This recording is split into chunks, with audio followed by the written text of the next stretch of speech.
Welcome to Ichiraku Ramen and thank you for joining me for another journey into the world of Shinobi. Before we begin, I want to give a huge thank you to everyone who listens, supports the channel, and enjoys these stories. Today's story is the final part of Naruto, Rise of the Lord of Foxes. Summary. In this alternate universe, the Valley of the End was supposed to be the conclusion of a rivalry, but it ended in the ultimate betrayal. Left for dead by his own sensei, Naruto Uzumaki's story was supposed to end there. But the Nine Tails has other plans. Refusing to let his vessel die, the Kyuubi takes Naruto under his wing, forging him into a warrior unlike anything the elemental nations have ever seen. Guided by the fox, Naruto sheds his old ideals, unlocks the ancient power of a Zanpakuto spirit, and rises from the ashes to claim a new title, the Kenpachi of the Shinobi world. Blood, blades, and raw power await. This is a fan-made story inspired by the world of Naruto. All characters in the original universe belong to their respective creators. This narration is created for entertainment purposes as part of a transformative storytelling experience. The story itself was written by VFSNAKE, and full credit goes to the original author. If you would like to read the original version, the link to the story is included in the video description below. Also, if you like my content and want to keep up with future updates, hit that subscribe button and don't forget to share it with your friends. Now sit back, relax, and enjoy.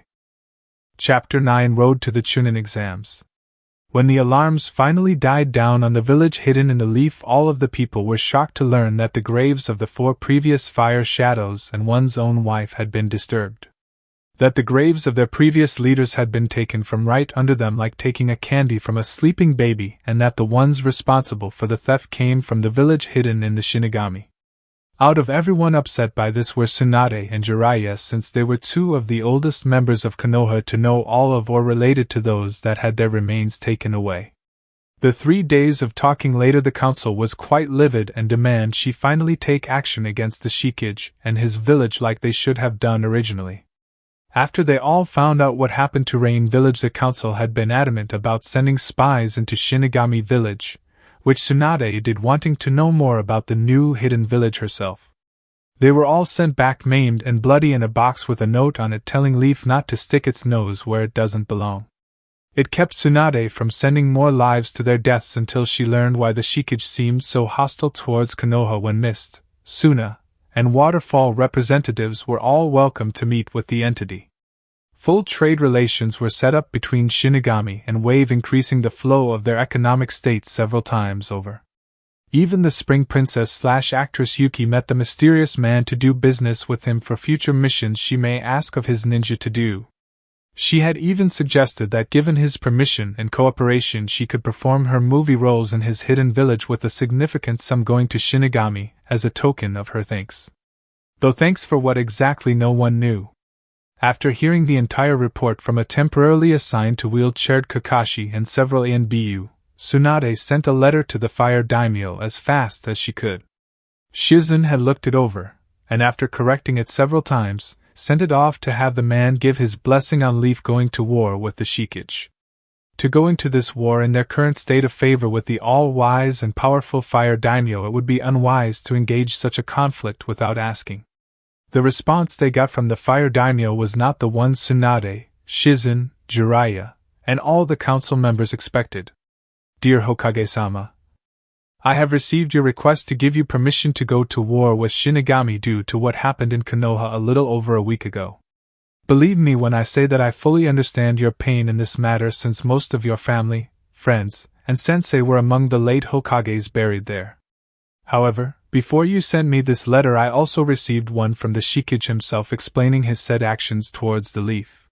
He also explained to me in his letter how those who came to receive the bounties had been denied at first by your council. Can you tell me what was the appropriate amount for the slain bodies, who I dare not speak out of spite for them? Then later on, several of your ninjas, whether under your command or not, tried to take the very sum they were given away. I am most displeased right now with what news I have heard, and while I do not deplore the actions of the Shikage, I do not sanction them either. That said, I have decided that due to the popularity of the hidden Shinigami village with various villages and countries, I have no choice but to deny your request. However, I am not without mercy, and the Shikage has taken into account your personal feelings on this issue, Hokage-sama, given your relationship to those inside the coffins that were taken. So by the power invested in me, I will increase your budget by the stated percentage I told you in the previous letter. The Fire Daimyo. P.S. As for your budget increase, Hokage-sama, you can thank the Shikage for that. What kind of person takes from us then vouches for us to have our funding restored by the Fire Daimyo to such an extent? Said Danzo, frowning at the copy of the letter, as he read it over and over again, trying to see what he could not with his one good eye. How troublesome! Don't you get it? The Shikage knows that we are the village hosting the Chuunin exams again this year. This guy clearly knows that most of the funding we are given to us now by the Fire Daimyo will be used to make ourselves presentable at the time, said Naro Shikaku, reading over the copy of the letter, understanding the knowledge given to them by the Fire Daimyo. What the man should do is simply give us our original budget back and help us invade Rice Country and attack the hidden Shinigami village, said Inuzuka-tsum, who had seen this like the others as one insult after the other. As if we had any leverage in a negotiation to make him consider such an action. If we go through with starting a war with the Shikage and his village, it could lead to a war with Suna, Mist, Waterfall, and Spring Country should she decide to help him, said Shibi, as he saw the logic in staying away from potential confrontations right now. Why that woman even agreed to meet the man and arrange a treaty with the Shikage is beyond me. She originally hired our ninja out to help, and now she has simply betrayed us to that new Shinobi village. It's insulting, said Haruno Yasha in her arrogant-sounding voice, while wondering what could have possessed the young princess/actress to just sign a treaty with her shortly after the village's founding. What's insulting is you all ignored the fourth Hokage's dying wish and tried repeatedly to undermine the third Hokage in terms of the boy's life and being raised elsewhere than the orphanage, said Tsunade, knowing this all came back to Naruto, and how the harsh treatment of the villagers had come back to bite them in the ass. The people running the orphanage had been bitten first at the hands of Tsunade, having them executed privately, but painfully for their actions. When they defended themselves, saying it was to teach the demon a lesson, they soon lost the power to speak, as they either had their throats ripped out or they're blown off by Tsunade's monstrous strength. The ones that had remained neutral to Naruto at the very least were allowed to keep their jobs at severely reduced pay, so the children still at the orphanage could still be taken care of. Regardless of the past with the demon, it can't be undone, though if it were up to me I would have killed the monster the day he was sealed, said Danzo, knowing that under his iron fist the demon vessel would have made a great weapon for him to control. One more comment like that, Danzo, and I'll see to it you will be joining the rest of your ancestors in hell where they belong. Right now we need to focus on what is ahead of us, and that is the Chuunin exams. We have already received a small amount of applicants this year from Suna, Mist, Waterfall, with an average sum from Kumo, IWA, and finally we have an alarmingly large quantity of teams from Shinigami, said Tsunade, knowing what was to come next from the council before them. Deny them! After what they did, they should be gutted like figs and hanged by their very organs from the Hokage Tower, said Danzo, as he is not about to have this new village make his leaf look like idiots and fools. We can't. If we deny them, then everyone else will drop out as well. All of the hidden villages are only entering because of Shinigami, and they want to see as well as find out just how powerful they truly are. What better way to do it than by using Konoha for the Chuunin exams? With the various feudal lords and fellow Kages watching with from the stand in anticipation, it would be suicidal to deny them, said Tsunade, looking down at the list of teams with the Shinigami covering most of the list by almost over half of all the others total. Considering the amount of genin we have flooding in, we should remove as many as we can right away before the fighting portion of the exam. I say we just have them proceed to the second part of the exam in the Forest of Death, and see who are left to remaining for the preliminaries if we have them, said Inuzuka-tsum, knowing that no one liked the written part of the exam since it was clearly for mental geniuses like the Aburame and Nara clans. We may have to, considering the large list we have here of applicants total from the other villages prevents us from putting them even in our largest room for the written test, said Tsunade, looking over teams with the names given to her by the Fire Daimyo, though for the Shinigami names that went with their teams were not written. A request made by the elderly rice daimyo to the fire daimyo. This should be beneficial since we can use the Forest of Death to ambush the Shinigami teams for future interrogation to help us get our spies and teams into their village," said Danzo, smirking at the thought only to have it removed by a forceful glare by Tsunade. "We will do no such thing. The Shikage himself is staying for the duration of the entire exam along with the other Kages, and they have spies everywhere. They will most likely get word of this from their spy network, which I remind you far outdoes Jiraiya's, and declare full-scale war upon us with their allies. Given our current condition, we would be walking into a slaughterhouse with us being the pre-verbal cow," said Tsunade, hating the fact that all Danzo and the other council members thought about were conflicts with other shinobi villages. "Then place restrictions on them when they enter village," said Haruno Yasha, having no desire to have those barbarians, as she originally called them, near her home or her little angel of a daughter. "If we do that, then it would have to place on others, including our own, to show fairness, and even if we could simply isolate them due to the recent incident, I highly doubt the Kazekage will be pleased. He seems to be on good terms with the Shikage and signed an officially announced alliance with them shortly after the meeting with Temari, even being offered as part of an arranged marriage to seal the deal," said Tsunade, seeing the scowl on the pink-haired woman's face at her idea/demand being shot down. "Just what we need. Another demon spawn running around in another village while the one we once had gone rogue and simply disappeared. He should have been made into a weapon," said Danzo, seeing his greatest chance for making Konoha a military power structure unequaled by another taken away from by his old senile friend, Sarutobi Sandame. "And you should have all honored the Yandame's wishes, but you all chose to be disrespectful," yelled Tsunade, tired of hearing the same old song from Danzo at nearly every council meeting she had with these old hags that tired to press upon her their so-called experience running the village. In her experience, they couldn't handle running water. "Shiniga Migakure no Sato. You didn't have to agree to all the terms, Kenpachi.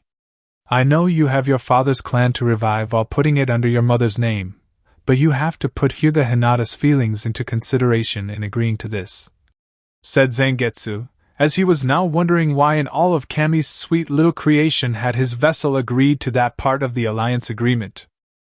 "It's true it was optional, but like Hinata I also have feelings for Temari, and I know once I found a way to explain it to Hinata she will understand why I did what I did. In addition, Temari being strong like Hinata, she also knows, accepts, and understands people like me through Gaara.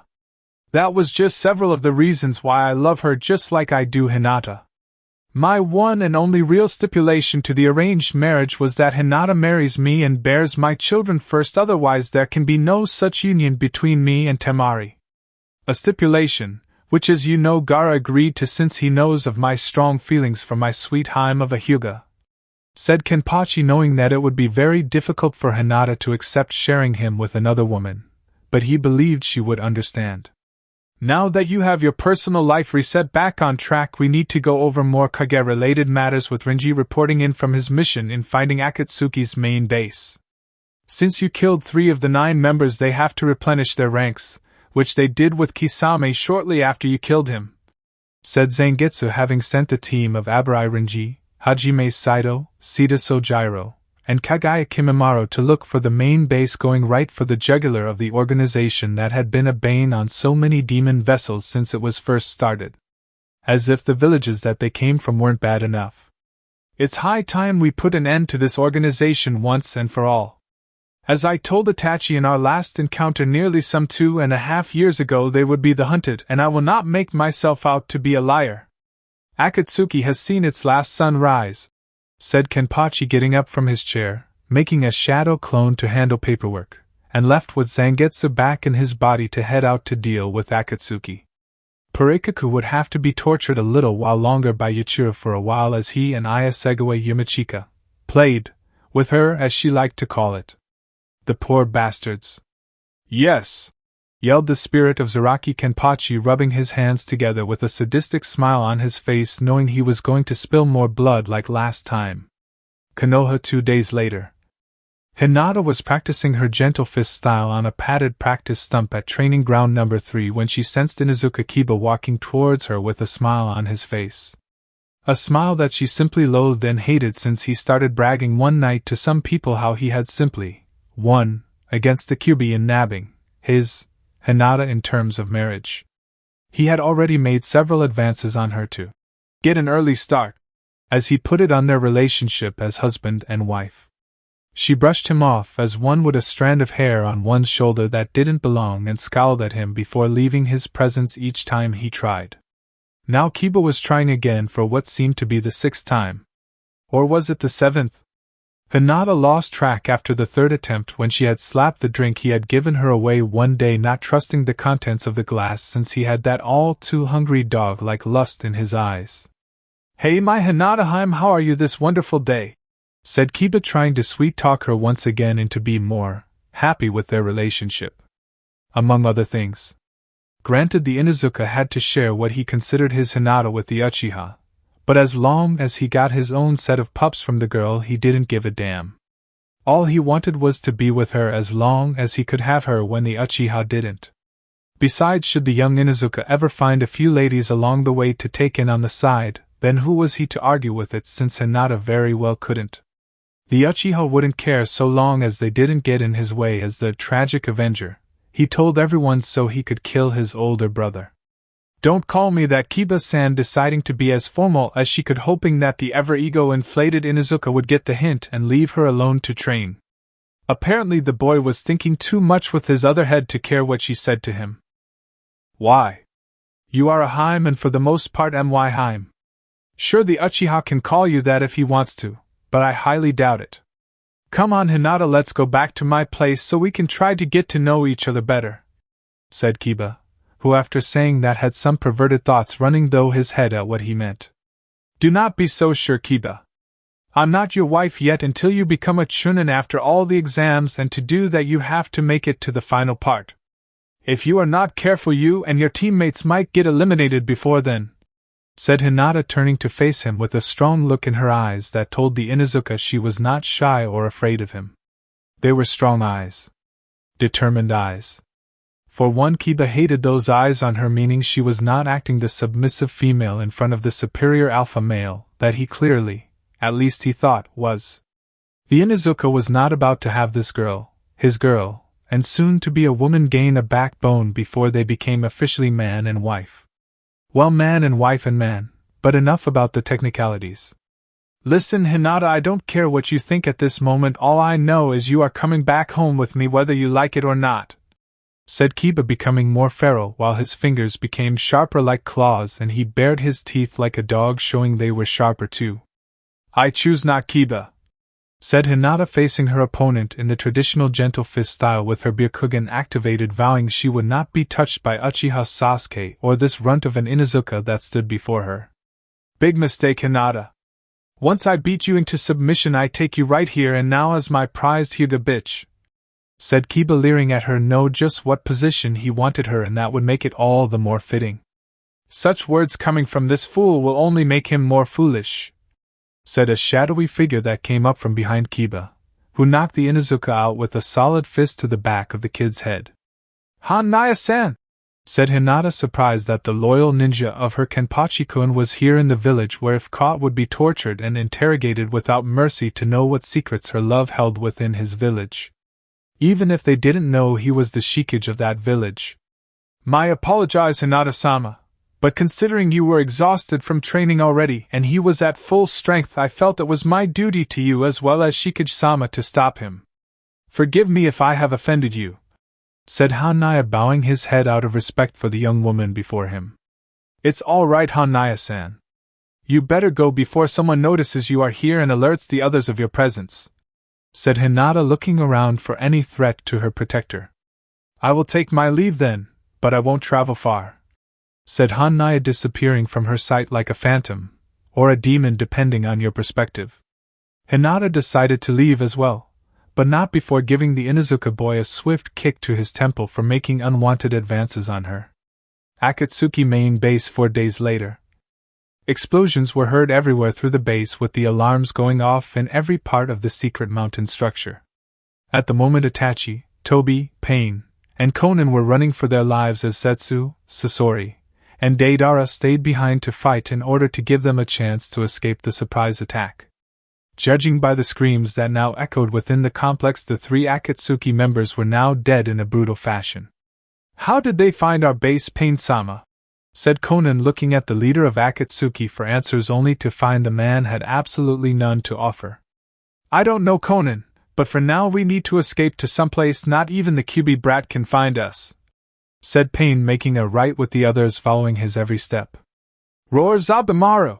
said a voice as a long whip-like blade attacked out of nowhere, nearly taking Itachi and Konan's heads clean of their shoulders, while Tobi was hit slightly on his right side. "What the hell?" said Konan, never seeing anything like that before, while Tobi and Itachi pulled out their own swords to fight against their foes. "What makes you think I'm letting fools like you go anywhere?" said Kenpachi, smiling as he appeared before them in the darkness with Sojiro and Renji beside him.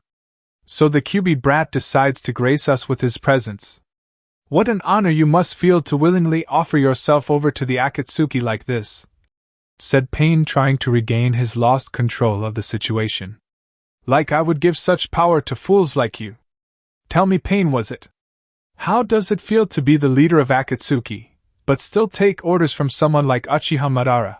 said Kenpachi, gaining shocked looks from Konan and Itachi, who looks at Tobi, wondering if what the demon vessel said was true. "Pain-sama, I don't understand?" said Konan before looking at the pronounced Uchiha Madara, who after a few seconds let out a dark laugh. "So you figured it out, have you? Tell me, how is Zangetsu these days? I hope he isn't too mad at me for teaching my grandson that Sharingan-enhanced genjutsu that made him go berserk," said Uchiha Madara, now standing in a more commanding posture with his power increasing greatly as he did.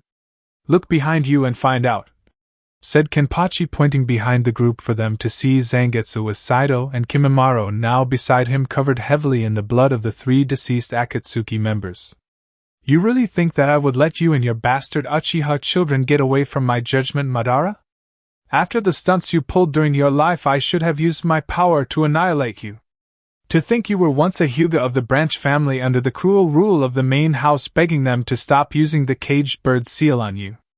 I can still remember that day you begged me to free you from your prison, how you simply groveled before me, crying on your knees, and your pale Hyuga eyes overflowing with tears. Do you remember that day, Uchiha?" said Zangetsu, knowing that was the worst day of Madara's life outside of Konoha. "I remember that day all too well, demon. For being the only one to know, that was my one weakest moment in life, and as an Uchiha I will regain my lost honor by removing you from this world. Burn through creation, Makoto Shishio," said Uchiha Madara, as he transformed his blade through a cyclone of fire into a sword with a saw-like tip at the end. "So you learned how to do that too? Fine. I'm going to enjoy killing you for taking away my family," said Kenpachi, charging towards Madara with their swords clashing together, causing the complex itself to quake around them. "Such things like family bore me, only power can give me what I want. I only started my clan to show the Hyugas that they were not as strong as they make others believe," said Madara, unleashing his sword's explosive fire upon the growing boy, who looked more like a young man than child. As the two exchanged blows, Saido slipped into his deadly Gatatsu stance and aimed for Pain. Sojiro and Zangetsu attacked Konan, and Kimimaro and Renji went straight for Itachi. "Is that all you got, you poor excuse for an Uchiha?" said Kenpachi, pushing Madara back against a nearby wall, ignoring the burning skin from Madara's sword. "You wish it would stay easy, you weakling. The secret of the three swords art sword art number 1, Hamira Dama," said Madara, dragging his sword along the ground, igniting the fire his sword created and sent it towards Kenpachi, who knocked it away. "I've felt fire jutsu stronger than that. Don't tell me in your old age you've gotten soft, Madara," said Kenpachi, charging again, once more attacking mercilessly at his opponent, and enjoying the look of frustration on the old Uchiha's face. Itachi was holding his own for the most part against Renji and Kimimaro with the help of his Sharingan eyes and the fact the two were both in front of him. However, that all had become irrelevant as Kimimaro, who originally went long-range offensive, soon changed tactics and, like Renji, moved into close-range combat. Kimimaro now viciously attacked offensively with two bone picks, as the albino liked to call them, since they were like ice picks only made of bone. Kimimaro knew quite the amount of knowledge involving the Sharingan due to the late Sannin. He once worked for Gohan and on about it like it was the key to immortality.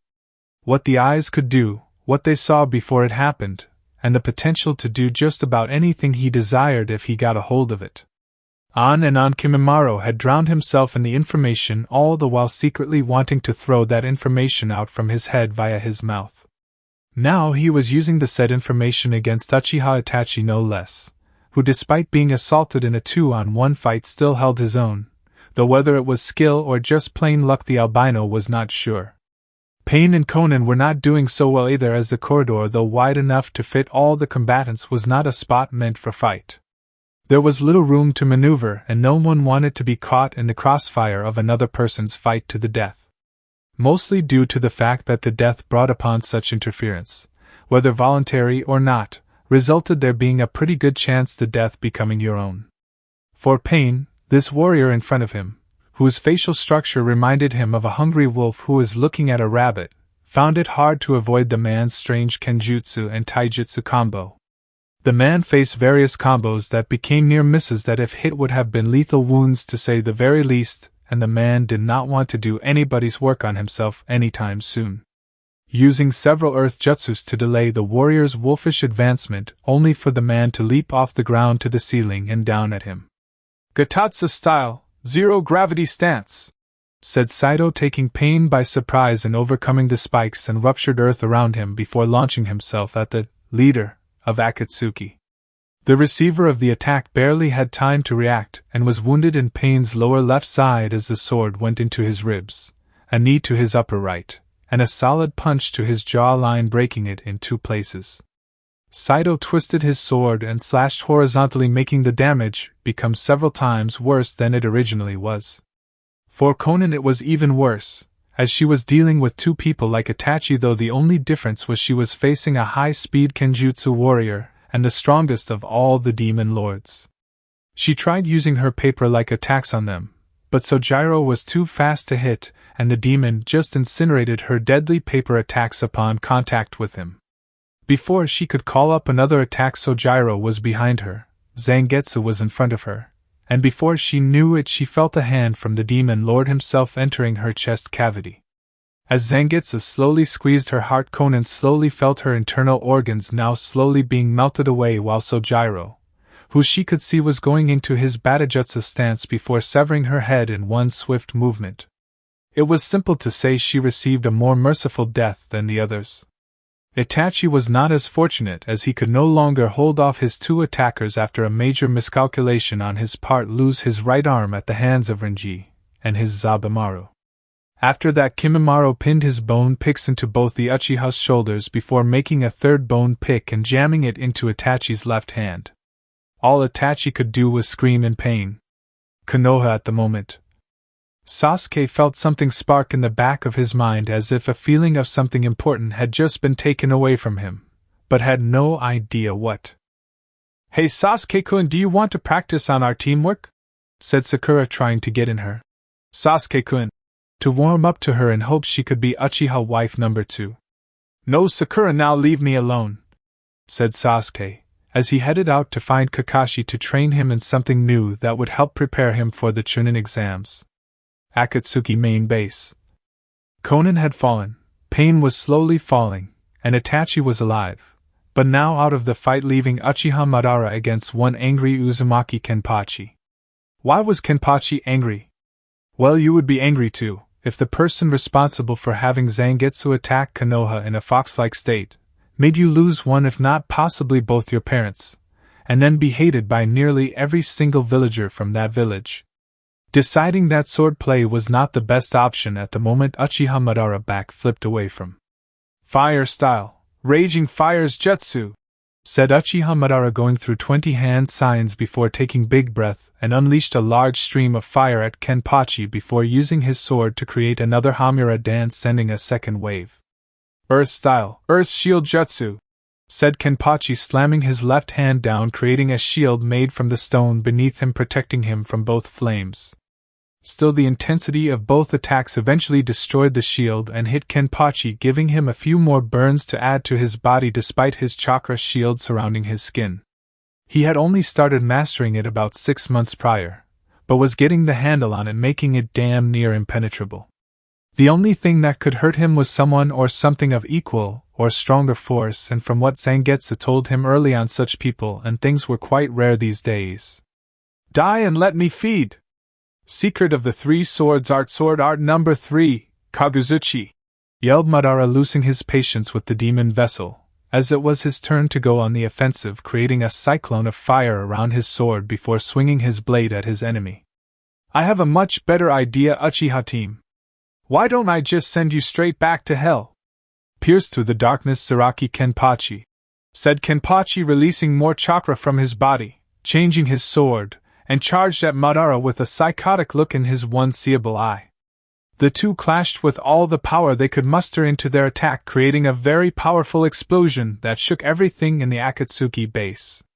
When the smoke cleared, Kenpachi had a nasty burning cut going diagonally right downward to his kidney region.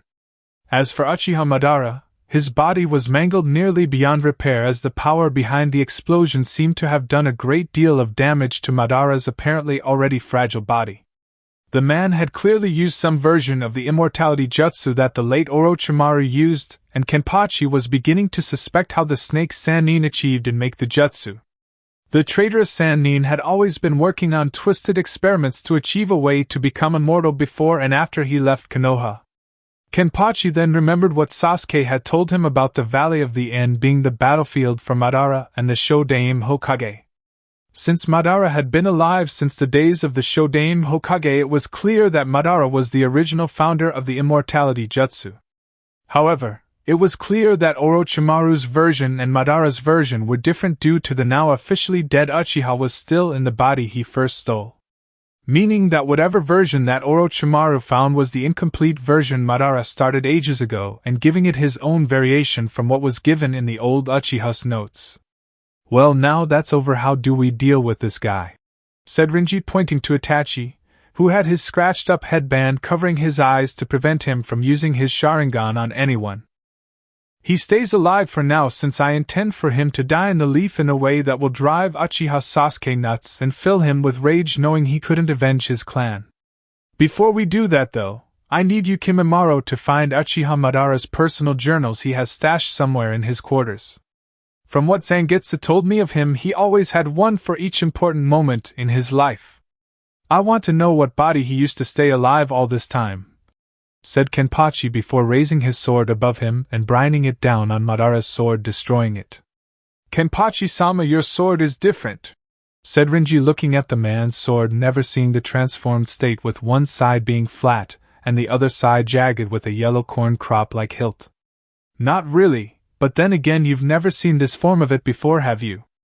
Remember the swords we carry and give names to reflect a part of who we are. Yours show you can strike hard and fast at any enemy no matter the range, Rinji. While mine shows that I can be nice and then I can be nasty when the battle suits me, though I think I went just a little overboard, said Kenpachi, laughing his head off, receiving a bug-eyed look from Rinji at his Kage, simply calling what he did little. We should take the dead and have an auction among the daimyos on who will pay the most for the most infamous of missing ninja, said Saito, thinking in terms of the money being able to help the village and the shikage that he now served. Good idea, Saito-san, said Sojiro, giving his fake smile for all to see, though having been constantly smiling for so long that even Kenpachi wondered when the last time the boy showed any emotion at all. Like Kenpachi when he still had the name Naruto, Sojiro's previous home life was not fun like the shikage put on a mask to hide the pain. The only problem was Sojiro didn't know how to take off the mask and show emotion other than smiling constantly at people. If one didn't understand the significance of the young man's smile, or anything else about him for that matter, one would think Sita Sojiro was the happiest person in the world. Konoha 2 weeks later. Rumors of Akatsuki's death destruction hit harder than Tsunade does Jiraiya when he's caught peeping on women in the hot springs. There was talk that the very daimyos of the elemental countries themselves were invited to a private viewing of the deceased foes in question, with the exception of Uchiha Itachi, though the Shikage swore upon his title the man was indeed dead. Naturally, when word got out about Itachi's supposed demise along with his Akatsuki comrade, Sasuke was livid with rage, ready to kill anything in his path. The only one able to calm Sasuke down was Kakashi, who had to calm the boy down when the Uchiha had simply barged into the meeting room with the council were discussing things. The young prodigy went straight up to Danzo, demanding he order the Hokage to make him go on an assassination mission to kill the one who killed Itachi. While Danzo was all for it, the only problem was no one in the Shinigami village had taken credit for killing Itachi yet, out of the possibility that Sasuke would want to do something so drastic. Kakashi then told Sasuke that it would be total suicide for the boy to go into Shikage and face Itachi's killer alone, since no one who wasn't loyal to the Kage there lived. That, and the fact that Sasuke was now officially in the literal as well as figurative sense the last Uchiha, it was now even more important than ever the boy revive his clan to its former greatness. At this, Uchiha Sasuke did fully calm down and thought about his supposed brides-to-be, since Kakashi finally, after much talk with the Haruna woman, got her daughter into an arranged marriage with Sasuke. He had the Hyuga girl that seemed to be in love with Naruto, and of course Sakura. The pink-haired girl meant little to him since she was weak and would only use her for 1 or 2 children before having her removed from the clan altogether. However, the Hyuga girl Hinata was a different prize in herself, since she was in love with that loser who brought him back, and now she was his whether she liked it or not. At this, Uchiha Sasuke couldn't help but smile, knowing he had one of Naruto's precious people in his unmerciful clutches, and before her life was over the last Uchiha intended to squeeze every last bit of life out of it to ensure the revival his clan. That girl loves the loser, but in the end I'll make sure she gives birth to Uchiha children, not Uzumaki, thought Sasuke, grinning evilly, knowing that the girl was his and not Naruto's. Hyuga compound at the moment.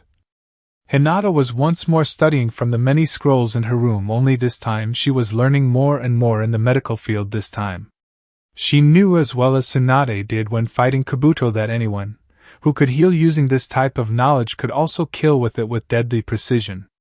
When the Chuunin exams came, and should she face her so-called husbands-to-be, she intended to make sure they never left the arena the same again, or at all for that matter. There was a knock at the door, and her father walked in, giving a look of pride at his once shy daughter working hard at her studies for the upcoming exam. He had several things to tell Hinata, with one that was brought to his attention in secret by a frozen dragon-type skull of a mask-wearing ninja, who had handed it to him to tell Hinata. When Hayashi had learned the news, he was rather upset, knowing that such events would hurt his daughter, and he had hated himself for it ever since he started it.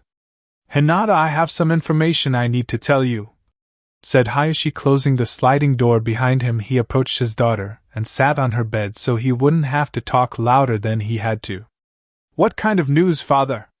Have they completed that new seal for me to have on before my wedding?" said Hinata calmly, making Hayashi flinch just thinking about that damned seal, knowing it would ruin her life the instant it was placed on her. "No, Hinata. It's about your mother and Naruto. Or should I say Kenpachi?" said Hayashi, knowing that her gasp of shock and worry confirmed what he knew of Hinata's secret contact with the rogue warrior. "How did you know?" said Hinata, knowing that she had placed the letters in her diary, and placed a blood seal over it so only she could open the tiny book when she so desired. "A ninja from the Shikage told me. He also told me just who the Shikage is, as well as some other information that concerns you. However, before I can further go into that, I have something I need to give you that belonged to your mother that I know she would have wanted you to have," said Hayashi, taking out a large weapon scroll and handing it to Hinata, who took it with slightly shaky hands. After opening it, Hinata once more gasped at the weapon before her. That was her mother's own sword that seemed to be, for the lack of a better word, beautiful. "Where was it all this time?" said Hinata, stuttering slightly at the sword before her. "The Hyuga elders had it sealed away shortly after your mother died, giving birth to Hanabi, wanting to have the last of power die with her or sealed away. I only found this when, strangely enough, I felt it called to me when I was looking through our vast Hyuga archives. I remember your mother's instructions on this matter were clear when you were born, that you would be the one to receive her sword when you were old enough," said Hayashi, believing his daughter was indeed ready to take up her mother's sword. "Thank you, father, I will treasure it always," said Hinata, holding the sword with care out of some strange fear she might destroy it. "I know you will. However, now I must come to inform you of some information that I was told to tell you about Kenpachi," said Hayashi, getting Hinata's full and now slightly worried attention. "What news? Is Kenpachi-kun okay?" said Hinata, who after realizing the suffix she used blushed a horrible shade of red. "He is okay, but what I am told concerns me. As I assume you already know, the Shikage is really Uzumaki Kenpachi. Not long ago, soon as Kazekage Sabaku no Gaara came to visit Kenpachi to discuss an alliance with him to defeat their enemies. Unfortunately, an arranged marriage was involved concerning Gaara's sister Sabaku no Temari," said a now saddened Hayashi. "An arranged marriage?" said Hinata, as already her fears on who Temari was marrying came into her mind. "Yes. Gaara wanted Temari to marry Kenpachi because he trusts no other person with his sister's happiness, and it also seems that Temari herself has become quite attached to the Shikage ever since defeating the Kazekage in combat." Kenpachi reluctantly agreed, said Hayashi, seeing Hinata's eyes tear up at her dreams of being with her love were now being destroyed outside the village as well as inside. "No! Yelled Hinata, hugging her father, crying into his chest as he patted her shoulder for a good 5 minutes. "Hinata, there is more," said Hayashi, looking at his daughter whose eyes had become so bloodshot so quickly from such news. "More?" said Hinata, wondering if she could take any more bad news today. "Yes, but it's actually good news this time. You see, while Kenpachi, as the Shikage stated he would marry Temari, he would only do so if he married one other person beforehand to help rebuild his father's clan under his mother's name," said Hayashi, who for a brief moment thought he saw a flare of hope in his daughter's eyes. Who?" said Hinata, wondering just who this girl was. "You, Hinata. Kenpachi has always loved you and told Gaara he would marry Temari on the condition that he married you first and were to be the first to sire his children," said Hayashi, seeing Hinata's mix of joy and disbelief. "But father, I don't understand. Who was Kenpachi-kun's father?" said Hinata, only to blush again at speaking the suffix that she placed on her love's name. "His father, I sorry to say, was none other than Minato Namikaze, who was also known to many others as the Yondaime and Konoha's Yellow Flash," said Hayashi, earning another gasp from Hinata, knowing the man was indeed legendary in his own right. "The Yondaime?" said Hinata in disbelief, though when she saw the picture of him and compared it to Kenpachi when he was still Naruto, it didn't surprise her that they looked so very much alike. "Yes. Unfortunately, even such a title as the son of the Yondaime does not grant you the immunity it should from the hostility of your own village. Minato was the last of his clan at the time that were known to have amazing bloodline that gave them unnatural stamina and endurance. It was how he was able to create the Flying Thunder God technique and withstand the heavy chakra drainage and physical strain that would have killed anyone else," said Hayashi, having seen that power in action, and how the elders had continuously tried to get Minato to marry into the Hyuga clan so they could add to give them power. "But why put the revival of his clan under his mother's name and not his father's?" said Hinata, not understanding her love's reason for doing such a thing. "I believe that Kenpachi despises his father, and has denounced his father's last name to stick with the one he has known all his life. Regardless, should there be a time when you are able to go with him to Shinigami village to be with him and marry, I won't stop you, Hinata," said Hayashi, smiling a little at seeing the shock in his daughter's face turn into a sparkle of happiness he had not seen since his late wife told him she was pregnant. Hayashi remembered because right after she told him, he passed out from shock for 3 full hours. Hinata, not knowing what to say, once more grabbed her father into a tight hug, not letting go while crying once more, only this time they were tears of joy.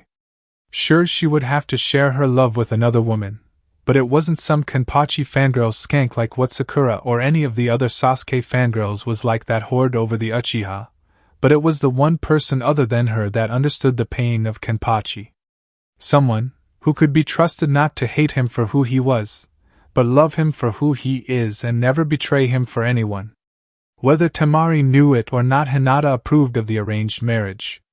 It didn't take long for the realization of the rest of her father's statement, that she would be the first to marry Kenpachi and be the first to give birth to his children. Hayashi could only sigh at his daughter, realizing that she had fainted, now sported a blush-covered face, and had steam coming out of her ears with a small trickle of blood from her nose. Just as with her mother, Hinata was also secretly a pervert for the man she loved, though it was a rare, shy, perverted form that rarely appears once every few generations, but at the same time was also the most potent. The female spirit that was residing in her sword that now rested beside the young Hyuga girl could only sigh, knowing it was going to be a long while before the girl awoke from her newly formed fantasies. So much like your mother, thought Unohana Retsu, patting the young girl's head as she had remembered what the girl's mother was like when it came to Hayashi. Hayashi couldn't move for a week after their honeymoon. The said Hyuga Hayashi shut the door behind him, wishing that he could do more for his daughter and the clan itself as whole, knowing how upset the branch families were with the main. The man could only assume that were it not for the caged bird seal right now, each and every main family member with the possible exception of Hanabi and Hinata would be killed right now. Niji understood that Hayashi had the ground take right out from under him and still held a great deal of respect for his uncle in that regard, in trying to heal what wounds he could. With the elders wielding a great deal of power and influence now, it was becoming more difficult than ever to fix the problems that had been made years past, long before the clan head had been born. Now the Chuunin exams were approaching, and soon shinobi from various places would gather here in this very place to compete for various feudal lords and prospective clients for future missions. Normally they would come to see the leaf show off its best ninjas and its brightest prodigies they had ever produced into their shinobi ranks. Now they were watching to witness who would be responsible for knocking the village hidden in the leaves of its feet and into the proverbial gutter. As if that didn't happen already. Shinigami no Sato 2 weeks before the Chuunin exams. "Is everything ready?" said Kenpachi, looking at Kimimaro, who kneeled before him once more, wore his black robes with fox mask skull on his face. "Yes, Kenpachi-sama. All of us are ready to depart for Konoha. Even now we have more than enough of a defense from our shinobi numbers to defend the village while we are away," said Kimimaro, knowing that the last thing that Kenpachi wanted was for his still new hidden village to be destroyed while he was away. The shikage in question now wore large black robes with stripes along the outer edges that were a dark navy blue that would almost blend in with the black without the proper eyesight to spot the difference. Another thing Kimimaro had noticed was that his master had not spiked his hair along with the bells that went with his usual attire. "Good. Hanaya's return from Konoha a few weeks ago confirmed what I have already known from the start," said Kenpachi, grinning an evil grin before putting on his mask that had many tremble at just the sight of him. "And what is that, Kenpachi-sama?" said Kimimaro, wondering what the demon-masked spy had told his master about Konoha. "That it's nothing more than a dying animal that needs to be put out of its misery," said Kenpachi, letting out a laugh as he covered his face and mask entirely with his large black hood. Indeed, Konohagaku no Sato was a dying animal that needed to be put out of its horrible misery, and Uzumaki Kenpachi was the sadistic son of a bitch of a doctor who was going to stab the village with his needle, aka his sword, into its heart and twist the point home. "Ikaku-san and Yumichika are ready as well, sir. They have instructed Yuichiro on what to do when arriving in Konoha and to remain on her best behavior for the plans you have to work," said Kimimaro, knowing that if those three were to take up the part as a genin team, they would have to get along and not kill each other. The three would have a better chance in doing the exact opposite if they were not on the same team. "Let's go then, Kimimaro. I want my Shinigami 4 ready for departure with me in the carriage, and the other teams we are sending to go as well. You are going to be the driver of my carriage and will be my official translator for this event, since I will be speaking to you in demon tongue," said Kenpachi, knowing that to further hide his identity until the time came, Zangetsu had taught both him, Kimimaro, and the others among his forces the language, knowing it would confuse the leaf as to the identity of the shikage. "Everyone has been informed of this, Shikage-sama, and will not show any potential signs of surprise," said Kimimaro, knowing that he should refer to the man as his title and not name, since if his name were spoken could cause problems. Kimimaro would rather die having spikes pierce every chakra point his body had. Soon at the Chuunin exams the leaf will run red with blood, consumed by flame, and its very ashes thrown into the wind by the power of the village hidden in the Shinigami, said Kenpachi, walking out of the room with Kimimaro walking right behind him. Konoha 1 week to the Chuunin exams. Marino Idate had stopped into Konoha to see the Chuunin exams as a prior request from his master and employer, that was Uzumaki Kenpachi. The younger of the two Marino family members was assured that given the chance Ibiki would be spared the wrath of the Shikage, and even offered to join as part of the interrogation unit. Hell, even Anko could join if she wished to as well, knowing that the village didn't exactly hold her in good regards on account of her past apprenticeship with Orochimaru. But enough about sadistic torture and those skilled in its arts. At the moment, Idate made his way through the streets of the village hidden in the leaf to scare the holy hell out of the people in this shinobi village. No matter where you go, it was a well-known fact that bars, no matter what the hour, are filled with people were well known to be normally the very best place to get stories spread about someone. Good or bad, any story told spreads like wildfire and grows with each person telling the story that can make a small fist fight turn into the Fourth Shinobi War. What Idate had in mind was to turn a simple story into that of mind-numbing fear that it would eventually become once he left the bar. The place was known as the Leaf's Branch, which was famous for holding many shinobi within its walls for drinks and parties that sprang up depending on the occasion. Right now, though, the bar, while full of shinobis ranging from Chuunin to Jounin, and secretly A and B with their masks still on to hide their identities.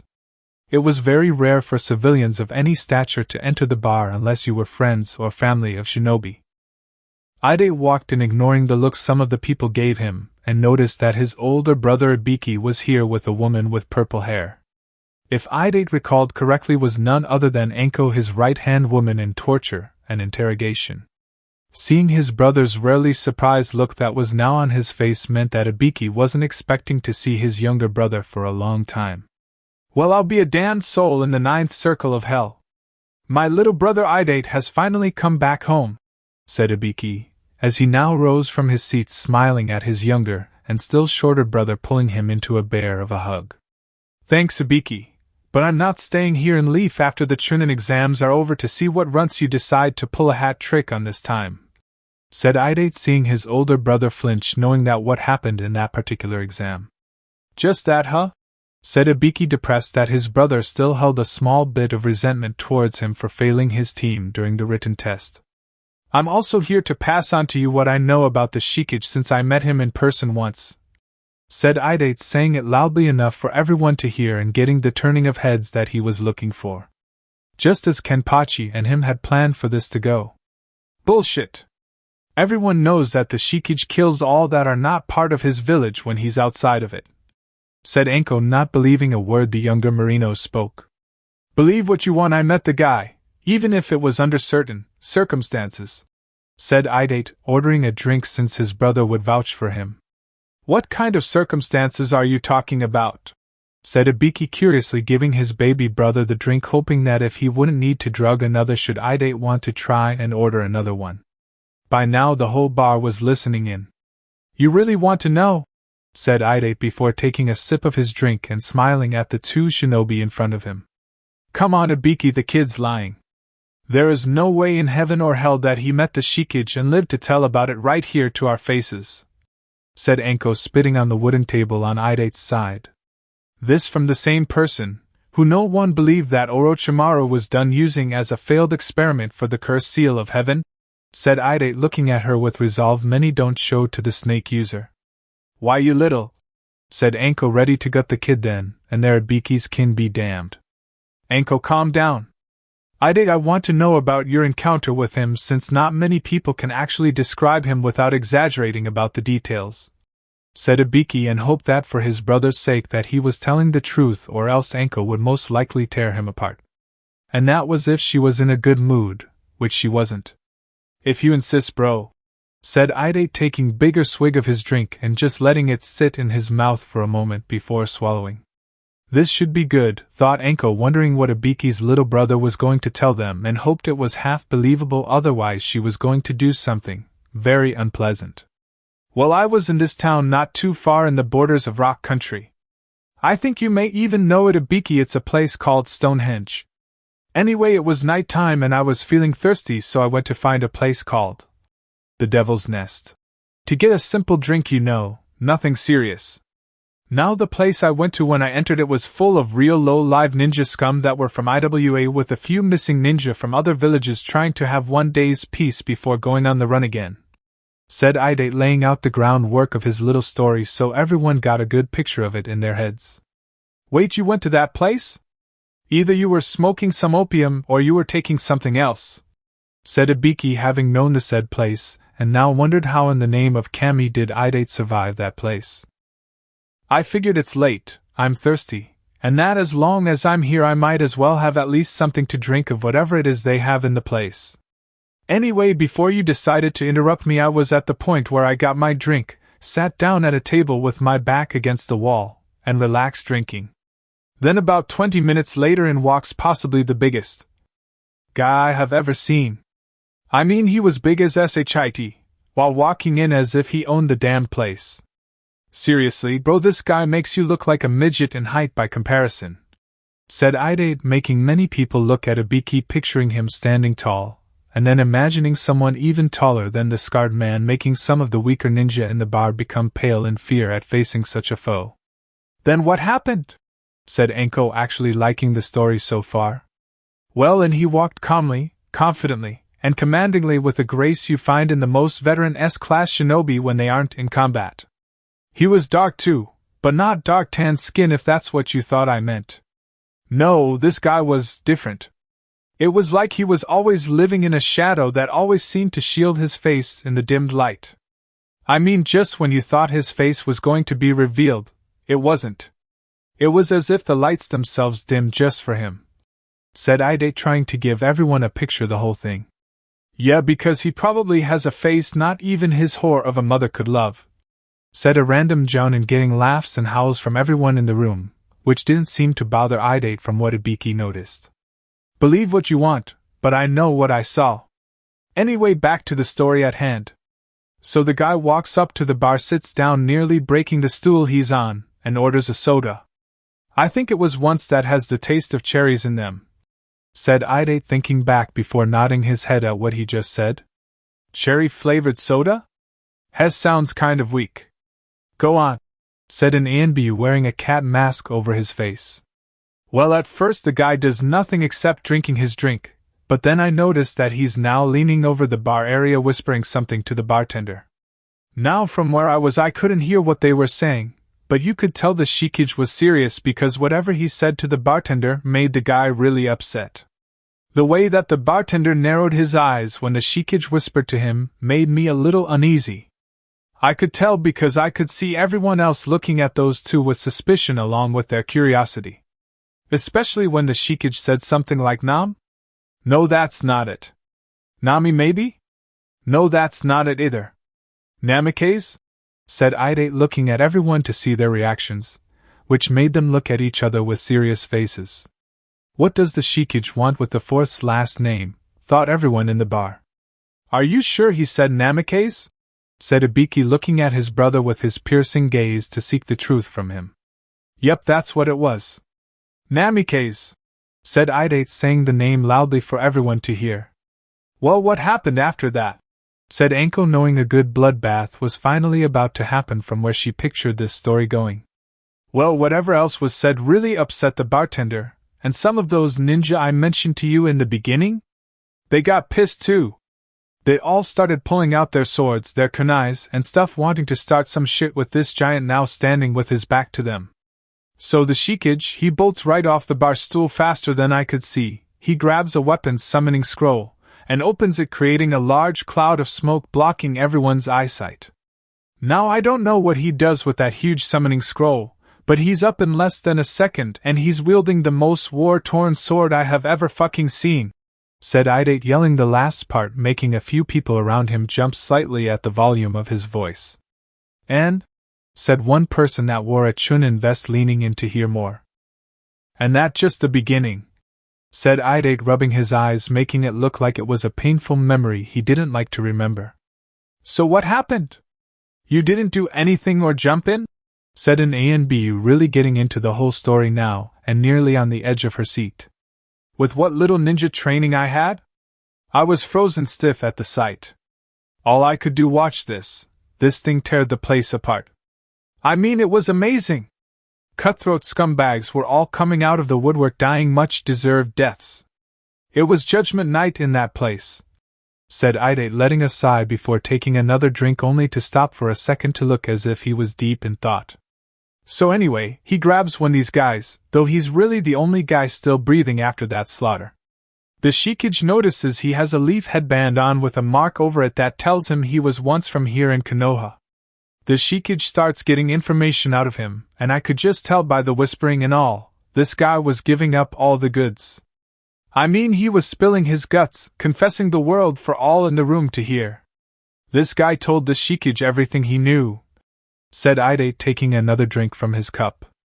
Everything, said a random ANBU root member, looking at another one of his fellow root members. What's wrong? Said Ibiki, frowning, seeing his little brother's faraway look. Can I get a cleaner mug?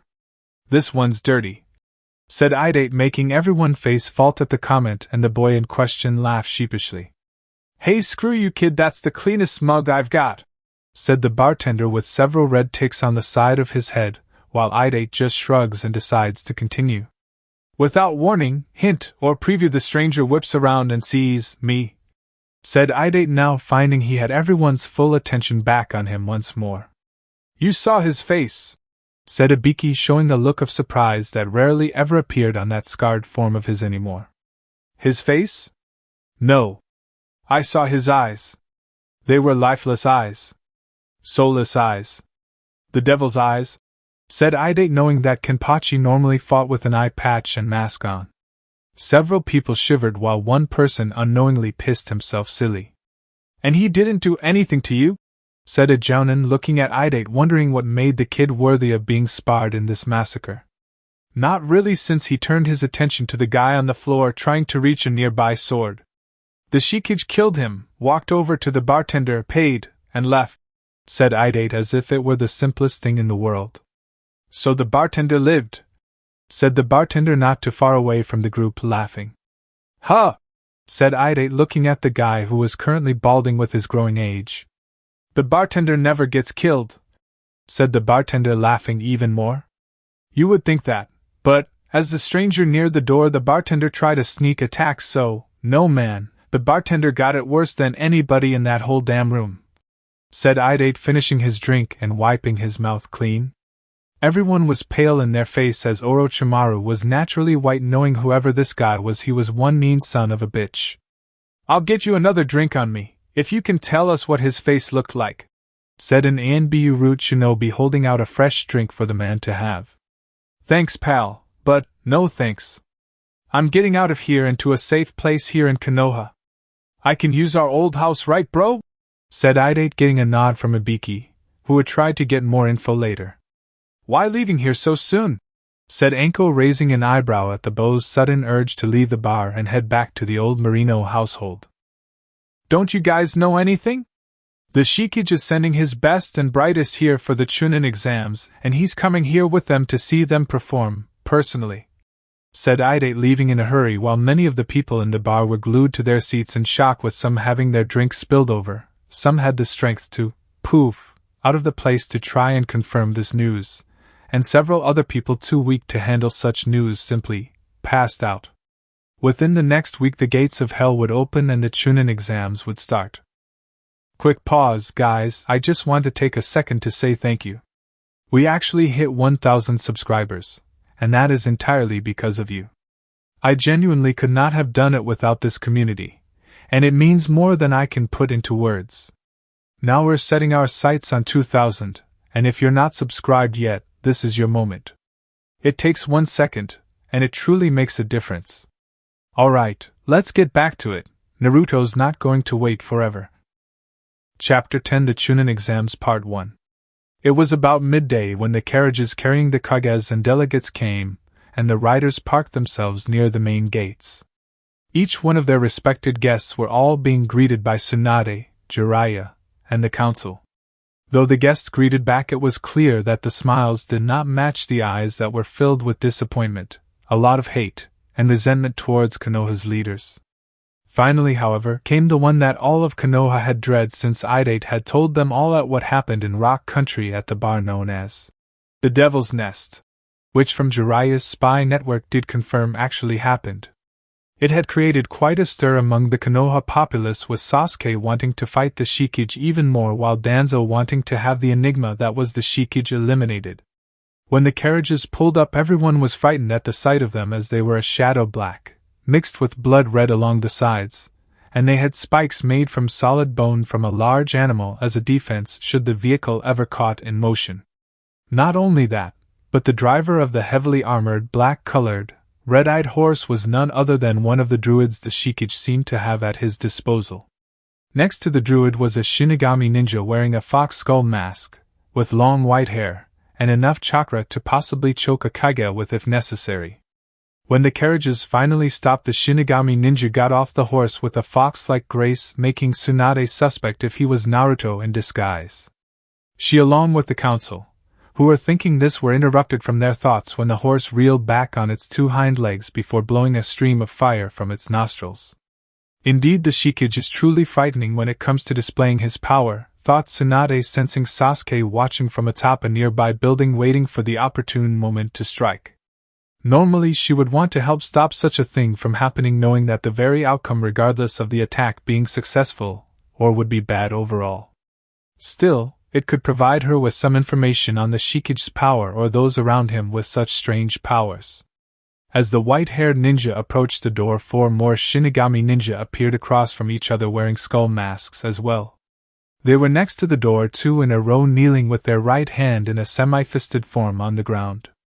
The other hand was near their kunai pouch should an ambush ever come and they had to defend their Kage from any surprise attacks. The door opened, and out came the man Jiraiya had described to her from the rumors he had heard from when village was being started. He was holding an urn that Tsunade had recognized from the description Kakashi gave, having been the one to bury her next to the late 4th Hokage. The man carried himself with a grace unnatural for a shinobi, or that of a human for that matter, meaning, whoever this person was not human. The next person to come out was the Shikage himself, wearing dark robes with navy blue outlining with a hood that covered his face in total darkness.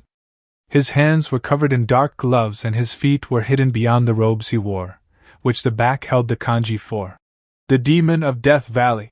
On the back from the angle she saw him when he turned to address the white-haired ninja. The said shinobi bowed his head in indicating he understood after the Shikage said something to him. Soon the Shikage, the 5 Shinigami shinobi, and the unknown entity holding Kushina's urn walked towards Tsunade, Jiraiya, and the council. The Shinigami genin teams were still in their respectable carriages, not given the order to leave them by the first Death Shadow.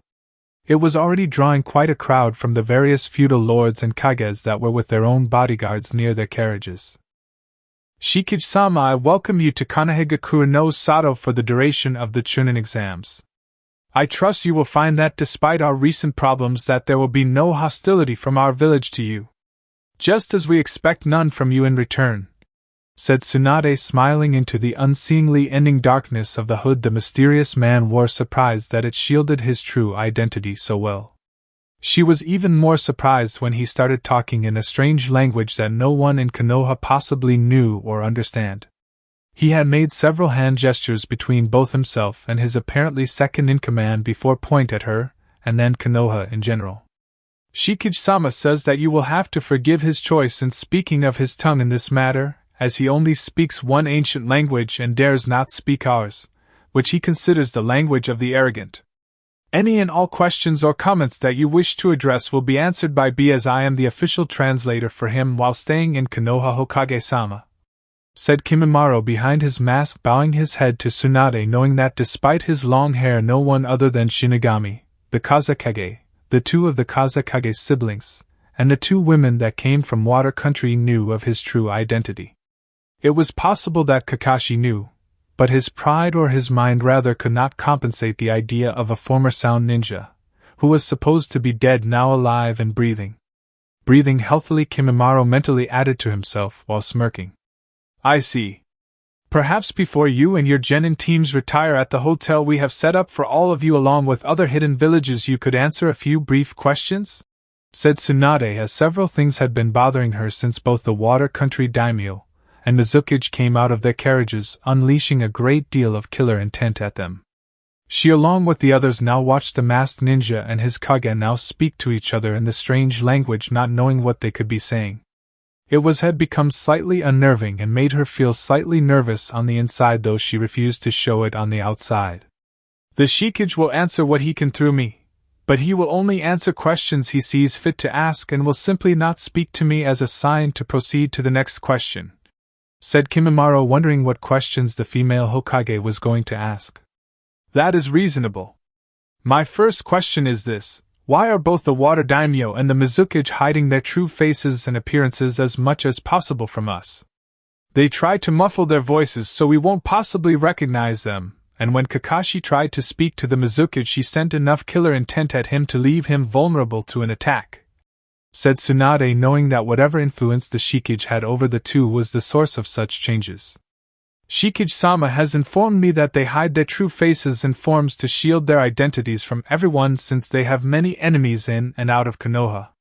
The most likely reason the Mizukage possibly dislikes Hatake Kakashi is because of his reputation for playing favorites, his tardiness for missions, betraying his student, and lastly, being a book-reading pervert while secretly trying to hide the fact that he is a homosexual, said Kimimaro after responding to the translation given by the Shikage, before feeling Kakashi unleash a great amount of killer intent at the last part being gay, which had not effect on them at all. Fortunately, Tsunade decided to step in to change the situation before it got out of hand. My second question is, why does your strange friend there holding the urn of Naruto's mother? Said Tsunade, deciding to find out that particular reason right away while she had the chance. For this question the Shikage remained silent, shaking his head at Kimimaro, who nods in understanding, knowing the man was not going to respond to that one. Does he have some sort of relationship to Minato's wife? Thought Jiraiya, frowning as he recalled all the memories he had of the woman's friends, knowing fully well that she was faithful to his late student when it came to romance. Her knee to Jiraiya's section between his legs that one time when he was drunk and tried to flirt with her was proof enough. Since you won't answer, we'll go for question number 3. Did you or any of your members from your village kill Uchiha Itachi and the remaining members of Akatsuki? Said Tsunade, feeling an increase in chakra not far from her, knowing it was Sasuke, and the response could be disastrous to say the least. Correct, Shikage-sama and several others killed them all, said Kimimaro, fully aware of what the would-be assailant was about to do. Die Shinigami trash! Chidori! Yelled Sasuke, charging at them with a blazing Chidori at high speed, with his Sharingan blazing full of hatred for those who took away his very purpose. Earth style, Imperial Earth Shield Jutsu, said the largest of the Death Force, slamming his palm into the ground, creating a large, thick shield-like form from the earth, blocking Sasuke's attack by several feet. The killer intent coming from the Shikage and his shinobi nearly made Tsunade's heart stop and explode then and there. She was also sure that the others behind her were feeling the same way as her right about now for the Uchiha's actions. Sasuke himself, who still found his arms stuck in the shield, fell to his knees in fear at the power that this giant of a Kage and his people that were before him. How could one unleash such powerful killer intent? It wasn't fair. As an Uchiha he deserved the power, the anger, the hate, which was supposed to make him the stronger of anyone, was now in someone else's hands.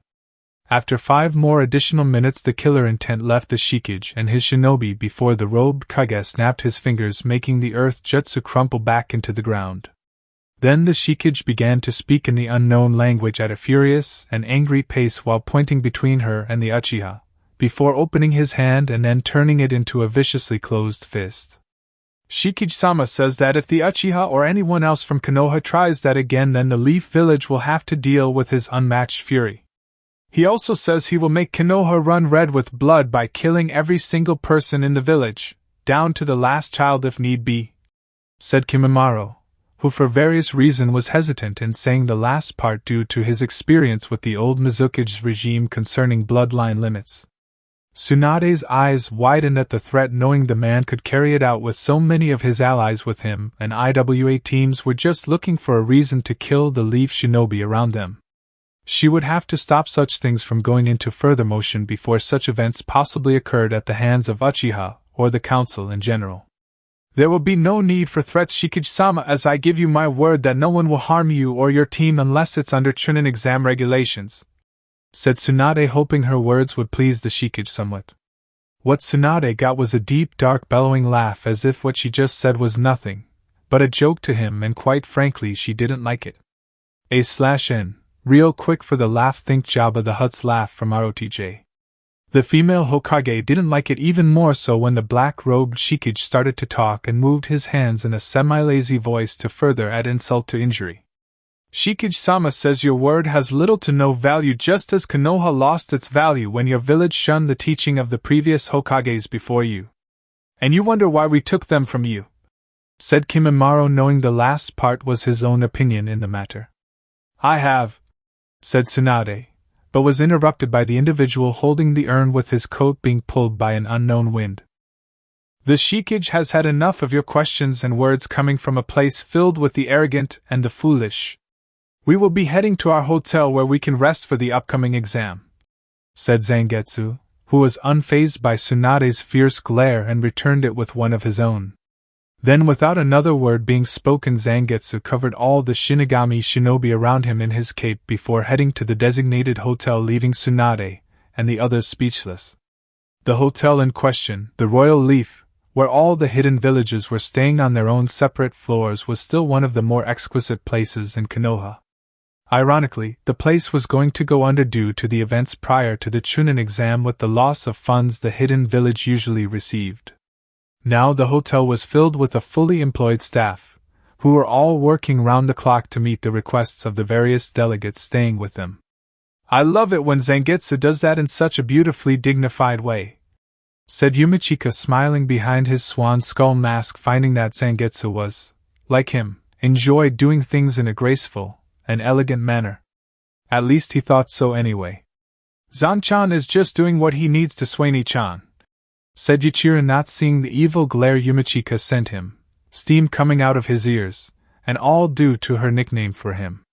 Yeah, Yumichika, why do you constantly have to think that everything someone does has to be beautiful? Said Ikaku with his wolf skull mask on, with a small kanji for lucky written on the forehead of the skull. At least it would have, had Yuichiro not taken some permanent marker and used it on the symbol, altering the kanji, and making it say Baldi instead. Something Ikaku still did not see, despite looking in a mirror every 5 minutes to inspect his mask's overall greatness, as he put it. Oh, shut up, you barbarically bald ugly man, said Yumichika, not in the mood to have his ideals of beauty and grace challenged by those who knew nothing of it, and only liked to the luck dance, as it was so disgustingly called. What did you say, you metrosexual fruitcake? Said Ikaku, now glaring at his friend from behind his mask, with each shinobi sending lightning bolts at each other via their eyes. Enough! Both of you are acting like idiots, said Kimimaro, who did not want the plan that his master and Zangetsu created go up in smoke. Kim-chan, can I go look around for a little while? Said Yuichiro, looking at the albino through her cat skull mask with red whiskers. Not right now, Yuichiro-san. The Chuunin exams start tomorrow, and I want you to be fully rested with your teammates for when it starts, said Kimimaro, knowing that this little girl could cause a lot of trouble, and if the plan was to work she need to channel all her troublemaking skills where it could be legally put to use. Don't worry, kid, once we get to the part of the exams where you have to fight, you can unleash all the mayhem you want on your opponents, said Ikaku, knowing just how much trouble the girl could cause, having been pestered continuously to put wheels on her sheaths so she could move around with it better. Yay! When Kenchan sees me beat up all those people, I'm going to be a Chuunin for sure, said Yuichiro, giving them a foxy grin, though you couldn't see it due to the mask. Sense it, yes. See it, no. I'm sure he will, however, right now you must rest for the remainder of the day, said Kimimaro while heading to the door to leave them to their own time. Time he hoped they didn't use to kill each other. Where are you going? Said Yumichika, wondering where the albino was headed since he told them to relax. I am needed to find Sabaku no Temari to invite her to talk with Kenpachi-sama, said Kimimaro, knowing that while he was getting her, Hanaya was out to speak with Hinata.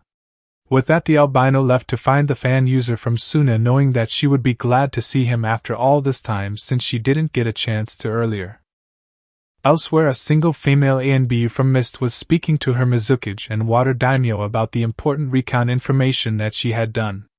With her newly created Red Water unit, the Mist ANBU Captain Soi Fong kneeled, given her report on all the tactical info her team acquired. They are that weakened? Said Rin, surprised how her old village had gotten so soft after what happened with the fourth's death, making all the people arrogant, thinking they were invincible. From the information I gather, with all that has happened, the Hidden Leaf village is now less in terms of strength than it did in the aftermath of the Sound/Sand invasion 3 years ago. The Sandaime had been trying to keep peace when he was reinstated until his new successor from among the Leaf was chosen to take over the role he had retired from, said Soi Fong, handing over the Third's private journal from deep within the archives. Reading it from where the Third left off after Zangetsu attacked and was sealed, Rin couldn't help but gasp at what she read. Day 1, my reinstatement. It has been several days since the sealing, and I find myself bound with a great pain in my heart knowing that I did not perform the sealing of the Kyuubi instead of Minato. Even more so that I lack the necessary fortitude to protect his son from those who would try to harm him, thinking he is the monster they all fear will come back to kill them all. They are fools, plain and simple. I know that those that oppose my law will leak the information to shadows lurking beneath the surface of the village. They want an outlet for the sadness, and they will use this innocent boy for it, and it is the fact that I can't protect him is one of my greater failures in life. Not because I lack the will of fire I had come to embrace in my younger years, but deep down, and Kami help me, a part of me hates the boy too, to some degree. I am ashamed of myself for thinking like that, knowing that while I love the boy with every fiber of my being, a little part of the darkness that all of the village will soon feel for him is there as well. Sarutobi Sandaime. Rin was shocked at the late Fire Shadow's writing that he himself had hated Naruto, and that it was possibly that hate that stopped Naruto, to some degree, from being seen as a hero. Fearing what to read next, she flipped through more pages and read on the Third's private moments. Year 6, my near failure.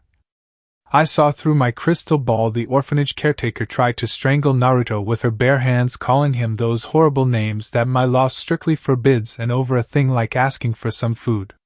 Food that the bitch of a woman denied the boy apparently for 3 days straight, not wanting him to reach his full potential. My ANBU that I assigned to watch him don't seem to care what happens to the boy, and the crueler children will see him, when he is older, as a target they can prey on without repercussions. Had not for intervention of a female Chuunin named Kurinai, who wanted to play with the children there that day, I would have failed to protect the boy. I punished that bitch of a caretaker accordingly and execute her for her crimes before the council could try to overrule my decision. However, word gets out, and the possibility of Naruto surviving are sliming further, as no one wants to help the boy out of fear of being labeled a demon lover, as one newly demoted Jounin to Genin called the boy. I nearly fail Minato and Kushina, but I will make amends for it now and show those old fools why I am called the god of Shinobi. Sarutobi Sandaime. At least he got his act together, though personally the old geezer was 6 years too damn late, said Rin, showing Yujito the journal, which caused the demon vessel to let out a feline hiss at the passage she read. When the leaf burns to the ground, I'm going to enjoy seeing those fools' faces as they burn into ashes and dust in the wind, said Yujito, with Soi Fong nodding in agreement with the two leaders. Hyuga compound 20 minutes later. Hinata looked herself in the full-body mirror, and at the long and getting longer braids that went down the front of her. When she first met the spirit in her sword, she in all honesty a little freaked out, but it ended when the woman that she now took the appearance of told her that she would become a great healer. It was a secret fact that Hinata's mother was one of the best medics around, since Tsunade herself in her prime before the fear of blood kicked in. In fact, had the demands of the Hyuga politics forced her to stay within the walls of Konoha, she could have been given the title of Sannin, or at the very least the head doctor at the hospital. The Hyuga elders had put a stop to that, saying that such a prestige clan such as theirs was beyond such things, and that using their eyes to help others was beneath them. A knock at the door caught Hinata's attention, and the door slid open slight before a navy blue hand with black-orange stripes holding what appeared to be an invitation. Silently, the figure that Hinata suspected was Hanaya placed the invitation down in front of her door on her side of the room before shutting it, leaving without a word. Hinata was not surprised due to all the activity in the village. Silence beat talk when it came to secrecy in regards to certain things. Dear Hyuga Hinata, you are cordially invited to meeting the Shikage of Shinigami no Sato this evening for a private dinner. However, this meeting is in secret and must be kept from those you do not trust and even from some of those you do, including your own family. The dinner will be 7 p.m. sharp. A Shinigami shinobi will arrive to take you to the Shikage, who is looking forward to speaking with you soon. Sincerely, Kagaya Kimimaro, second in command. Hinata was ecstatic knowing that she was going to meet her Kenpachi-kun again, so after looking at her clock, seeing she only had 4 hours to prepare and get ready, she then went and threw herself almost literally into her closet for something that would show him she cared. Hokage Tower, Hokage's office 20 minutes later. Do you think it's him under that disguise? Said Jiraiya, wondering what his teammate thought of the whole situation with Naruto. I don't know. Kakashi told me that Kagaya Kimimaro, the one that had been supposedly killed by Gaara and Lee, is still alive, said Tsunade, looking at the shocked super pervert at this news, having read the report Gaara gave to Tsunade as one of the last official acts concerning the Leaf's former alliance with Suna. How did he find that out? Said Jiraiya, wondering how that man, who from Gaara and Lee's report that the man was fanatically devoted to Orochimaru, could serve the Shikage. During that incident at the Hokage graveyard, the man bearing the description of one of the shinobi in charge, who was standing before us as the Shikage translator, spoke to his partner in crime. This Sajin character apparently referred to him as Kimimaro as they fled with the coffins and Kushina's urn, said Tsunade, trying her best to hold in the tears from losing her loved ones from this place yet again, only this time under different circumstances. I could talk to the Shikage if you want. Try to convince him to hand the coffins back over to Konoha in exchange for something else, said Jiraiya, hoping that would help ease her suffering. I will not have them talked about as if they were nothing but pieces of furniture, you old pervert, said Tsunade, now angry at them man for even considering such a thing. Then let me go talk to him. Maybe I can figure out what's going inside that head of his, said Jiraiya, seeing the small nod from Tsunade before Shizen came in looking worried. Tsunade-sama, please come quick. Kakashi-san is in critical condition, said Shizen, as she had tried to help the man into the hospital before his injuries became too severe. Great, more bad news, said Tsunade, wondering now how the third kept doing what he did in his old age when he came out of retirement. Konoha Hospital 10 minutes later. When Shizen said Kakashi was in critical condition, she wasn't saying it in a worried yet in a playful manner that Tsunade was used to. The slug Sannin originally thought she did when a woman beat that man up for reading that perverted book of his when in front of them. Now the female Hokage saw that Kakashi was in serious pain with lots of wounds, bruises, broken bones, and several concussions worth of mental damage to his skull. What the hell happened to you? Said Tsunade, not liking the man for what he did to her little brother, much less the man himself. Damn that stupid, Hippocratic oath all doctors have to take. I encountered a shinobi from Shinigami heading away from the direction of the Hyuga compound and believed he was spying on it to steal one of its members like Kyuumo did years ago. When I confronted him about it, he denied it and got into a strange taijutsu-like stance I have never seen before that even fooled my Sharingan eye. It was as if his arms stretched out several inches before hitting me right in the face, even though my Sharingan told me it wasn't going to hit me, said Kakashi, frowning as he replayed everything in his head and how he was so utterly beaten by the demon mask-wearing man. So that single ninja took you down, sensei? Said Sasuke with mild interest, wondering just how strong the Shinigami were if they could withstand the power of an Uchiha. Yes. Be careful and stay away from them, Sasuke. You still need more training before you can face that one, much less the Shikage himself, said Kakashi, knowing that even with his help Sasuke would still be at the mercy of what seemed to be Sharingan-proof shinobi village. We'll see if a simple ninja can stand up to the power of an Uchiha, said Sasuke before leaving. His face held a brooding scowl like all the previous days before, thinking that he was the superior being. I almost hope he dies if it weren't for the pride of the Leaf Village, thought Tsunade before taking care of Kakashi's injuries, knowing he was going to be out of it for some time. The Royal Leaf Hotel, hours later. Shinigami Village's personal floor. Hinata was blushing scarlet wave after scarlet wave in anticipation at seeing her sweet love again after 3 long years. The Hyuga girl was now quite tall for her age, with some people mistaking her to be 17, or even 18 years old. She wore a navy blue kimono that showed her figure well, revealing that she was indeed a well-developed woman, but just not enough to turn a man into a pervert. Though the line did seem to narrow slightly if she bent down to pick up something from the ground and a certain pair of blue's eyes stared at certain parts of her. If anything, such a thought made Hinata go even redder. For Kami's sake, she even made a cherry right now look like a sour apple. Kimimaro was a step and half ahead of her to lead her to the designated room, which for security reasons was the last one on the left upon the rows of rooms they took up. Finally approaching the required door, the 2 shinobi guards received a nod from Kimimaro in regards to the silent question about Hinata before the right one knocked on the door 3 times and opened the door several seconds later. Upon further inspection, as Hinata entered after bowing to the guards, she saw that the room itself was dimly lit with 2 chairs and a table. Kimimaro moved in front of the Hyuga girl to announce her to his master for this special occasion. Presenting Hyuga, Hinata of the Hyuga clan, said Kimimaro, bowing to Kenpachi before leaving the room, while Hinata took several steps towards the shadowy form of her love. Hello, Hinata-heim. You have truly become the beautiful woman that I knew you would be, said Kenpachi, making Hinata blush at his words before his hand gestured for her to sit, which she did. The meals set before them were a variety of several exotic dishes put together, and they began eating them in the barely lit darkness.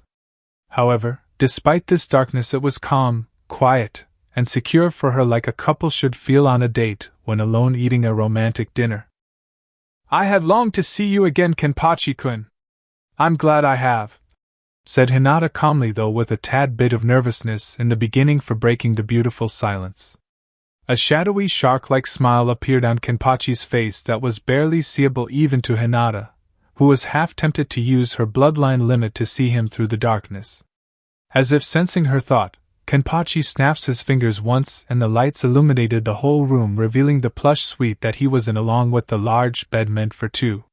This time Kenpachi decided not to wear his mask, knowing that do so was insult to his love. If Hinata wasn't so mesmerized by Kenpachi's face, she would have gotten a nosebleed from the perverted thoughts running through her head. To Hinata his face was strong, rugged, and the kind that knew what battle was, judging from the scar coming down his left eye. I'm glad to have you here, Hinata-heim. I have missed hearing the sound of your angelic voice for so long that at times I thought I would go insane, said Kenpachi, rising from his chair and closing the gap around them, lifting Hinata off her chair into his strong muscular arms. Hinata felt small compared to the man of a giant she loved as he held her, while her head rested on his muscular chest, holding him with all the love she had for him. He felt like smooth steel covered in smooth leather as she massaged his rib cage as her hands went under his black blood-red coat and shirt he wore.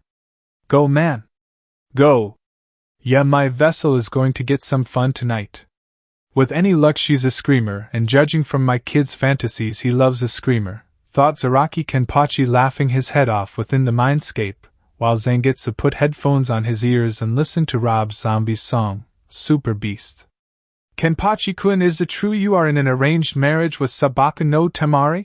Said Hinata, not wanting to spoil the mood, but for all purposes of knowing she had to hear what she already knew from his mouth. Yes. Are you upset?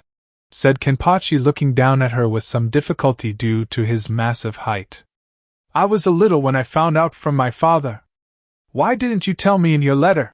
Said Hinata, looking up at him with tears in her eyes. Because I was afraid that if I wrote those words that after you read that single line would have destroyed my letter without hearing the explanation. I had my loyal shinobi Toshiro inform your father after Hanaya reported to him that your father did not hate me like all the other villagers. I had only entered the arranged marriage under the stipulation that you would be the one I married and sired children with first, since you are my first love," said Kenpachi, not wanting to talk to Hinata about this, but rather hold her deeper into his ever-loving embrace. "I know it's just that. I don't want to be a third wheel if you start to love her more than me," said Hinata, immediately hating herself for saying such horrible things. "You becoming a third wheel? Hyuga Hinata, I'm disappointed in you for saying such a thing about yourself.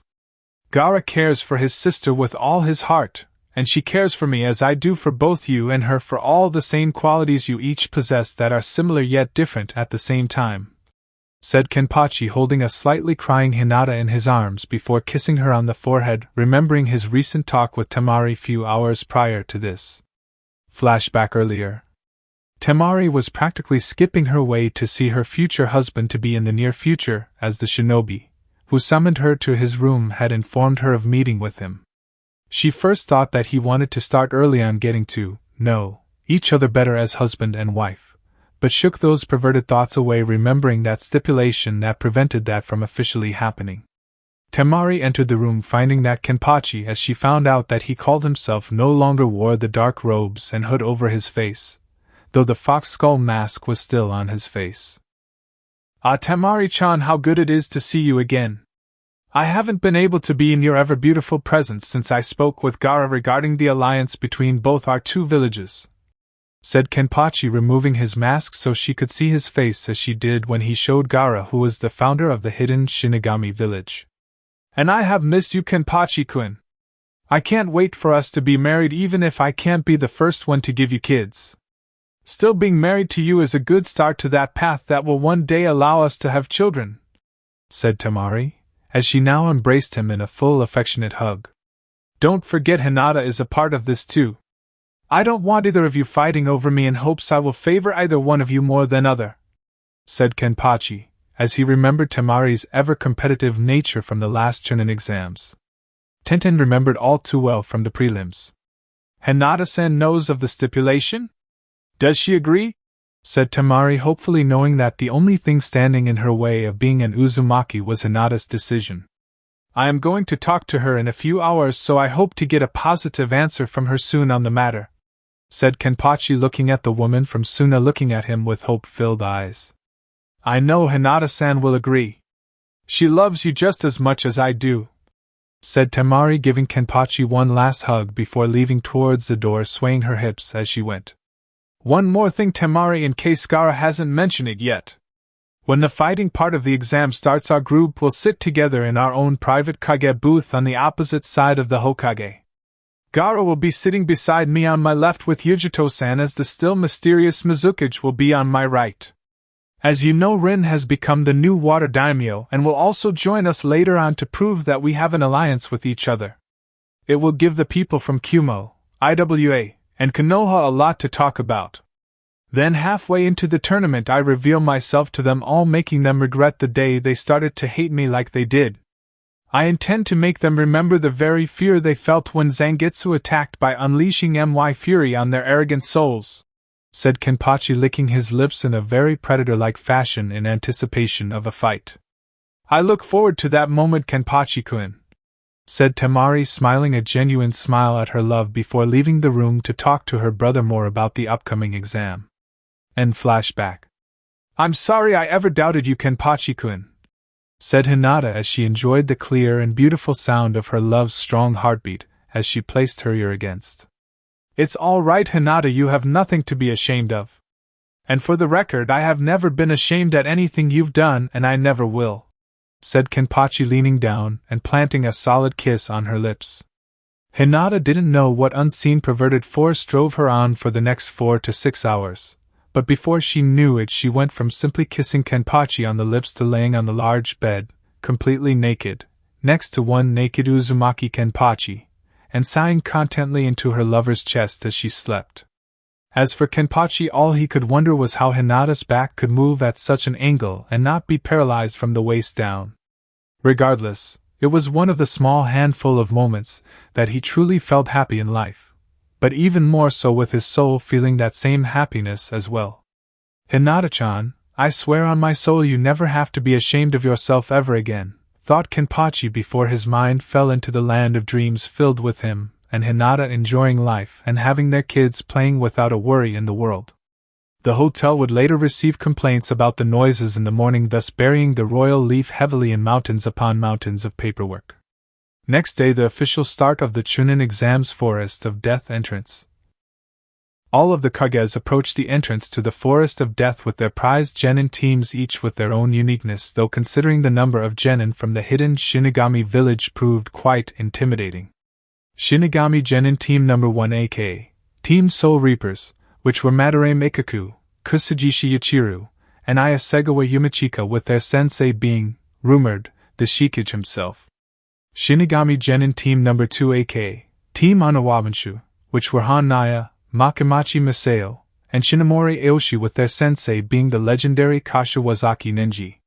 Shinigami Genin Team No. 3 aka Team Manslayer, which were Sita Sojiro, Yukishiro Enishi, and Himura Kenshin, with their sensei being Hiko Seijiro. Shinigami Genin Team No. 4 aka Team Shinsengumi, which were Okita Sashi, Udo Jin-e, and Hajime Saito, with their sensei being Hijikata Toshizo.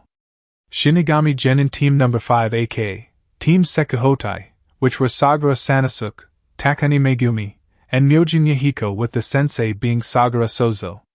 Those were just some of the teams that the Shikage had before the gates, looking into the Forest of Death without fear, with their eyes full of confidence. They knew passing wasn't the real objective in being in Konoha, since they would all be promoted when they returned home, but rather a part of their Shikage's plans. The real test was making those hostile to them realize that the Shinigami were not pushovers, and when this part of the exam was over, everyone would see it too. "We better avoid the Shinigami teams," said Ino to her teammates, sensing a great deal of power coming off of each individual on the teams. "I think we should focus on the IWA and Kumo teams so we can face the Shinigami later in the preliminaries and finals to test their flames of youth." "YOSH," said Lee, who was quieted down by Kurenai with a slap to the back of his head and gave one to Guy as well to prevent him from going into his usual tirade. "Kenpachi-kun, I do everything I can to prove I am worthy of being your wife. Even if you already believe it in your heart, I also need to prove it to myself," thought Hinata, who was now wearing black shirt and pants with white lines along the robes around the shirt, that complementing her figure as well as hiding it at the same time. Even her long hair was braided down in the front rather than back, giving her an appearance of innocence that turned the heads of many boys as her age. When the Hyuga girl, now turned woman, originally awoke from her ever so comfortable position with her head on her lover's chest, she realized that if she didn't get home soon, there was going to be a lot of panic within her home.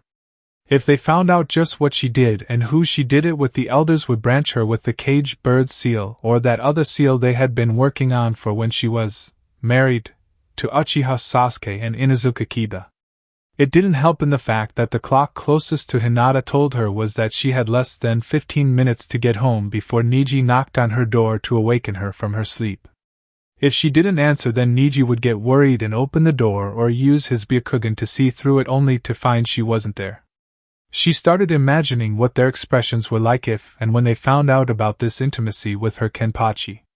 Hinata could not help but giggle a little, which only was noticed by Kurenai, who decided to hold off for questioning until later, though whether or not she would like it she did not know. When Kurenai had first asked what forced her to go for such a change in clothing, Hinata had to force down the blushing at the memory of waking up to her love, realizing they had done it that very night. It did not help that Unohana Retsu had given Hinata a serenity-like smile that, while gentle, was also mischievous all the same if you read in between the lines, and that the young girl named Yuichiro had come in just when she finished getting dressed.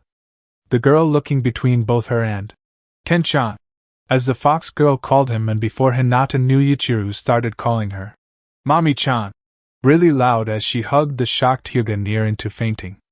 Had Kenpachi not awakened at the fox girl's shout and let out a laugh at Hinata's reaction, his poor Haim would have fainted and missed the Chuunin exams, making her team fail. Hinata was glad, mind you, of finally being able to do such a thing with the man she loved, but at the same time was silently disappointed. Not in Kenpachi's performance. No, the man has as much stamina as he was tall in height, and big in other place as well. The source of disappointment was that Hinata had to use the anti-pregnancy jutsu Kurenai taught her should she do something like that with any man. As if Hinata would be so shallow to do that with just any person. Hinata was snapped out of her thoughts when Enko and Ibiki had arrived with a handful of ANBU each behind them in full battle-ready gear. She then realized this new version of the Forest of Death would be much more intimidating than the one she was in 3 years ago, and Hinata proceeded to grip the hilt of her sword to keep her confidence up. "All right, you stupid bastards, listen up because I don't like to repeat myself. My name is Marino Ibiki and I'll be in charge of this part of the Chuunin exam. For those teams who were here before, this is the Forest of Death and the objective is to get to the tower that is located in the center of the forest itself. The tower itself is the safety zone, if you will. That will be like when you enter your borders of your country knowing that the enemy will not and cannot pursue you. The objective in this exam is to simply survive and get to the safety zone before your enemies, which will be the other teams, get you first. You have a total of 4 days to get to the tower or your team will be disqualified, thus allowing these ANBU behind me to enter the forest and retrieve you in order to prevent any and all animals or possibly giant insects from killing you. Any of you jack-offs have questions?" said Ibiki, looking around, noticing that Team 1 from Shinigami had a hand raised from the wolf-skulled masked shinobi. "Yeah, I got one."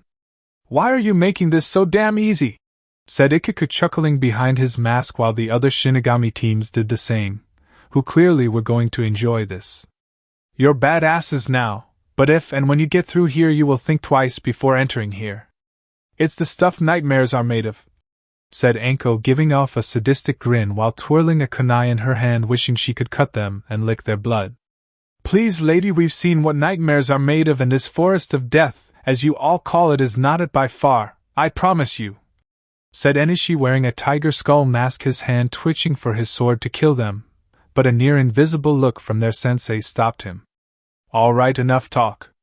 Each team go to a gate and start running like your soul depends on it," said Ibiki, grabbing the flare gun from Enko before shooting it into the air to signify the start of the exams. As the teams left, only the Kages, Jounin senseis, and their bodyguards remained.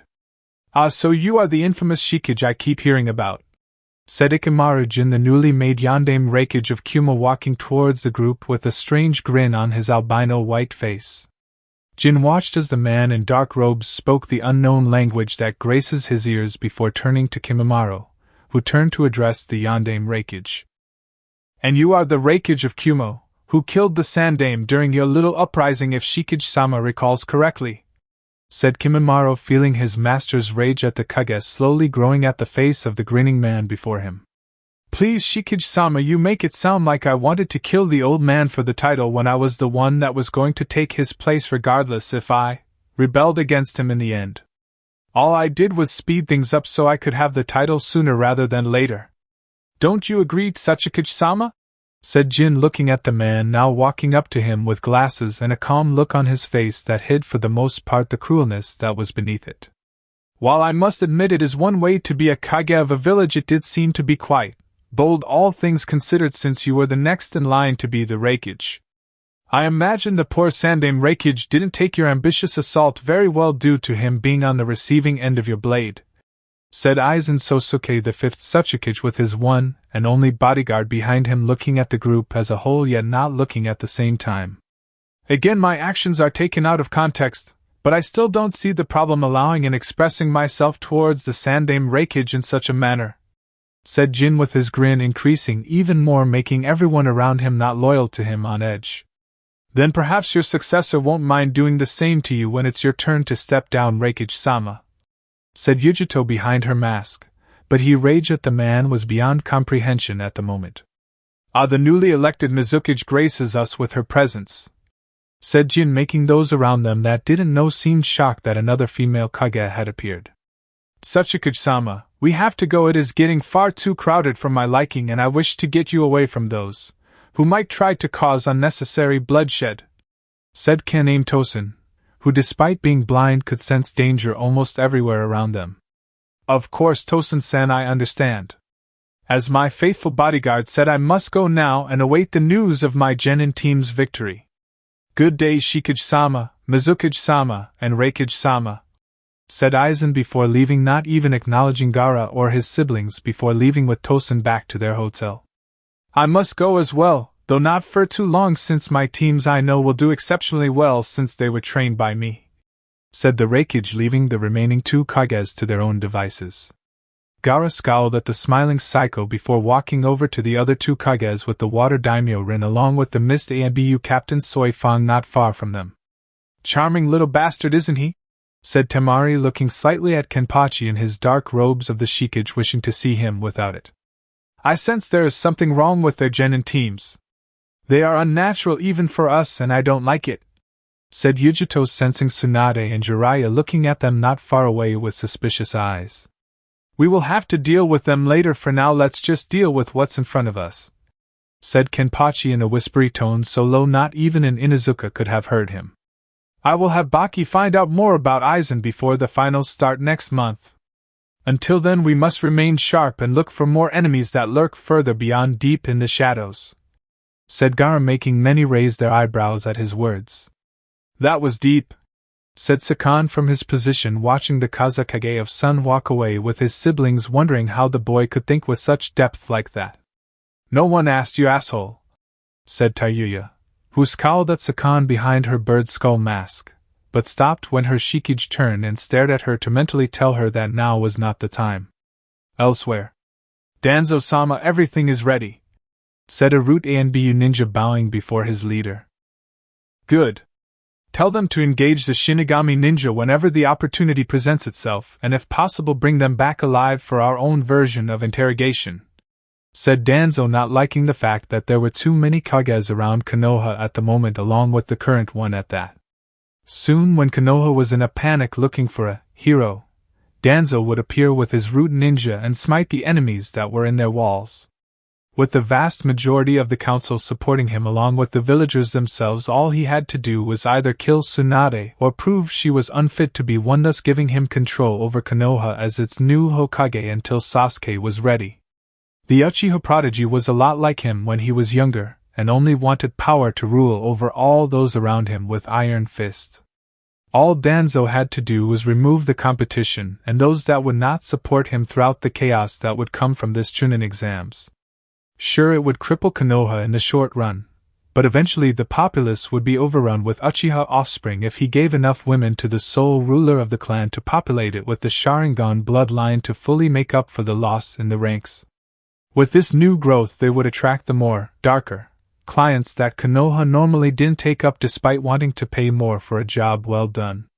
The old fool Sarutobi Sandaime had made the leaf soft under his rule and made such things necessary due to his policy on protecting those who are precious, and all the ridiculous nonsense that went with it. The Leaf Village was a place where dealers of death were born to kill, not save others unless they were the paying clients, or there was a heavy reward involved in the rescue itself. If not, well, let the weak villages around his newly imperialized Konoha try and failed, while the leaf grew stronger under his might and the belief of the strong feeding off the weak failures in life. Danzo-sama, we have just received news from one of the teams, said Arut Anbu, who kneeled before the one-eyed and armed man. That was fast. The Shinigami are not as strong as they made themselves out to be, said Danzo, chuckling at how he would use those bodies to humiliate the Shikage and hang them in the village square for all to see. Not exactly, sir. They are sending a distress signal on our headset via secret channel. The teams we sent in to strike are being attacked and wiped out, said the Root Anbu, showing fear in his voice, not knowing how his master would take it. How many teams have we lost? Said Danzo, scowling at this information, knowing that some of Root Ninja he had in place around the Forest of Death were some of the best he had ever trained. Over half, Danzo-sama. We killed the Waterfall Ninja entering the exam shortly after they entered the Forest of Death, but soon after that the team responsible was taken out. When a nearby team was sent to investigate, they too were destroyed in a mere matter of moments, and soon other calls came of their teams being slaughtered, said the ANBU Root Ninja, looking up at the leader of the group to find the man was scowling deeper at this news. So the Shinigami have backbone, do they? Fine, we'll focus on other matters. Pull the rest of the men out and proceed to get ready for stage 2, said Danzo, who saw his loyal shinobi bow his head before leaving into the shadows to carry out his mission. Danzo leaned back in his chair thinking of how to deal with the Shinigami shinobi, who from what information he was getting were not the wimps he thought they were. There was no doubt would be severe backlash from this move if the bodies were taken before Jiraiya and the Hokage herself addressed this matter. Even the council couldn't protect him in this, and Danzo knew that it would make him a marked man no matter what. Still, there was a chance that the Shikage will pin this on Tsunade or Jiraiya, even not knowing the full details of Root itself.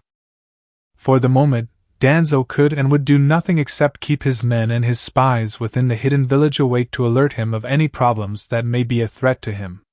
I have waited this long to have my dream fulfilled. I will not have it delayed any longer, thought Danzo, his face that of a snarl with his fist in his only arm clenched in rage. Chapter 11 Chuunin Exams Part 2. The 4 days spent in the Forest of Death was hell for the Leaf Ninjas along with the other teams from the other villages except the Shinigami teams, who thanks to several scouts placed prior to the exams knew exactly where to go. It wasn't hard to do since all they had to do was head straight for the tower without being killed by any of the more bloodlust-filled teams from the various villages.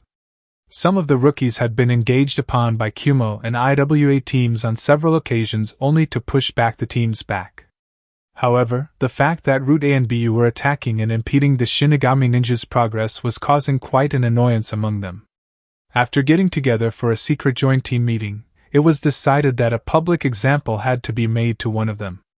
Not that having so many body bags filled with dead Root A and BU shinobi wasn't already a big public example, mind you, but unfortunately such a thing wasn't enough. What the Death God Shinobi had in mind involved making a statement to Konoha that cheaters never win on the grounds that a masked Root A and BU secretly approached Team 7 and showed them the quickest way to the tower.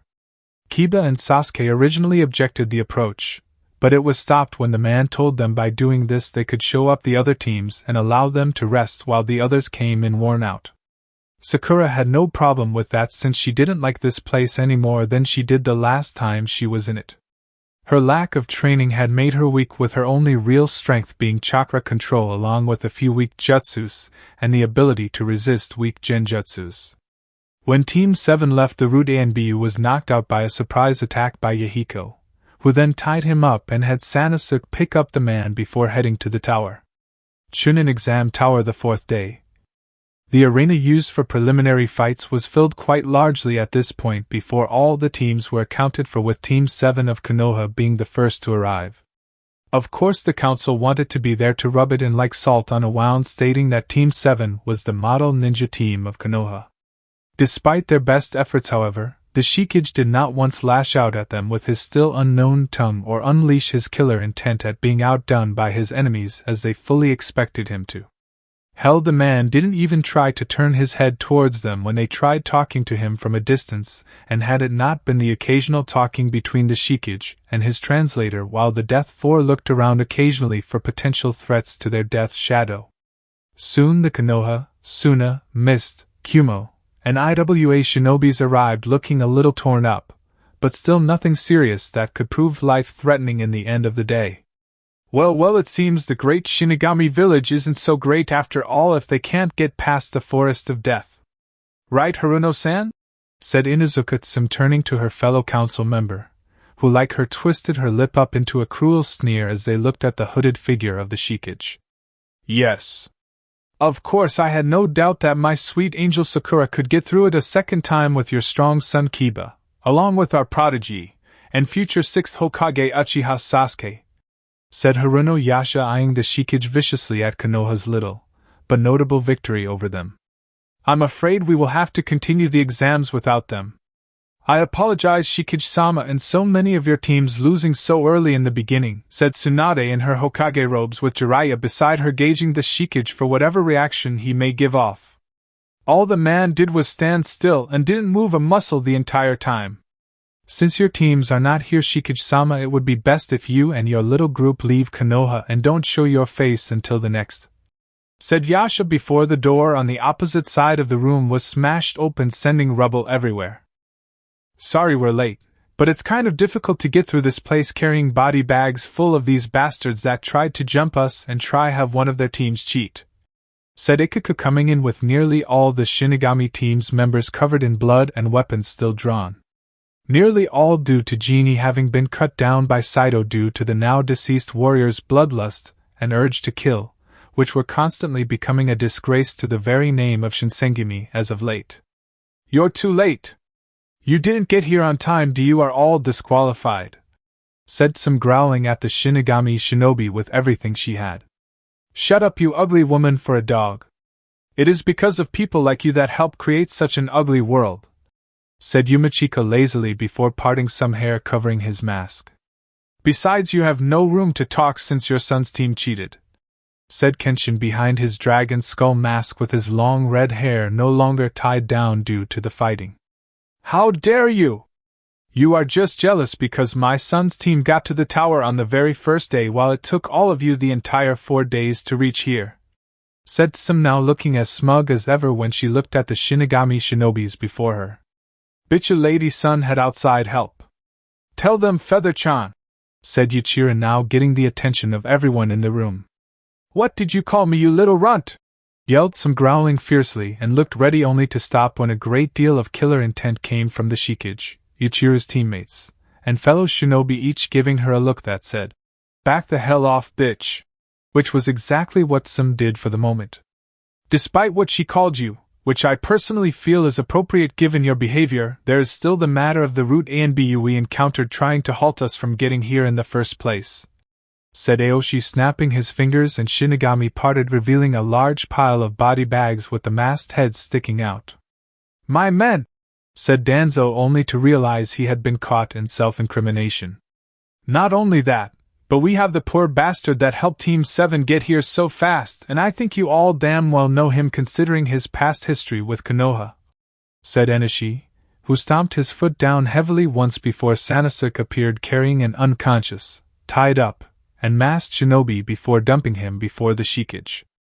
"Wake up and introduce yourself, Mizuki," said Hajime Sato before stepping heavily on the man's shoulder, breaking the joints connecting the shoulder and the rest of the body together.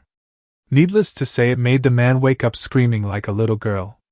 "It can't be, Mizuki is a traitor to Konoha and was put in prison," said Tsunade before she turned to the council and Danzo, who stayed as calm as ever. "We reviewed the evidence against the man Hokage-sama and felt that given the demon and a demon lover like Ichiraku was involved, we felt their story was unreliable at best. We had to drop the charges in the interest of justice to this wrongfully convicted man," said Danzo, all too sweetly for Tsunade and Jiraiya's taste. "I told that demon brat I would get my revenge, and since I was freed from prison I have been living a life of greatness," said Mizuki, his mask having finally been removed by Kenshin's sword. "Still, cheating in the exam is illegal no matter what, and no village has any right to play favorites at such a crucial part of the exam. With your permission, Shikage-sama, I would like to kill the scum that now lies at your feet," said Saito, readying his sword into the Gatatsu stance, aiming it at the man's neckline. "You can't do that, you have no authority, and to do this now would be an act of war with the leaf," said Mizuki, not wanting to lose his life yet, as he still had value to Danzo. "Just as the root A and B we killed had no right killing Waterfall Shinobi before going after us," said Enishi, cracking his neck, itching to get into a fight right about now. "Should we do anything, Tsunade?" whispered Jiraiya, knowing they could fight this if the Slug Princess gave the order. "No. Either way, Mizuki is going to die, so why not now?" said Tsunade, whispered back to Jiraiya, who nodded his head, knowing one way or another Mizuki was going to die. Before anyone could make any further argument, everyone now turned their attention to the Shikage, who raised his right hand turned into a fist with his thumb out, bringing to the left side. He paused for a moment at his neckline, and then moved it across to his right side again before brining it down to his side. "Understood, Shikage-sama," said Saito, who pressed his foot into Mizuki's spine to keep the man from squirming under him before he released his attack on the man, killing him instantly. "Shikage-sama, we the council is hereby placing you and all of your genin teams under arrest for the murder of Konoha Shinobi," said Danzo, summoning several root A and B to the scene only for Tsunade to stamp her foot down, making the arena shake. "I am the Hokage here, Danzo, not you," Mizuki was a traitor to Konoha no matter what you say, and unless you want me to disqualify Team 7 right now for cheating, I suggest you keep such illegal actions to yourself," said Tsunade, glaring at the rest of the council to keep them all in line. "This isn't over, Hokage-sama," said Danzo, not willing to let this matter rest. "It's over if I say it's over," said Tsunade, who would have continued on more had it not been for the sudden increase of killer intent coming from the Shikage once more. Why was the Shikage releasing killer intent? Because a certain dog boy was leering at one Hyuga Hinata while thinking perverted thoughts. Thoughts that did not sit well with the Shikage or Hinata herself, and if it weren't for the fact that the current situation made the man angry as it was, his secret would be out. "Perhaps we should continue on with the exams, Hokage-sama," said Yujito, looking at the startled fire shadow, knowing that the woman once held the very same look when she had sensed the man become angry. "Yes, of course, Mizuki-sama. Considering the nature of what transpired in the Forest of Death, the Shinigami Genin teams will not be stopped from continuing unless they choose to," said Tsunade, getting unfriendly looks from her fellow council members, but considering their actions in the past, she didn't really care at this point. "Are you kidding? We came all this way here for a good old-fashioned fight, and we'll be damned before Kami before we back out of this now," said Ikaku, smiling evilly at them before looking at the Shikage, who simply nodded in agreement. "Damn straight," said Sanosuke, looking at Yahiko, who smiled along with him, that of a fighter's smile that made several of the Leaf nervous. With that resolve, Tsunade gave the same speech the third Hokage had done in the last Chuunin exams Konoha had hosted. Soon after, the screen hidden behind the wall behind her appeared, and two random names were now going to appear at random to determine who fought first. Himura Kenshin versus Yukishiro Enishi. "This is some serious bullshit," yelled Tayuya, seeing the names being placed, not believing for 1 minute that those names came up random. "All right, everyone, heads up those names that were called. Stay here, the rest of you go up to the step to the second floor," said Anko, ignoring the demon skull-masked red-haired woman that just swore loudly. Though Anko had to admit it was some serious bullshit. Obeying the elite Joun and the other Genin teams went to the balcony to watch the fight happen, with Sasuke waiting with anticipation and his Sharingan now active. Whatever power these fools below him had would soon be his and then turned against them later on. "You guys ready?" said Anko, looking between them, seeing reluctance in their eyes due to the fact they were from the same team. "Reluctantly, I am ready," said Kenshin, drawing out his sword, and Enishi readying his as well. "Same here, however. No matter what happens, Kenshin, we will fight our best to show the Shikage how strong we have become under his guidance," said Enishi calmly before he took one deep breath to clear his mind. "Begin," said Anko, bringing her hand down for the fight to start, and start it did, with each warrior moving at high speed against the other, swords swinging. Everyone outside of all the shinobi in the hidden Shinigami village were surprised by their speed, as even Sasuke, much to his annoyance, could not copy what they were doing. Each time they could be seen clearly, it was for less than a second, with each warrior on the defensive or offensive, though they were going so fast it was hard to tell who would win the match. This continued for another 45 minutes as they sliced, diced, and cut everything around them, leaving slash mark on the floors and walls. It only stopped when the Shikage had commanded them to stop in the unknown language he was speaking, making many turn their heads to him as to why stop such an intense match. "The Shikage says you both performed well, but at the rate you are going, one of you will give into your bloodlust and possibly slay the other, and declares it a draw between you," said Kimimaro, speaking up for his master, knowing everyone would want an explanation. "The Shikage does not decide that, the Leaf Proctor does," said Sim, snarling at them for disrupting the fight. "It doesn't matter, since I refuse to fight against Enishi-sen anymore under the command of my Shikage," said Kenshin, now putting away his sword back into its sheath. "The same with me," said Enishi, putting away his sword as well. "Okay. I guess we'll call it a draw," said Anko, scratching her head, confused at the outcome of the match. The two warriors simply nodded their heads towards each other before turning to face the Shikage and bow, showing their respect for the man. "What a bunch of pansies! They can't even finish what they started," said Kiba, smiling a cruel smile at them, going up the stairs to the balcony, receiving respectable nods from the other Shinigami teams. "You shouldn't put people down like that," said a deep-voiced tall kid, with curly brown long hair that covered his one eye and was well-muscled and by all means should have been considered a giant amongst his peers. Who the hell are you, Gigantier? Said Kiba, looking at this guy who was almost as tall as the Shikage if only by a few inches. My name is Sato, though my friends call me Chad. For what reason I don't know, said Sato, wearing practically all dark navy blue in terms of his ninja outfit, with only his right arm being bare of clothing while his left arm had a mist headband wrapped around it. So what's your special ability? Being freakishly tall? Said Sakura, seeing the kid as a freak of nature like her old teammate of a demon was. Considering your forehead is freakishly huge, you have really no reason to talk, said a boy with glasses wearing white with blue stripes outlining his outfit with a mist headband on his forehead.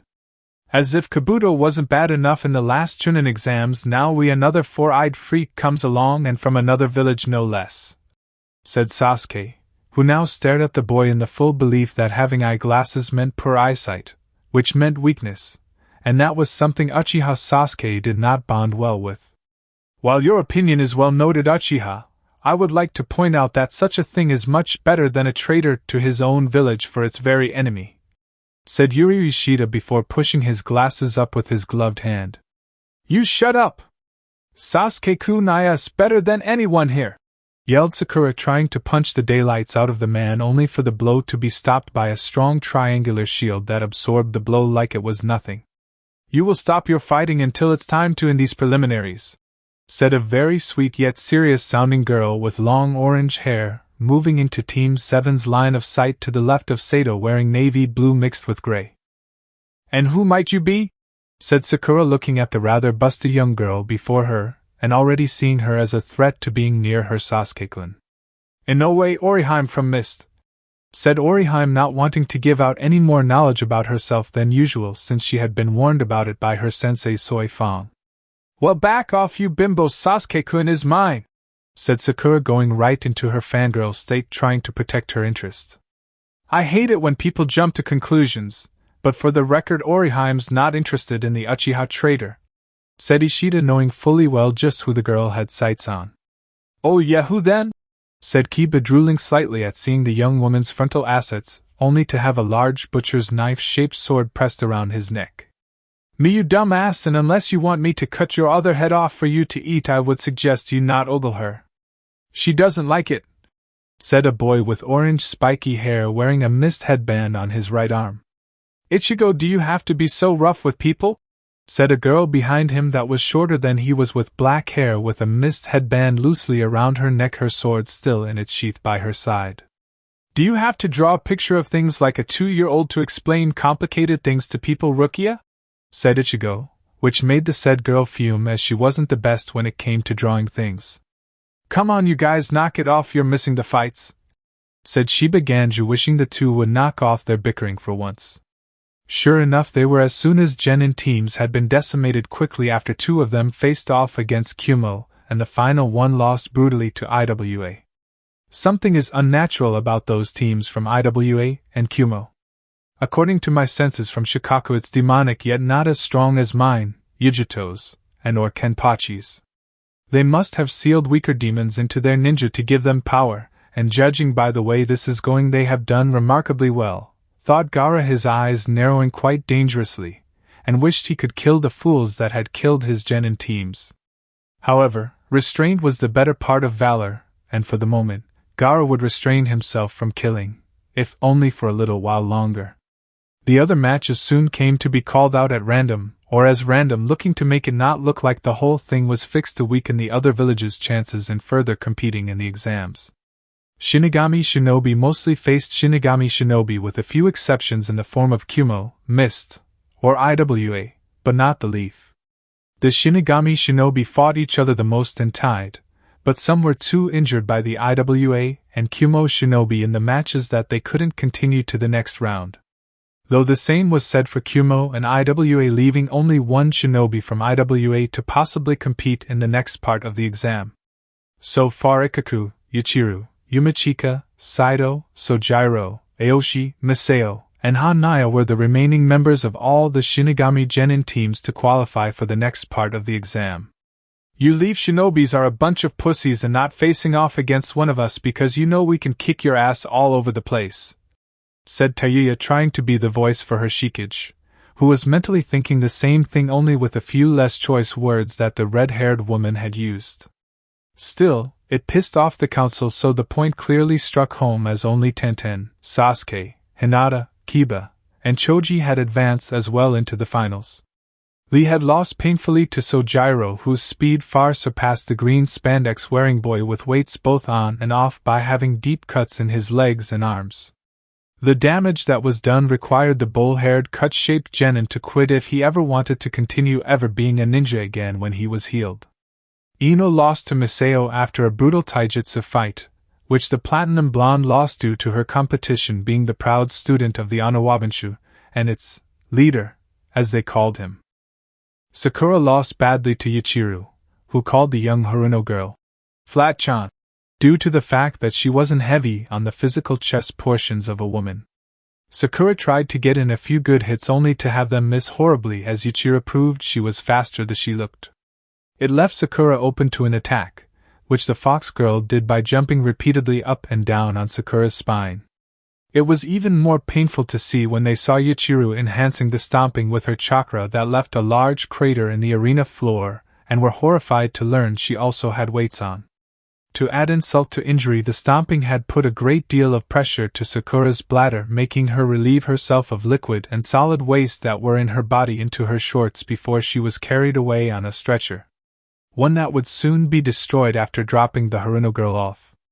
The Shikage loudly clapped after the so-called fight, was over applauding his little girl at making the pink-haired bitch suffer, while Ichiraku jumped up and down, was practically dancing around at the fact that she made her dad proud of her.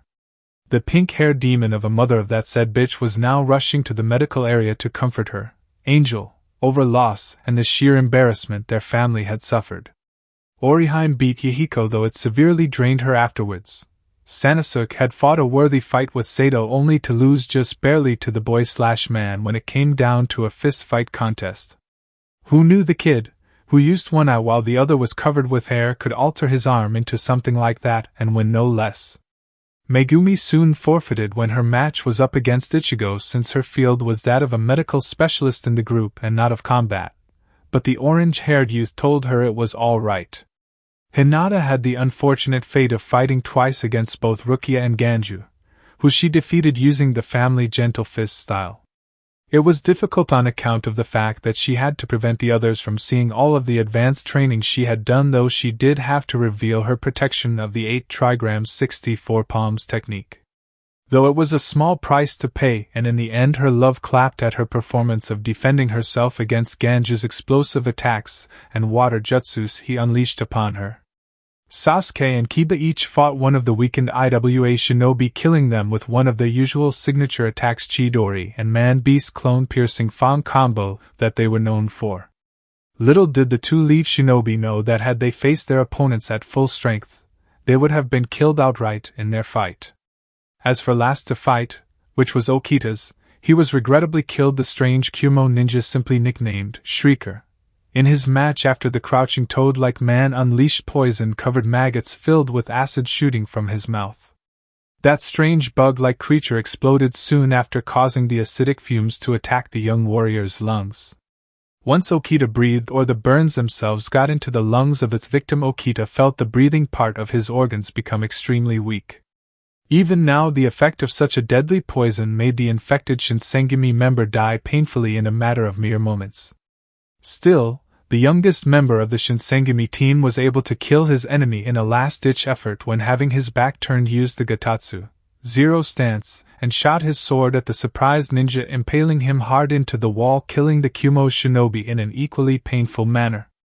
After several of the Shinigami shinobi carefully removed his body from the area floor, the Shikage had soon approached the dead swordsman's body and placed 2 coins on his eyes for the boatman on the river Styx as a sign of respect.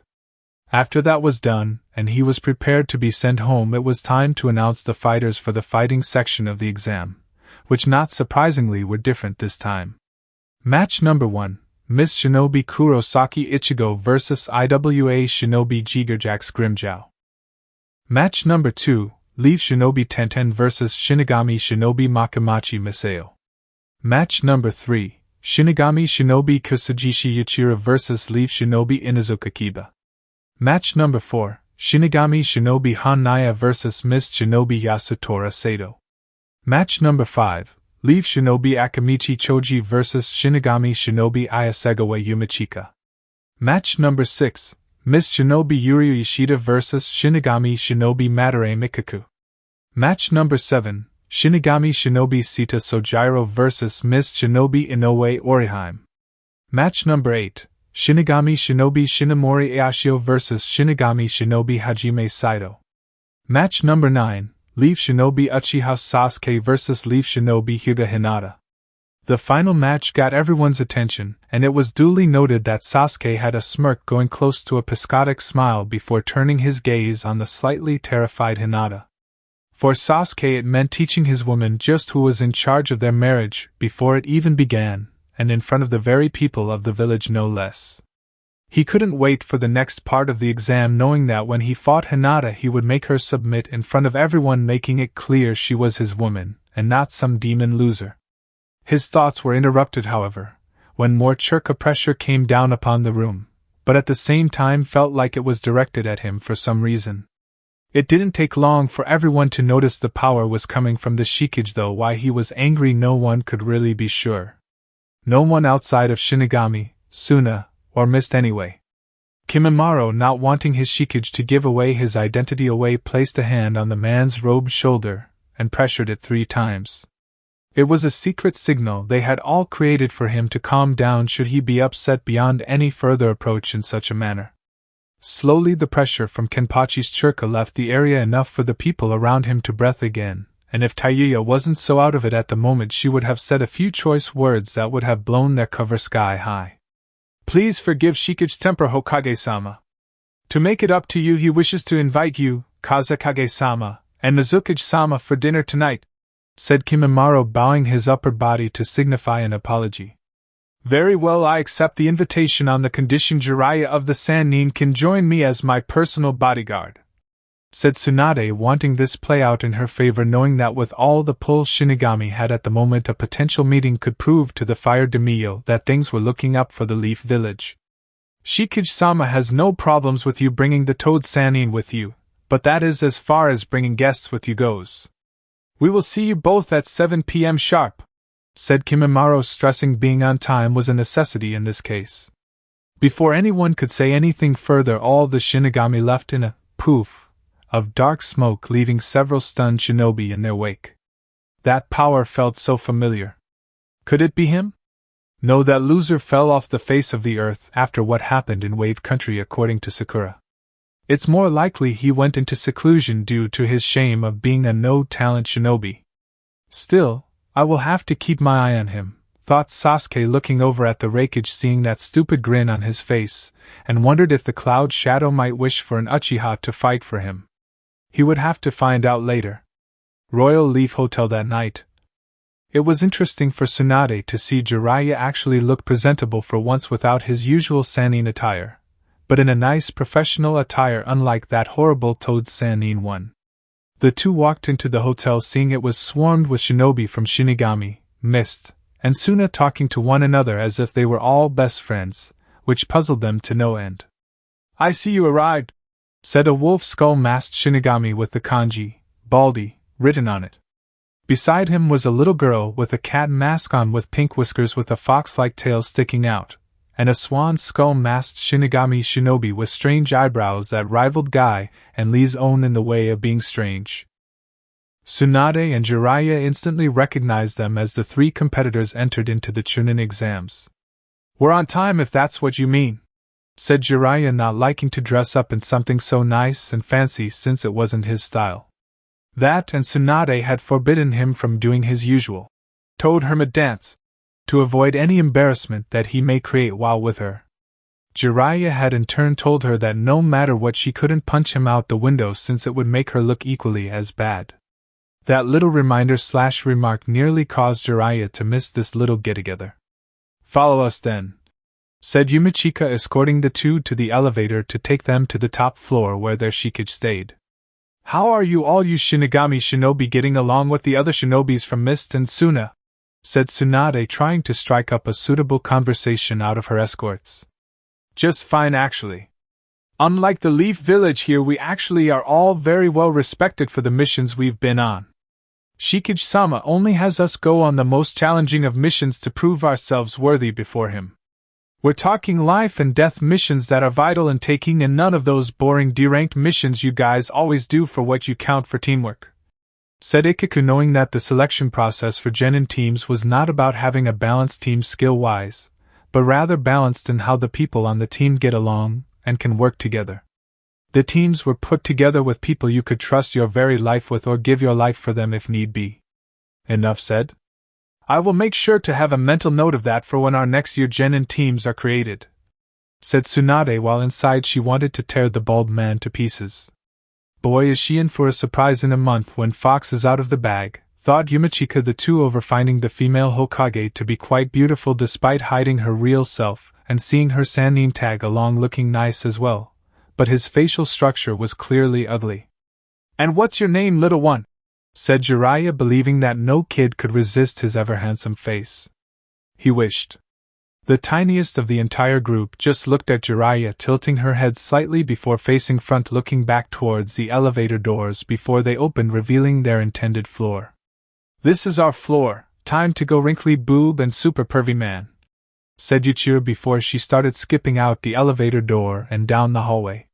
Tsunade and Jiraiya instantly became annoyed at the girls' nicknames for them. This girl is almost as bad as Naruto, if not worse, thought Tsunade and Jiraiya nearly at the same time, while the other two were holding back their fits of laughter at the choice of nicknames. Soon they followed the skipping fox girl, wondering why they didn't notice the fox-like features before during the preliminaries against Sakura. Speaking of the little pink-haired bitch, she was still in intensive care for several broken bones, some cracked/broken ribs, and all the while seeing a doctor on how to focus on the signs of her plumbing leaking during the day. Sure, Tsunade fixed that problem after removing the pressure her other organs had on her bladder and intestinal tract that, if not treated right away, would have caused her to wear adult diapers during her prime, which the Haruno girl did not want to happen to her.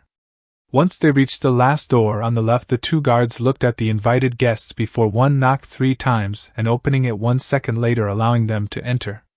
What they saw shocked them, as the Shikage was still in his robes with the hood that hid his face, while beside him was none other than Hyuga Hinata and Sabaka no Temari.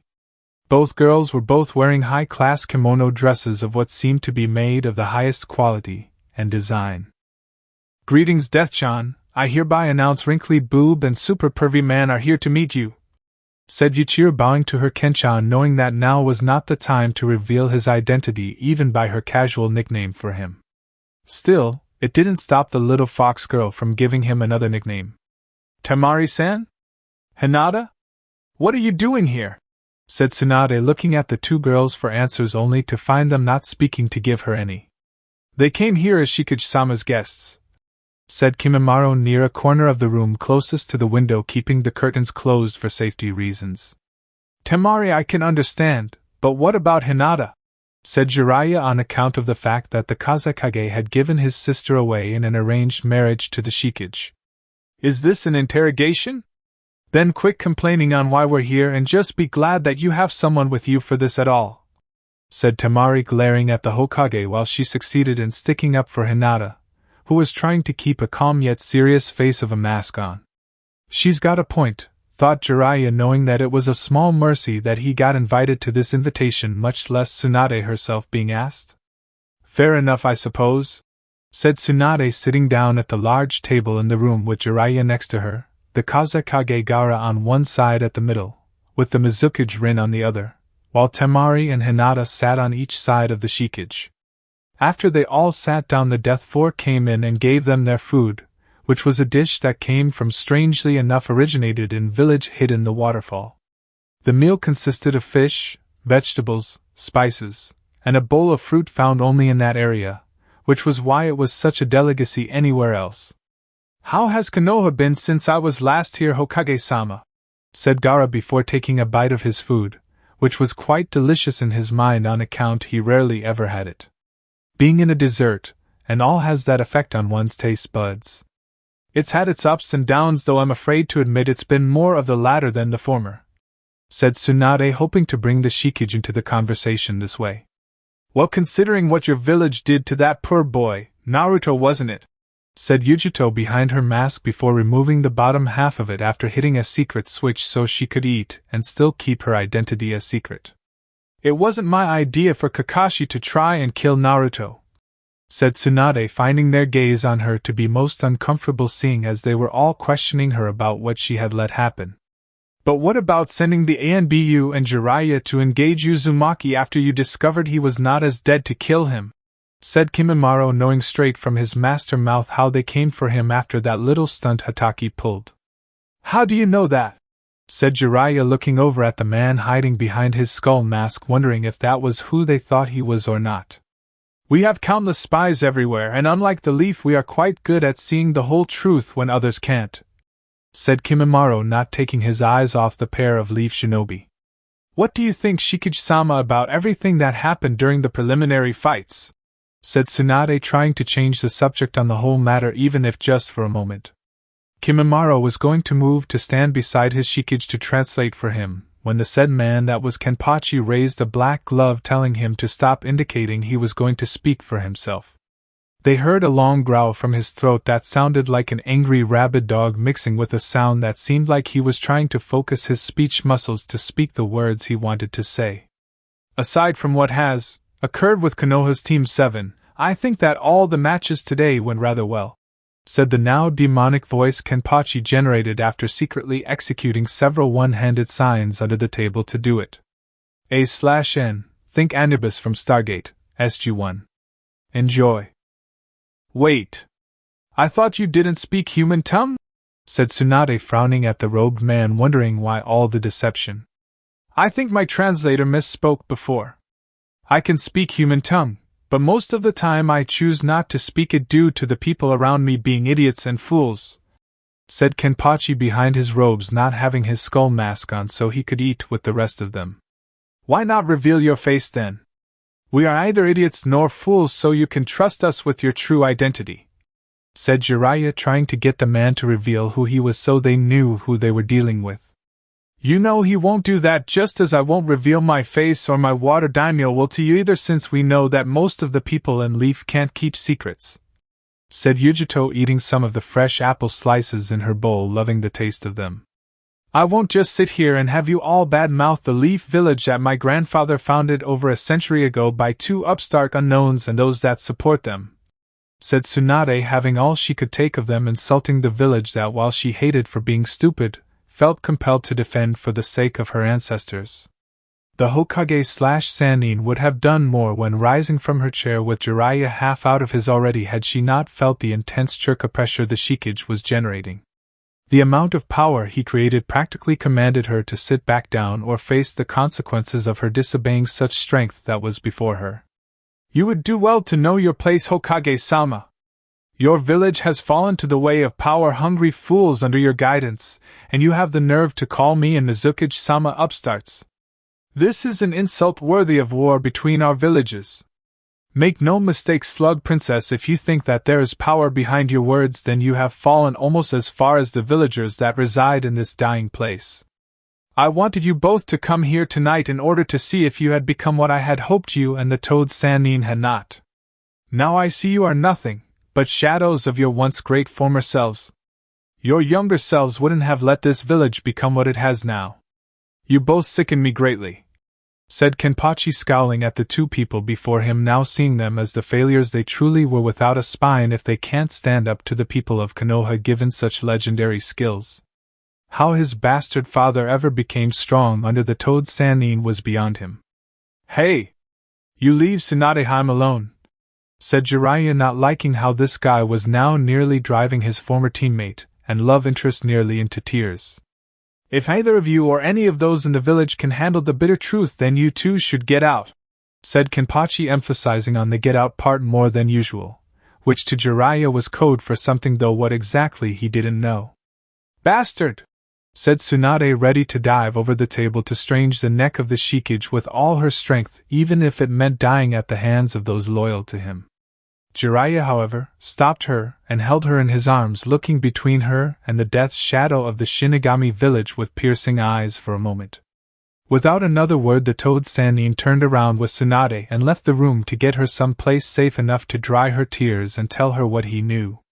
"Don't you think that was a little harsh, Uzumaki-san?" said Gaara, looking at his robed friend with a raised eyebrow. "What would you have me do, Gaara?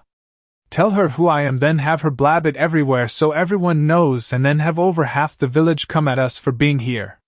You know that they have no love for you either, my friend, and if they try to, they will go after you, your brother, or sister to make you suffer," said Kenpachi, disengaging his demon voice jutsu in order to speak normally. "That will never happen," said Gaara, with his eyes narrowing and his killer intent spiking significantly for all to feel around them. "Don't worry, Gaara, I'll be fine should that happen, and if I get into trouble that not even I can handle, Kenpachi-kun will protect me," said Temari, holding onto his arm, snuggling into its muscled form hidden beneath the robes. Hinata scowled at Temari, not wanting to be outdone by Suna-born woman, and snuggled up to Kenpachi's other arm, showing that she was thinking the same thing. The fact that they were shooting lightning glares at each other was also a dead giveaway too. "Since we have a month to get everything ready, what should we do first?" said Yujito, so she could inform Rin more of the plan, since not all the specific details of the destruction of the Leaf Village were given for security reasons. "First, we need to keep an eye on IWA and Kumo, since they have no doubt formed a top-secret alliance with each other that won't be revealed until mere days before the finals. We will also have to get our forces ready in case we have to fight them, as well as Leaf Shinobi of Konoha's. So make sure all of your shinobi that you trust with this mission are prepared to do what they have to," said Kenpachi, looking at them all, seeing them nod and understanding, while Hinata and Temari knew that within a month's time the leaf would burn for a second time. Only this time the fire wouldn't go out until the village was nothing but ashes. "What about those who don't approve of Konoha's policies?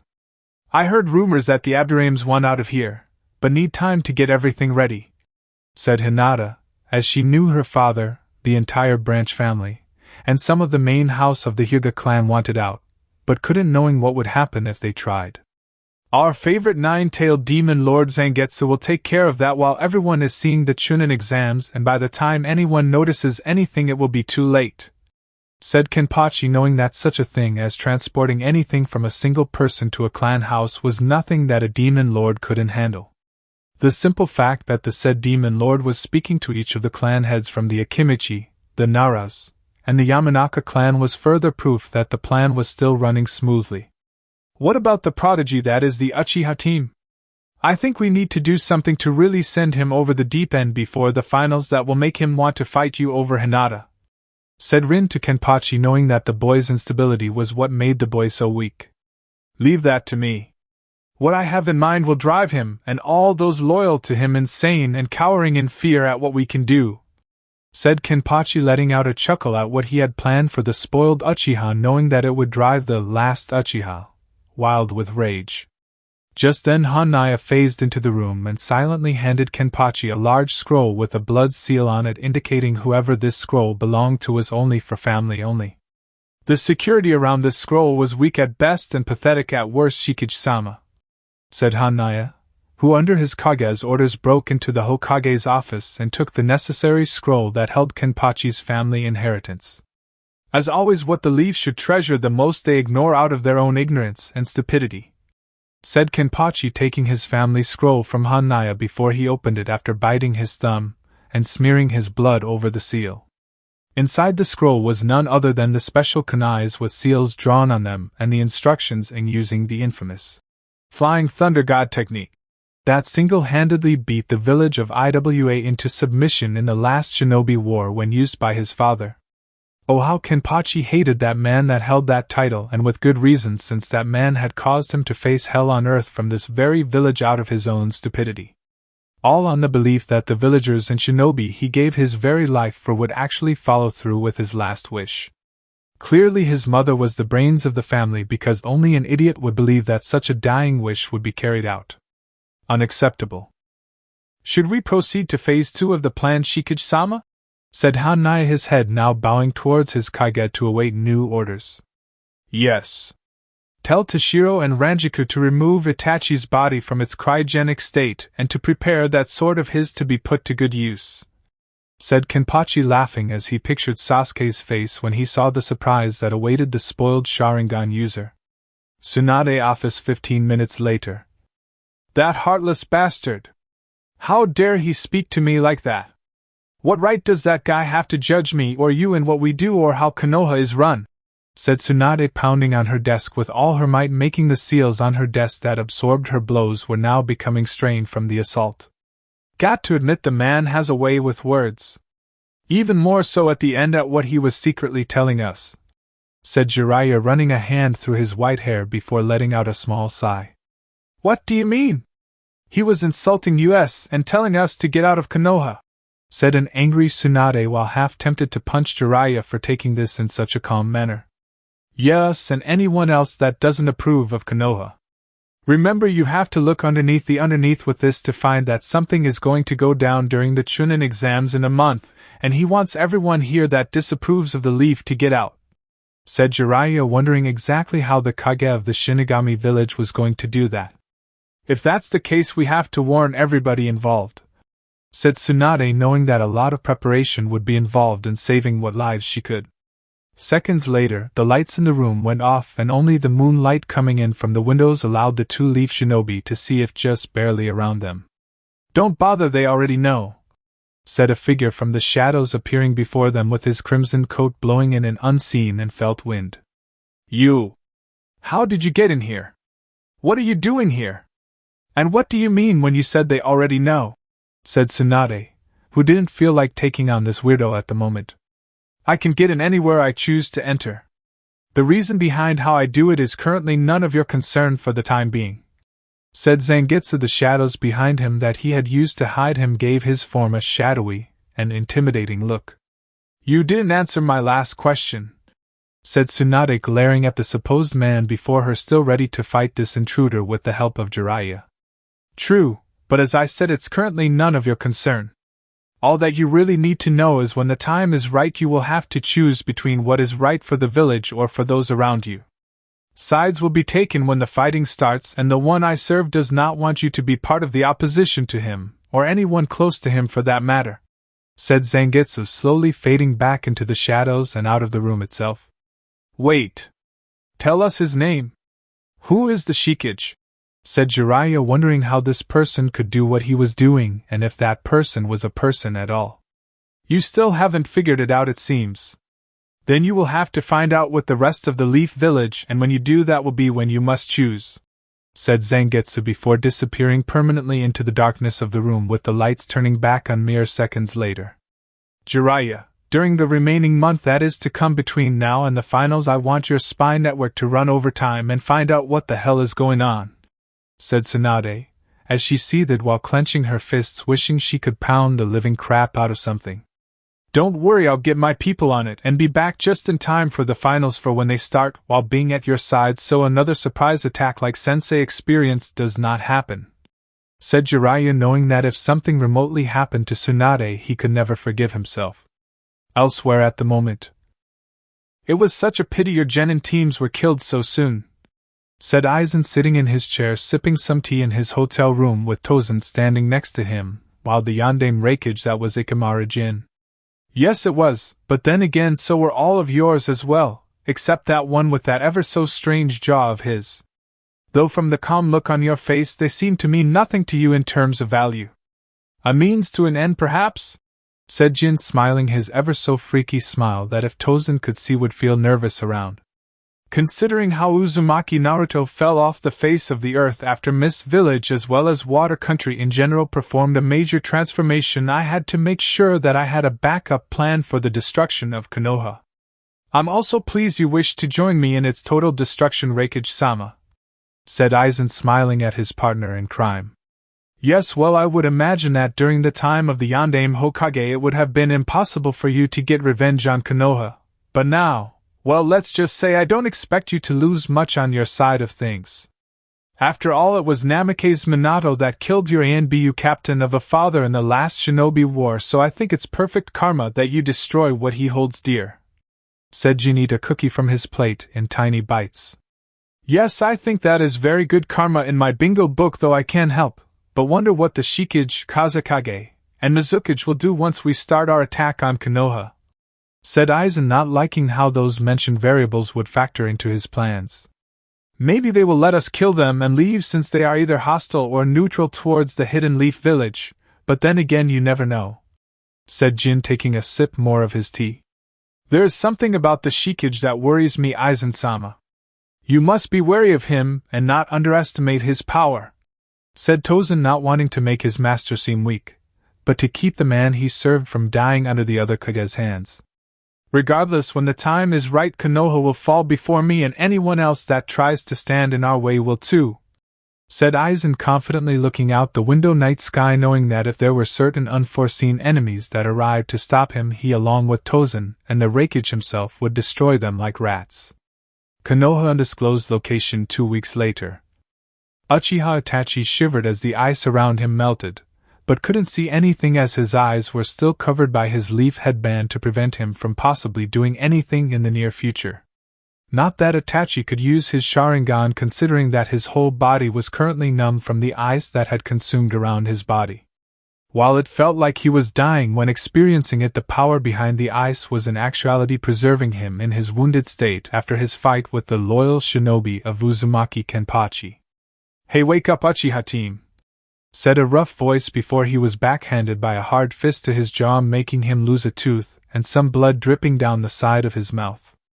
Rinji, watch what you're doing, you idiot!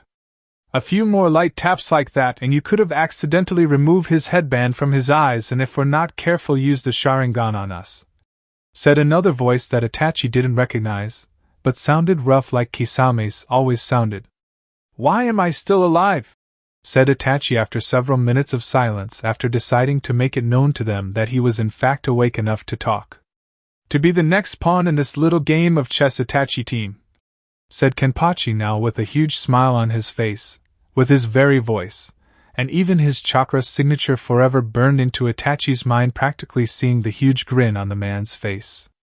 And how does the great Uzumaki-sama wish me to aid him while being a prisoner under his watchful eyes? Said Itachi, not really caring at this point if he died or not, since it was pretty clear what level of hell he was going to end up at when his soul left his body. I'm going to kill you soon, and when Sasuke sees you in the state I put you in, he'll lose whatever sanity he has left to try and kill me at the Chuunin exams. It's that simple, said Kenpachi, with his now face a mere inch from Itachi's, while his voice rumbling next to the Sharingan user's ear before letting out a low chuckle. My brother is still weak, I see, after all this time. I heard before you attack our main base of operations that my brother was going to be trained to succeed Tsunade-sama as their next Hokage. It seems the leaf keeps getting weaker as time passes, with the loss of the Yondaime, then Sandaime, then a less than competent Tsunade, and finally my weakling brother of an Uchiha, that is Sasuke, to replace her, said Itachi, who despite his current condition couldn't help but let out his own chuckle at the thought of his brother being so weak yet possessing the title of someone who was considered strong. In all reality, it did seem funny to him, since Sasuke was the runt of the once great Uchiha clan. Yeah, it has, but with your involuntary help I'm going to see to it that this village doesn't live past the remainder of this month no matter what, said Kenpachi, taking the Uchiha's sword off a nearby table and grinned before lifting up Itachi's headband. I'm ready, said Itachi, having made peace with what was to come. Don't worry, when this is all over your brother will join in hell where all of you bastards belong, said Kenpachi before the room surrounding them darkened and the sound of a sword piercing flesh was heard echoing through the room before silence took the room once more, with only the periodic dripping of liquid hitting wooden floor heard every few seconds. The next day, Uchiha District. Uchiha Sasuke left his home and headed towards the training grounds on the other side of the village, where Kakashi wanted to personally train him in more of his jutsus that the copy ninja learned over the years to help him become stronger. The Uchiha district itself was once the prize of Konoha, with Sharingan users everywhere like Sasuke working as ninja or mainly involved in the police force created to keep public order. Now the entire district was empty, barren, and quite literally a shadow of its former self, as the people of the village awaited that one fateful day. The day where the last remaining Uchiha would sire children to revive his clan to its former glory that Konoha had seen it rise during its years in peace and war. For Uchiha Sasuke, that was the last thing on his mind, as all he cared about was receiving power, and what would give him power, whether it be living or inanimate by definition. Even now, as he walked through the once populated Uchiha district, Sasuke was feeling the hunger for power growing inside of him, and awaited today's training on account of just who his opponent would be in the final matches. Today was also the day that scheduled fight would be changed into something else. The ripple effect that caused the change was when Sasuke walked past the old Konoha police station founded by the Uchiha clan many years ago with their clan symbol on it. It was meant to mark them as its founders and to show the village just who had the power within the village outside of the Shinobi way while still under the rule of the Hokage. It helped instill fear and respect, but for Sasuke he preferred the former since fear meant it was power, and while respect meant powerful if not seemingly unbeatable. It also meant something that was respected was not invincible and could be killed, and for Sasuke, he did not want to be respected, he wanted to be feared. However, as he passed the station without a worry in the world, Sasuke soon heard the drip of something coming from the station due to the echo of the silence around him. At first the Uchiha prodigy did nothing, thinking it was a something else or his imagination, but when the wind picked up and the smell of blood hit his nose, the Uchiha froze in fear he seemed to love more than anything. The smell of blood that had not been smelled since that day nearly 8 years ago was something that Sasuke thought he would never have to deal with here again in his lifetime, but what saw next would forever haunt him long after he died. It was Uchiha Itachi, pierced with his own sword into the Uchiha crest on top of the old police station, and wave after wave of blood was flowing from his body. The source was from where the sword had gone through the center of Itachi's chest, that was even from afar clearly the clan slayer's own sword. The man looked like he had been dead for hours, maybe even more, with glazed dead black eyes that held nothing in them, with no hint of emotion or remorse. Itachi's eyes looked almost like he did when the Uchiha clan was slaughtered and when Sasuke confronted him those long 8 years ago. The last bit of sanity the boy had was now gone and destroyed, as the facial symbol of the Shinigami was imprinted next to the body in the dead man's own blood. All Sasuke could do was scream. Chapter 12: The Chuunin Exams Part 3. The scream that Uchiha Sasuke let out woke everyone in Konoha, seeing as it was still terribly early in the morning, with people not wanting to get out of bed due to being lazy, tired, had a hangover from getting drunk, etc. Kakashi was ironically the first shinobi on the scene, though the fact that it was Sasuke who screamed may have been a factor due to the debt he owed Obito. When he saw the dead form of Uchiha Itachi pierced with his own sword on top of the old Uchiha police station, Kakashi looked horrified at seeing the sight. The shinobi Cyclops now slightly pictured his dead teammate over Itachi, only with Obito having his face half crushed and like that day so many years ago. Soon more shinobi came, seeing the horrible sight before them, until the Hokage herself appeared and saw with her own eyes that Uchiha Itachi was indeed dead, as the Shikage claimed he was. But why reveal his dead body now? And in such a manner as this? A statement possibly that Sasuke will never get the chance to avenge the life of all his Uchiha brethren? Or is it something else? Thought Tsunade, seeing the bloody symbol of the Shinigami face that was identification of a Shinigami shinobi to further prove who did this to Itachi. You know, he actually laughed at the prospect of Uchiha Sasuke becoming Hokage after you? After we unfrozen him in his near-death state, he was most agreeable in dying like the way he did, said Toshiro, scaring the remaining tiredness out of Tsunade, as well as got everyone else fully awake with Leaf Shinobi ready to fight the Shinigami Ice user. How did you sneak up on me like that? Said Tsunade, though she had to admit drinking heavily last night and waking up early were probable factors. Hey, it's not my fault that you are a legendary sucker when it comes to trying to sense the chakra signature of other people, just like you are at gambling, said Toshiro, looking at Tsunade before turning his body and face back to Itachi's corpse, folding his arms. Show her some respect, she's the Hokage here, said Ibiki, having arrived to see the sight that was before him. Respect is earned, not given, said Toshiro before yawning and started walking away, only to be stopped when Tsunade called back to him for answers. Who did that to Itachi? Why? Said Tsunade, hoping the man would at least answer her questions in the matter. Well, if you must know, it was Shikage-sama himself. As for why? Ask him, he's right over there, said Toshiro, now pointing to the tall figure in black covered robes with hood before taking off, leaving a very agitated and angry Hokage. She wasn't the only one, as Sasuke was pissed beyond reason and activated his Sharingan. His eyes held nearly unmatched fury, knowing that this man had taken what was rightfully his. Itachi was his enemy, not some robe-covered freak of nature that just so happened to have the title of a Kage under his name, having his village recognized as a major shinobi village. To Sasuke, however, the man was nothing but a joke in his eyes, taking what had been Sasuke's all reason for existence aside from reviving his clan. Something that the Uchiha prodigy had intended to do with gusto with the Hyuga bitch that would soon be his wife. Tsunade could feel the young Uchiha's rage at the Shikage for taking away his purpose in life, and wondered why the Death Shadow would even consider doing that, knowing that Sasuke would wish to retaliate. It made no sense. Unless he plans to get something out of Sasuke, knowing the baka would be out for his blood, thought Tsunade, who looked on at the robed man staring intently at her, and the furious Uchiha. I'll kill you! No one takes my purpose in life away from me! And no one! Yelled Sasuke, charging at the Shikage with his Sharingan, eyes spinning with fury, wanting to tear that man apart with his own Uchiha-made sword in his possession. Kenpachi smiled under his hood and skull mask, knowing this was the bait for the much larger trap that, if everything went his way, would save Hinata and take care of Sasuke. As for the ever so angry Uchiha Sasuke, who leaped into the air to come down, striking his weapon upon the Shikage, he would soon be in for a surprise. The said Death Shadow calmly opened his palm before forming an incomplete second stage Rasengan, dodged the sword strike from the attacking prodigy, and sent the second stage directly at Sasuke when he was close enough, sending the Uchiha through the wall of the old police station. Itachi was right to laugh at the talk of Sasuke being the sixth Hokage.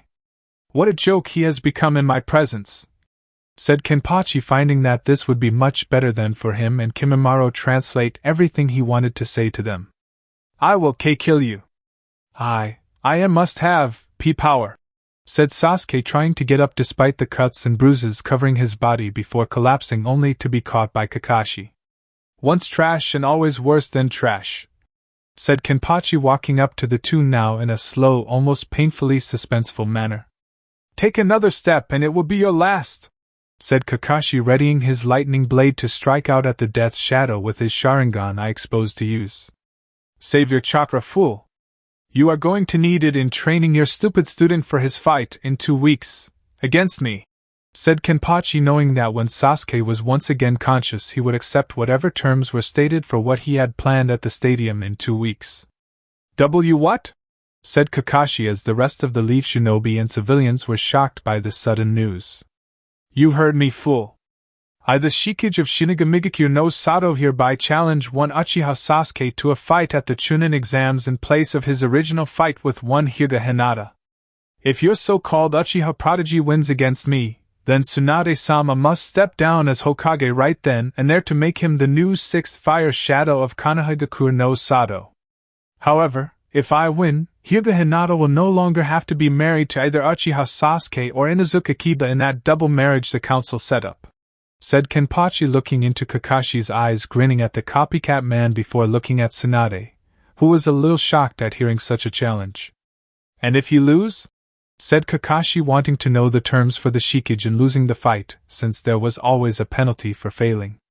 If I lose, then I will set myself on fire, said Kenpachi, knowing that when they all heard this the council would jump at the chance, believing that their precious Uchiha would save them from the big bad Shikage.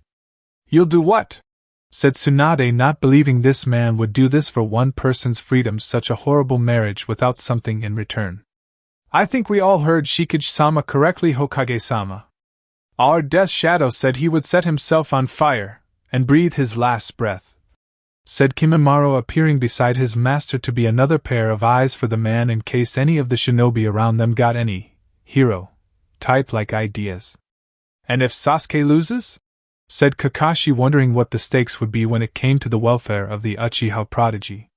If the Uchiha lives through our fight, he must never revive his clan and must let his Sharingan bloodline limit die with him, said Kenpachi, knowing that Sakura was empty and Sasuke hadn't touched any girls or female transvestites for that matter with his horrible Uchiha seed. Those terms are unacceptable, said an ANBU shinobi, knowing the risks were too steep even if it would make the Uchiha the youngest Hokage in history.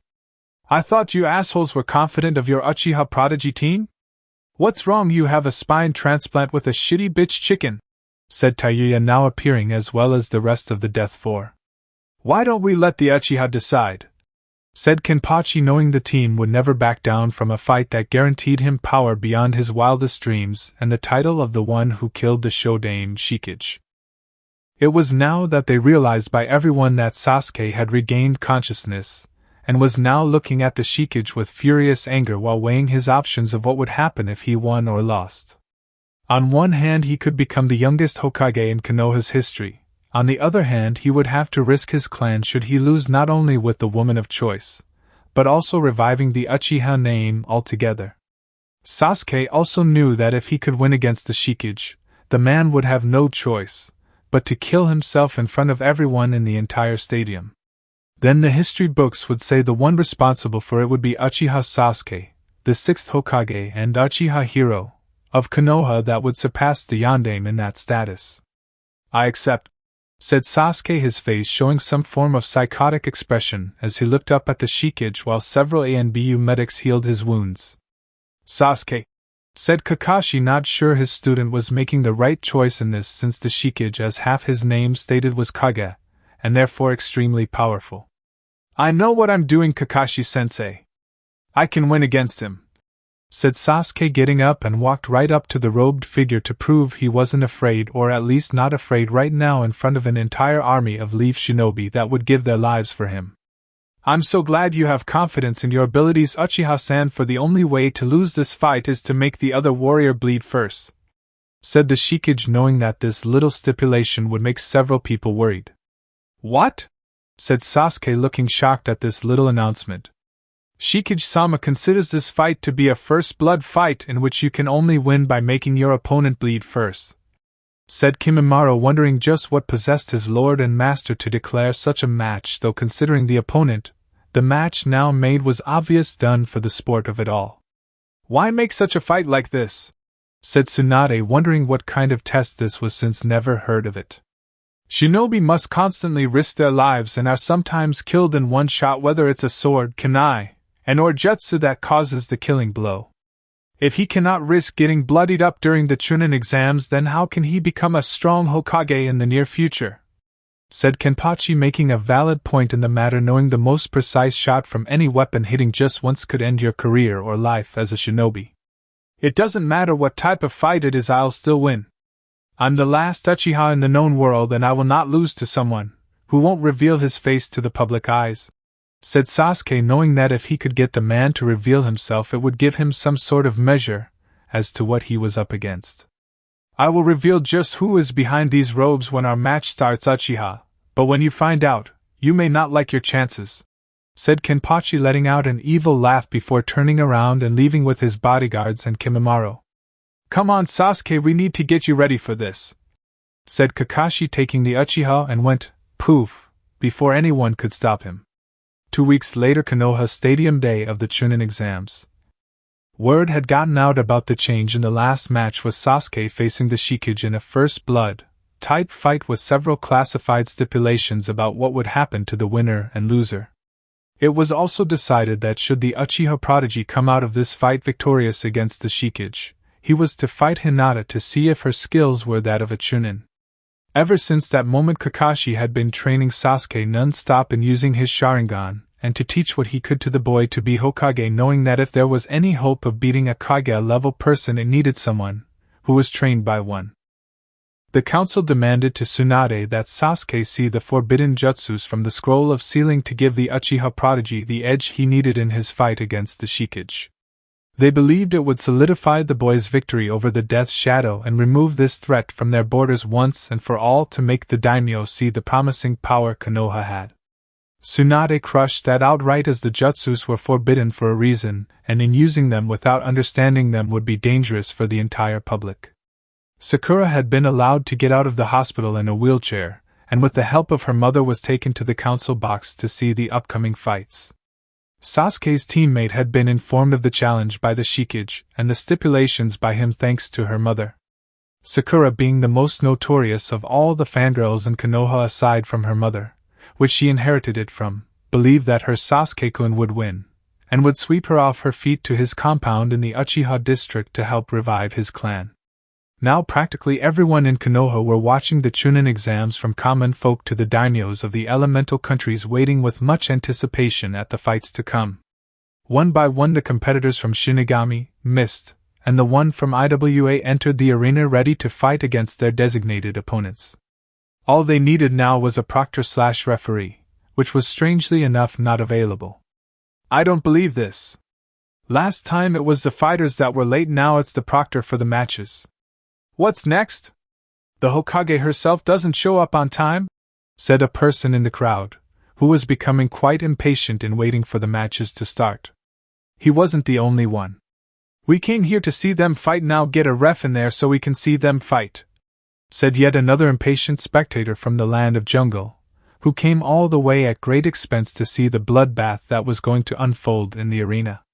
Where the hell in Anko, thought Tsunade, who was livid at Anko's behavior at being late for this exam and made a mental note to have her banned from eating dango for 4 months and do D-ranked missions for a whole year. This was the Leafs' one chance to prove that they were worthy of redemption in the eyes of key political as well as influential people in, out, and around Fire Country. This was the last thing the village needed right now, was for those people to think less of them as shinobi, who don't care about being late or not. Hatake Kakashi was bad enough at making that statement being remotely true. Just as Tsunade was about to have Jiraiya, who stood beside her, go down there to be the replacement proctor, the light sound of wooden sandals were heard. Soon a man wearing mostly green with a green bucket-shaped hat walked in with a headband from Mist on his right arm while holding a cane in the said arm. Sorry I'm late, folk, but the leaf proctor that was supposed to be here couldn't make it and I had to take over for her. My name is Urahara Kasuke from Mist, and I'll be your proctor this morning, said Kasuke before yawning and making his joints and his bones make popping noises when he moved them around. It's 1 o'clock in the afternoon, jackass! Yelled Tayuya along with several other people in the crowd, not believing this man thought it was morning. Really? I hadn't noticed, said Kasuke, making most of the stadium populace face fault at his words, scratching the side of his head just under his hat. Just get the matches started, Kasuke, or I'll make you eat your hat along with putting that cane of yours someplace unpleasant, said Yujito, sitting in the Kage booth designed to hold her, the Kazekage, the Kazekage's siblings, the Shikage's bodyguards, etc. In other words, the booth was really big. On the other side were Tsunade herself, Jiraiya, the council, Danzo, and Danzo's ANBU rude bodyguards watching over him for any possible trouble. In another part of the large stadium were the Tsuchikage Sosuke Aizen, the Tsuchikage's bodyguard Tozen, and the Yandame Reikijikimara Jin, who was Aizen guessed to still even be in Konoha to watch the fights. Well, you heard the Mizukage, let's get this thing started. The first matchup for today is Kurosaki Ichigo vs Jigerjack's Grimmjow.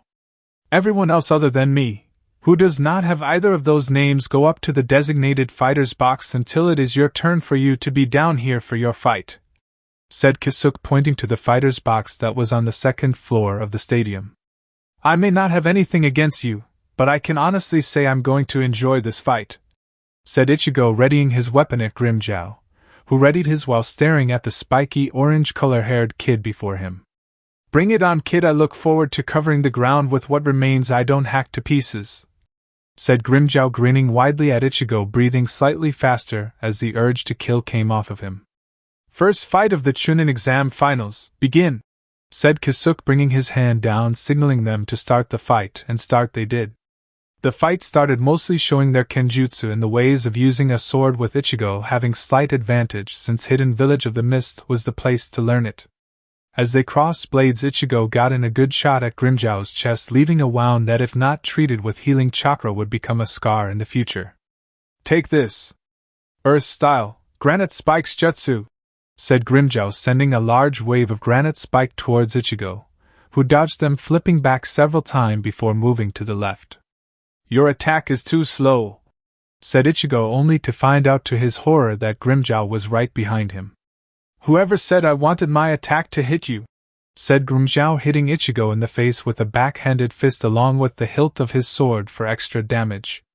Bastard, thought Ichigo, who dodged an offensive strike by Grimmjow and kneed him in the stomach before head-butting him in the face and breaking the man's nose. I'm much stronger than I look, Ichigo, and I know you are too. So why don't we take this little fight of ours to full strength? Said Grimmjow, snapping his nose back into place.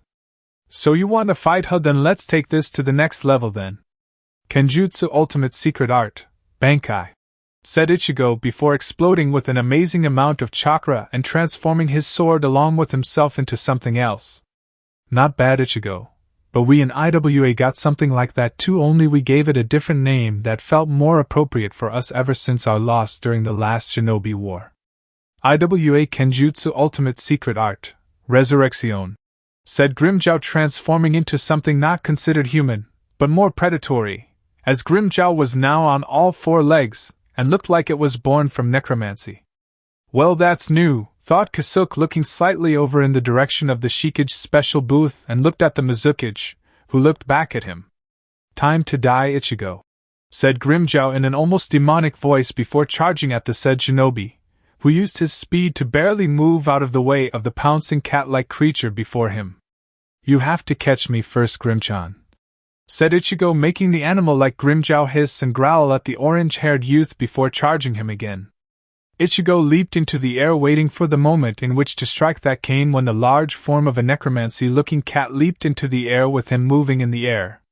They then used their chakra to manipulate the air around them to seemingly float in an almost beautiful if not deadly form of dancing, trying to kill each other in ruthless combat. That's quite an impressive feat to do something like that, said Temari, knowing that the only way she could possibly do that was with her fan, and even then she could not move that fast. Indeed, said Kenpachi, watching with amusement, knowing that boy would become a strong warrior under Yujito and Rin's command. Dai Kurosaki Ichigo, yelled Grimmjow, now less than 2 feet upon his mid-air prey, ready to bite the boy's head off. You first, Grim. Bankai Secret Art, Getsuga Tensho, said Ichigo, sending a black-red line of chakra at Grimmjow, piercing through the animal from IWA before exploding into several hundred pieces. Good thing my cane is also an umbrella, thought Kasuke, hooking the attachment to his cane before shielding himself from the blood-soaked remains of the IWA shinobi. So much for him, said Jin, raising an eyebrow at the way the poor man was killed since he had such promise as a shinobi. Winner! Kurosaki Ichigo, yelled Kasuke after removing his umbrella, while the said winner landed, breathing heavily for a few seconds since it was a powerful attack, as everyone applauded that event despite the gory outcome. You have trained a fine Miss Ninja Mizukage-sama, said Kenpachi, wanting to keep the disguise up with his friends and allies while clapping at Ichigo's performance. Thank you for the compliment, Shikage-sama, it means a lot to me that you would say that, said Yujito, looking at the Shikage before looking back at Ichigo, who gave a bow to her before going up back to the fighter's box. Even now Oriheim was all over Ichigo about how he defeated Grimmjow, and asking him some silly question on whether the cat form Grimmjow was in would look nice with a bell and a bow attached. Second fight of the Chuunin exams is Tenten vs. Masao. Please come down here to start the match, said Kasuke, motioning his left hand at the fighter's box. Yes. Now I get to prove to Aoshi-sama that I'm worthy of being around him, said an all-too-happy Masao, who jumped out of the fighter's box and onto the ground, using the slightly baggy flaps in her uniform to glide down to it. Well, aren't we spirited today? Said Kasuke, waiting a little bit longer for Tenten to arrive in a more calmer manner via the steps from the fighter's box. Yep, and I intended to beat Minnie Mouse over there real soon, said Masao, readying her weapons while Tenten fumed at being called that name on account of the buns in her hair. You'll pay for that remark, yelled Tenten before bringing out her sword that was sheathed behind her back with the full intention of using it. It was clear to everyone Tenten did not like it when people make fun of her hair when it was in that style. Bring it on, weakling, said Masao, getting into fighting stance with several of her kunai held in each of her hands. All right, you two play nice now. Ready? Begin, said Kasuke, as the match between the two weapons mistresses of their respected hidden village went at it. Masao went for long-range combat first in order to test Tenten and her fighting abilities with the sword, wondering if she would use it to counter the kunai being thrown or simply dodge them. Tenten for her part did both and only dodged when she felt the kunai would hit her if she didn't get out of the direct line of fire. When Masao had finished throwing most of her kunai with accuracy that could rival her opponent, she revealed two sais hidden in her sleeves ready to cut her opponent up. "Here I come, Minnie Mouse," said Masao before charging at Tenten, ready to put her skills to the test for her Aoshi-sama. "Bring it on, ninja wannabe," said Tenten, meeting Masao's charge with her own before the two clashed against the other with sword on sais and taijutsu thrown in the middle when the opportunity was upon them. In the end, though, it was Masao who won the match, breaking Tenten's grip on her sword before pinning Konoha's female weapons user onto the ground and her back. With both sais pressed against her throat, Tenten had no choice but to surrender, knowing that the slightest movement would put a hole or two into the vital point when it came to breathing properly. Outside of Konoha's walls at the moment, blood was everywhere in the trees or the ground, the carnage that was immense for all the eyes that could see within the trees, and all that was remaining of the bloodbath were dead corpses of the IWA and Kumo alliance. Suna and Miss Shinobi took the southeast and west sides of Konoha's walls, while Shinigami Shinobi took both the northeast and west sides. "It's a good thing Shikage-sama wanted us to take care of this before the real fighting in Konoha started," said Ranjiku, brushing some of her hair back casually like she always did as she looked over the carnage she had helped create with their forces. "Indeed. However, we need to double-check to make sure we got everyone on this side of the wall before assisting the Kazekage and Mizukage forces," said Toshiro before the giant form of Kamamura Sajin appeared with his size and weight creating a heavy indent into the ground. "I just thought you should know Zangetsu is nearly finished marking all homes, the clan houses, and people he could with demon seal markers to transport them to our hidden village," said Sajin through his helmet with some blood smeared on it from his own involvement in the secret fighting. "Good. Once Zangetsu uses his demonic jutsu and attaches the chakra strings on himself to all buildings and people marked with the seals, we can get them back to the Shinigami village," said Toshiro, knowing that the man had started since the countdown to the finals had started, knowing that there were a lot of people to screen through in the village. "After this, the poor fox is going to need some rest. Maybe I can give him a well-deserved massage," said Ranjiku, smirking at her husband, knowing it would push his buttons. "In case you've forgotten from drinking too much sake, Ran, but we're married," said Toshiro, having a little blush on his face at what his wife was suggesting. "Party pooper," said Ranjiku, pouting playfully, liking how she can tease her husband so easily with such suggestions. "I can't tell half the time if she's serious or not. How can Toshiro stand her?" "Oh wait, I know, you lucky bastard," thought Sajin, finding that due to the difference in both Toshiro and Ranjiku's height gave the icy-haired man a very distinct view of his wife's chest area. Indeed, the man was a luck bastard. Very lucky. Back in the stadium. "Kusajishi Ichiru and Inuzuka Kiba, please come to the arena floor for your fight," said Kasuke, ignoring Masao walking up the wall, finding it easier and less complicated than all the stairs. Tenten decided to follow the girl's example since it would be quicker and easier despite still being exhausted from their near-literal definition of a cutthroat fight. "Yay! I get to beat up Run-chan! Why? Said Yuichiro, leaping off the fighter's box and landing gracefully onto the arena floor, shocking many that she wasn't hurt due her size and the height of her descent from the fighter's box itself.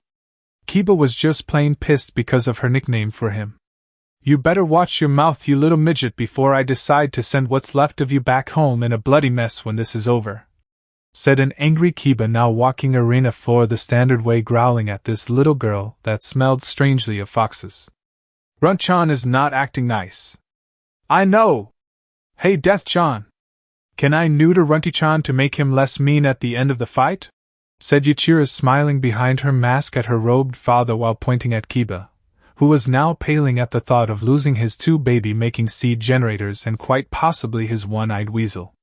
Most of the male half of Konoha's population flinched at the thought of that happening to them too and paled along with the dog user. Speaking of Akamaru, Hana had informed Kiba earlier that day that his partner was ill at the moment, and couldn't help the boy fight in the finals. How the dog got sick had at first baffled Hana, but it could have been something to do with a certain crimson-robed figure the night before. The figure had informed her of what was going to happen the day of the finals in the Chuunin exams, and that it would be in Akamaru's best interest not to help Kiba fight. Now in the stands watching, Hana was glad she gave Kiba the fake diagnoses about the dog's condition, and she was sure Akamaru would be too later on. "Go for it," said Kenpachi, laughing in his deep before waving his hand that told her to proceed. "All right, let the third match begin," said Kisuke, starting the match before Kiba could protest or his mother could yell at either Ichiraku or the Shikage in halting such an action. Kiba barely dodged the incoming torpedo that was the little fox girl laughing behind her mask while generating chakra all around her, zipping around in a wild and chaotic force. Ichiraku rammed into him from time to time, landing punches, kicks, and multiple flying bicycle kicks at her foe before sending the dog user spinning. Kiba tried to hit her with swipes of his now claw-like hands, but it was impossible due to the girl's speed. Ichiraku was literally running circles around Kiba, making him feel dizzy as he was also spinning from the sheer force of wind that his opponent was creating. Then, without even showing a hint of stopping, Ichiraku broke from her huge chakra tornado, ran up one of the ever-so-tall stadium walls, and ran back down again with her chakra still going strong. Ichiraku's overwhelming power was forming around her to create a beast chakra-like form that, if looked upon closely, almost looked like a fox. It made a lot of villagers in Konoha watching very nervous as they thought of a certain demon that had attacked them over a decade ago. As she is a demon, thought Kiba, seeing only the intense chakra running at him, and with his body battered, bloody, and still very dizzy so he couldn't move very much. Ichiraku was laughing the whole time like it was some kind of game while running right over Kiba, quite literally. "Your daughter is quite the spitfire of a shinobi, Shikage-sama. You must be very pleased with her own unique development," said Yujuto, looking on happily, with Yoruichi feeling the same, though it may have been because she didn't like dogs very much on account of her being a cat. Inuzuka and Water Daimyo Rin was the general exception to that feeling. "Yes, she has great potential. Just watch and see," said Kenpachi, chuckling as he saw Ichiraku reach for the hilt of her sword, getting into the infamous Batajutsu stance. Kiba was now struggling to stand while on all fours, trying to get up, not realizing that he had figuratively painted a target sign on his ass, or rather, the thing below his ass. As he tried to stand, Ichiraku took her time measuring her targets using her thumb and closing her one eye to pinpoint just where to aim. It was almost as if she could see through his pants and knew where to strike when it came to neutering her dog-like enemy before she got back into her kenjutsu stance again, and a near-invisible slice to those without years of ninja experience. Let's just say if Bob Barker were alive in this world, he would have been proud of her. Holy crap, thought the male shinobis that saw it happen as they winced, grabbing their own family gene pool, making tools out of reflex as what happened. As for one female shinobi, who is the sister of the now neutered male, she could only see the horrible look on Kiba's face as he felt it happen. She cringed like everyone else that saw it go down, knowing that any shot the kids had for a future love life was shot to hell. Finally, the one older female shinobi/councilwoman, who was the unfortunate mother of the now neutered shinobi, was screaming in horror as her precious boy had been, for the lack of a better word, destroyed in such a manner. Inuzuka-tsum wasn't the only one, as a few seconds later Kiba had joined her, but for a much more physically and mentally painful reasons. Anyone seeing the blood around his ass and the ground beneath him could tell the boy was a dead stick, no pun intended. Well, for Ichiraku, maybe it was before she hit him in the head with a solid punch to be his anesthetic before the medic ninjas came and took him away, hoping to save what the man's pride while they still could. Ouch. Okay, for the sake of all things that make me a male of the species, I think I am just going to declare Ichiraku the winner of this fight, said Kisuke, raising his hand towards Ichiraku, who jumped around happy as can be at winning the fight before bowing her head towards the direction of her father. The entire crowd watching the fight had stayed deathly silent, and so speechless that they could hear the Shikage clapping hands echoing through the stadium. Just as at first, but soon after the other members of his group in the booth followed him, knowing the reason behind it. In her mind, Hinata was clapping too, though she dared not do it in the physical world, her confidence be damned. Tsunade, along with Shizen, Jiraiya, and the rest of the council were in shock at this, as they thought it couldn't be possible with the girl being nearly half if not less than Kiba's age. Yet here this girl was skipping back to the fighter's box with a fox-like smile on her face, as if she did the greatest thing in the world for her Shikage, who she was now in the process of waving to. This fox-like girl, only known as Kusajishi Ichira, shouldn't be able to have that much power or even the competent skills needed to fight at such a level that she displayed. The sound of clapping was soon silenced when a howl of anger was heard from the medic center within the stadium, and one pissed-off Inuzuka-san leaped into the stadium floor looking for a fight. The angry Inuzuka woman was seeing red and was ready to kill the one person, nay, the one thing that had robbed her son of a chance of giving her grandkids in the near future. The instant the medics had taken her son from the battlefield, she was there to see him to the special emergency station that was always set up for the far more seriously injured opponents.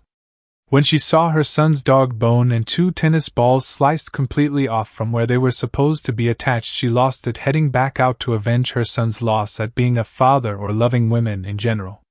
Kiba would now have the viciousness equivalent to that of a dust mite. "I'll kill you! You took my boy's pride away, you little beast!" yelled Tsum, her sword drawn in her right hand. Her left hand had claws, and her teeth were practically foaming as if she caught rabies. "Roar Zabumaru!" said Rinji, using his now snake-like sword from his position to strike in front of the woman kicking up the ground, making Tsum, despite her blind rage, have the decency to jump back and regain a slim, if any at all, form of consciousness. Rinji, for his part, had been out and about making final preparations on his end with all the others until he was finished his task before sneaking into the stadium to watch the fights. The heavily tattooed man had unfortunately missed Ichigo's fight with Grimmjow, but got to see Ichiru's instead, along with wincing at the final part before seeing the angry mother wishing to take her anger out on the little girl. "Thanks a lot, Tattoo-chan," said Ichiru before fully entering the doorway to be greeted by her genin teammates, who escorted her back up the stairs to the fighter's box. Rinji just gave her a mock salute even though he knew she didn't see it, and now turned his full attention to the angry Inuzuka now glaring at him for his interference. He dares interfere, thought Tsum, ready to take her rage now out on Rinji. Inuzuka-san, I don't know if you know this, but we have a match to get on with, so if you could move out of the way or go take care of your son, we can continue on with the exams," said Kisuk, taking out a little fan from his pocket, and started cooling himself off as he simply leaned on his cane in a bored-type fashion. "Stay out of this, Miss Ninja. This is not your fight or a loss for you, so you wouldn't or couldn't understand what I'm feeling right now," said Tsum, ready to tear through the little fox child and turn her into her new scarf to wear during the winter season. "All the same, could you leave the arena? You are making quite a scene and it's our turn to fight," said Sato, as he and Hanaya were now on the stadium arena floor waiting for the chance to fight. Snarling at the 2 from Mist and the 1 from Shinigami, Tsum left back to her seat in the council room box, knowing that her son was in good hands with the doctors. One way or another she would have that girl's head on a pike and hang it from the Inuzuka clan house before the day was over. Well, that was slightly boring.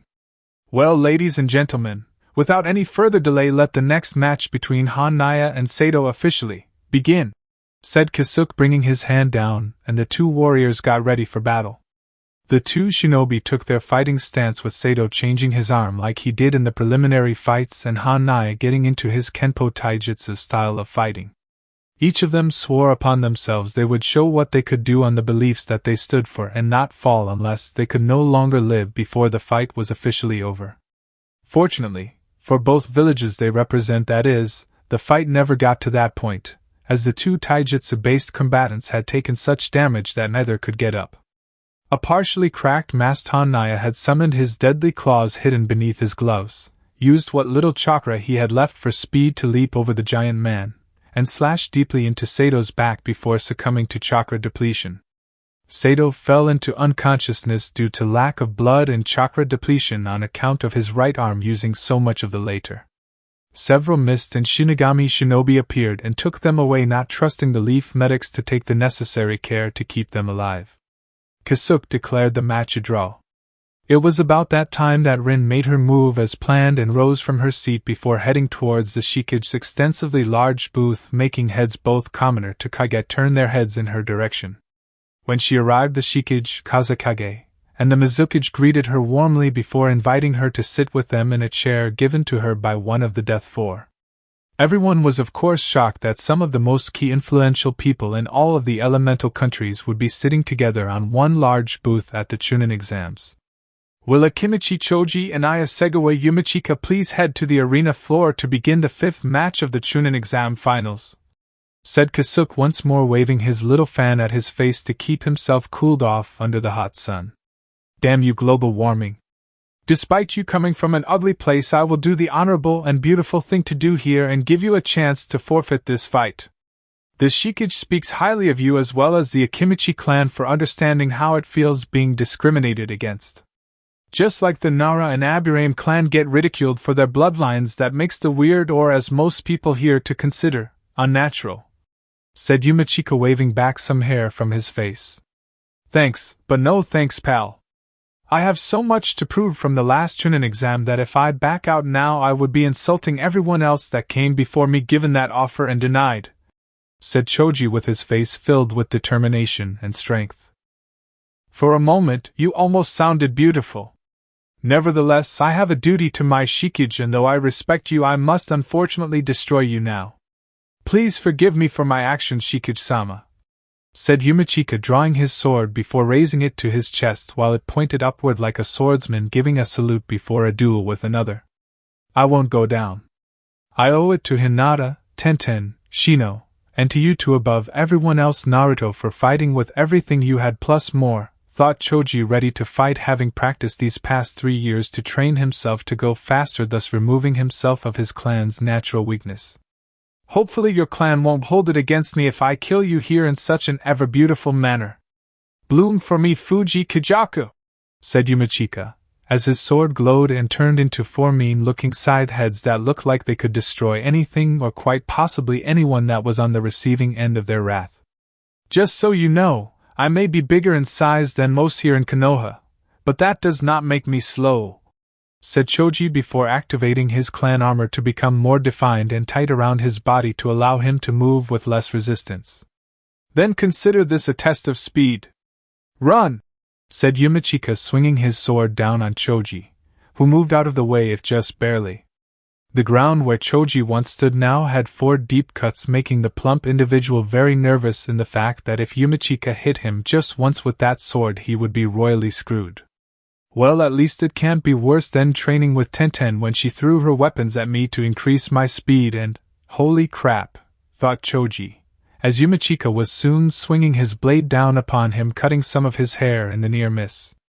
I'll give you this much, Akimichi-san, you are much faster than I give you credit for.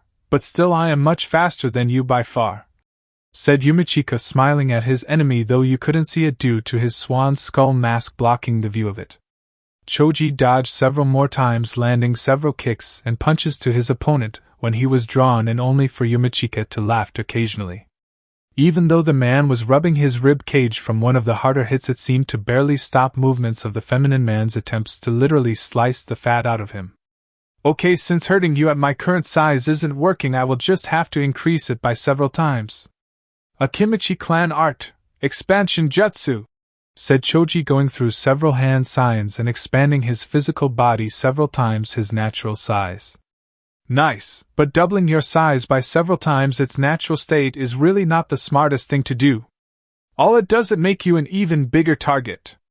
Shadow clone jutsu, said Yumichika, making 4 clones of himself, which were now on each side of now, well-rounded, Choji pressing their swords against Choji's front, sides, and back, while the original was on top with his 4 side blades pressed near the boy's head.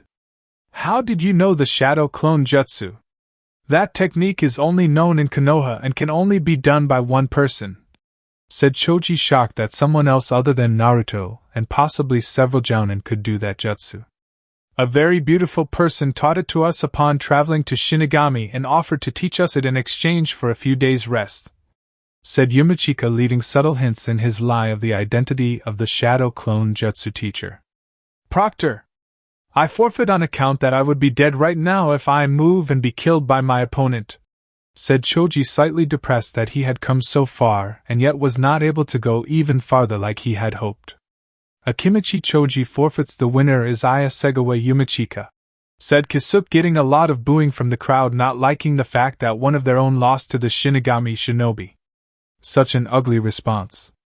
No wonder Uzumaki-san hates them so much, said Yumachika to himself before removing his clones from existence and walking up to the fighter's box.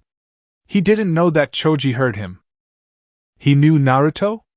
I guess he kind of had to, considering both of them know the shadow clone jutsu, thought Choji, looking at the shinobi in shock at this little bit of news, and wondered if he should tell Tsunade about it before heading up to the fighter's box too.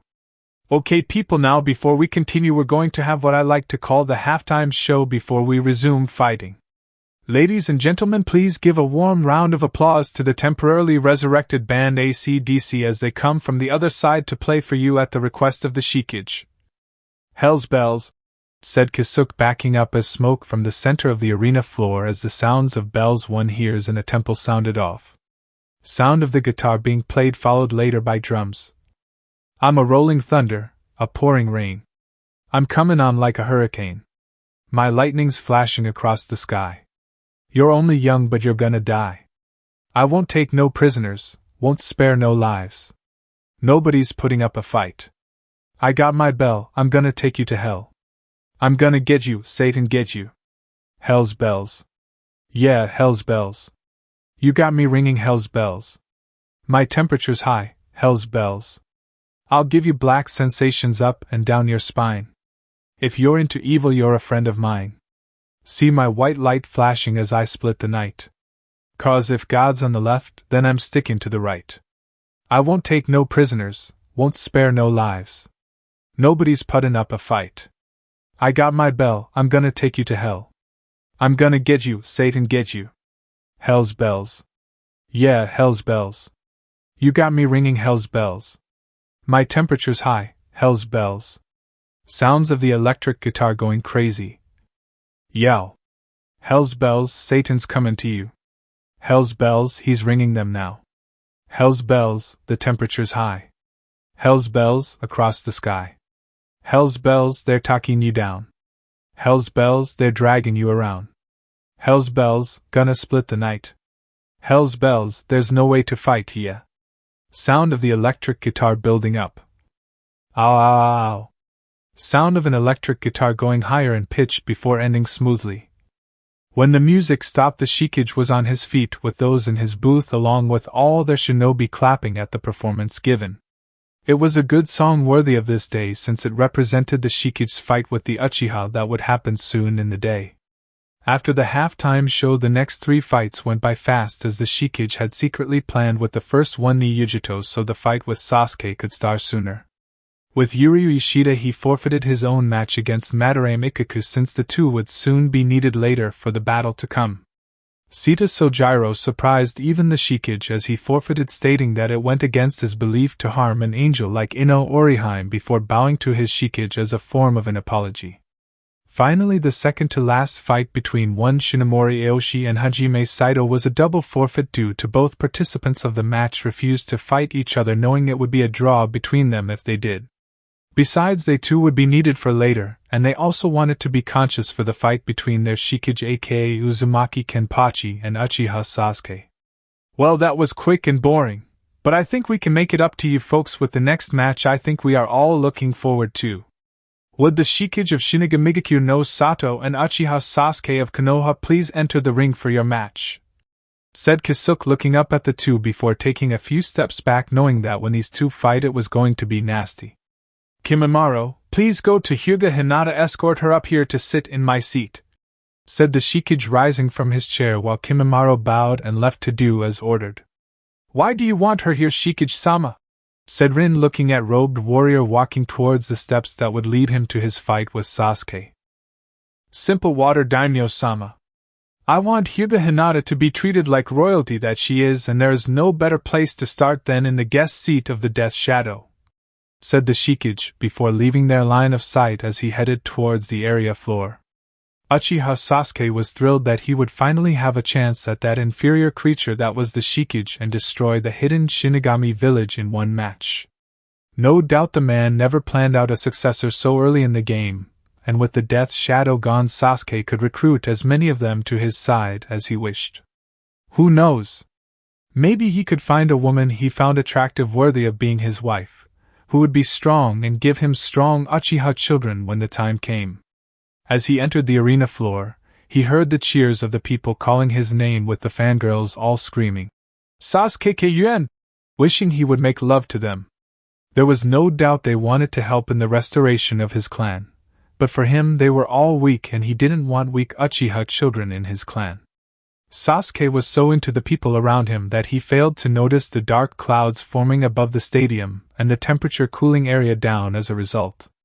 Within moments the Shodaime Shikage of the hidden village of Shinigami arrived, still wearing his robes and concealing his face, much to everyone's annoyance. They wanted to know who was under those Kage robes that had become the bane of their existence for what seemed like centuries to them. This figure was currently responsible for making all of Konoha weaker than when the Uzumaki kid had left to do his own thing in life. "All right, you two, before we start, I just want to know, are we clear on the terms of this match considering the stipulations involved?" said Kasuke, looking between the two with careful eyes, knowing that this was going to get messy if he were lax about this for 1 second. "Yes, we know the stipulations and the way to win. Can we please start now? I want to see this guy set himself on fire as promised when he loses," said Sasuke, getting more cheers from the crowd and more screams from the fangirls. It was cut off by the intense laughter coming from the Shikage. "You really think you can beat me? You couldn't beat me the last Sasuke team. You had Kakashi team retrieve you after I knocked you on your ass," said the Shikage, now pointing his finger at the Uchiha in question, making everyone look at the robed figure in confusion or shock for those that did and did not know what was going on. What? What did you just say?" said Sasuke, knowing only one person would call him that name and only one person had ever truly defeated him in a life-or-death battle. "It couldn't be him. How could the demon become a Kage of a village?" whispered a now shocked Kakashi to himself from his spot in the stadium, watching everything with some worry, not sensing a figure behind him. "You are such an arrogant fool," said Yoruichi, appearing right behind a very surprised Kakashi, who spun around to see a cat-like woman wearing orange and black. "Indeed," said Zangetsu, as Kakashi turned to face him while trying to raise his headband to reveal his Sharingan, only to turn back around to face Yoruichi when he felt her chakra spike just before rushing him and slamming her palm into his stomach. Kakashi's natural eye widened as the pain rushed to meet his brain, but before he could cry out in pain to alert any Leaf Shinobi, his second surprise attacker simply consumed him by the crimson cloak the man was wearing. Then all went black for the Shinobi Cyclops. "You heard me, team! Didn't think I would come back? After what seemed to be such a long time ago, after our fight at the Valley of the End, I wouldn't want to miss this day for almost anything else. With me being betrayed as well as nearly being killed by our so-called sensei, I swore to myself I would come back to tear this shithole of a village a new ass," said Kenpachi before removing the gloves from his hands that were soon followed by his robes, revealing his spiky hair with bells and his fox skull-like mask. "And Naruto?" said Sasuke, looking at his former teammate, and what he considered his best friend despite their differences. Tsunade leaped from her seat to the booth railing along with Jiraiya, who were shocked out of their minds at seeing the boy again. "That's not my name anymore, Sasuke. I go by a name I gave myself so I could start anew, and it's a name that reflects me more than my last one. I now go by the infamous name of Uzumaki, Kenpachi," said Kenpachi, laughing behind his skull mask that seemed to glow slightly with an eerie red. "He changed his name so no one would suspect we were looking for him when he went to Water Country, since no one had ever heard of him. Then he became the Shikage without anyone noticing it was him, because he found a way to keep everyone that was looking for him thinking he was somewhere else, when he was right next door to Fire Country in Konoha the whole time, thought Sasuke, surprise etched upon his face in sheet horror of knowing the identity of his opponent. You seem surprised, Uchiha team? Tell me, did you like my little gift I gave you 2 weeks ago? Your big brother Itachi hanging from the old police station your little bastard family founded so many years past. I thought it was fitting since he killed your clan and all, but then I guess you can't fulfill your vow to kill him, can you? If I didn't hate your guts so much, your sensei, and or your clan, I could almost pity you, said Kenpachi right before removing his skull mask to reveal his face. It is Demon/Naruto-san/Kun, thought everyone that didn't know before seeing the now revealed warrior throw his mask up towards Kimimaro, who caught it easily. Now you know who you are fighting, Sasuke. Scared? Said Kenpachi, smiling his ever-crazy smile that made almost everyone shiver in fear. You wish, loser. The only reason you won our fight was because of the demon chakra, which was an unfair advantage, said Sasuke, trying to find an excuse for his loss at the Valley of the End. What about the curse seal Orochimaru gave you? You talk about fighting unfairly when all I did was level the playing field since we are equal in terms of comparing bloodlines, said Kenpachi. What? You have a bloodline? Said Sasuke, shocked along with everyone else in Konoha that didn't know, since they believed that such a thing would have eventually manifested itself before them as time passed. But it did. The defiling of the Hokage monument, the chases that came shortly after the pranks he had pulled, pranks where he outran ANBU ranked shinobi, and finally, the very fact that Kenpachi, formerly known as Naruto, had caught up to Sasuke at the Valley of the End. The end result being a fight that Naruto had won despite it being a hellish battle, that in the aftermath that came shortly after confronting each other, Naruto was still able to live and survive a Chidori to his chest a second time, only now from his backstabbing sensei. You're not as slow as I thought would be, team. You have your puny little Sharingan eyes against my family's bloodline known simply as the Energerigan. It's a bloodline which grants me near limitless stamina and endurance when needed the most, whether to outrun all the ANBU chasing me as a kid, outrunning a mob, and or my own personal favorite, to beat the holy hell out of stuck-up assholes like you, said Kenpachi, smiling at his shocked foe, while many others were shocked too, knowing only one man other than Uzumaki had that once thought to be extinct bloodline. The late Namikaze Minato, the Yondaime Hokage of Konoha. You are his son, said Sasuke while staring at Kenpachi's smiling face, remembering how his father hated the Namikaze clan, hearing him curse the Yondaime's bloodline that seemed to negate the Uchiha's own when it came to fighting. Yeah, I am his son. Though personally, I hold no love for the man or the village he died protecting.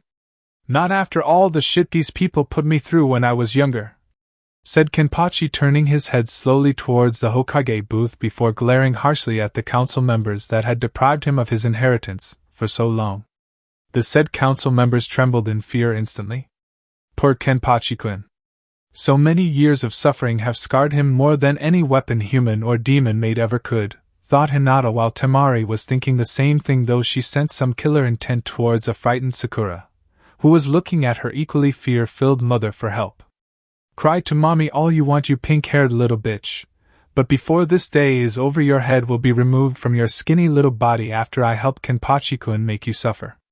Let's see what happens when your punching bag decides to grow big muscled tree trunk arms and decides to punch back with the strength that rivals a demon lord, thought Temari, who was looking forward to destroying that fangirl disgrace of a shinobi. Proctor, start the match so I can kill this chicken shit Uchiha, said Kenpachi to Kisuke in a somewhat bored tone, as if the young man before him wasn't much of a challenge at all. The tension was so thick that no one cared to notice the sky was getting darker and more eerie by the second. Don't get overconfident, loser. I've grown stronger since the last time we fought, and I intend to win this time too. Maybe if you're lucky I'll name one of my kids I have with Hinata after you if he turns out to be a failure like he's named after, said Sasuke, now smirking, knowing that the only way to get to his former teammate were his precious people, as he called them.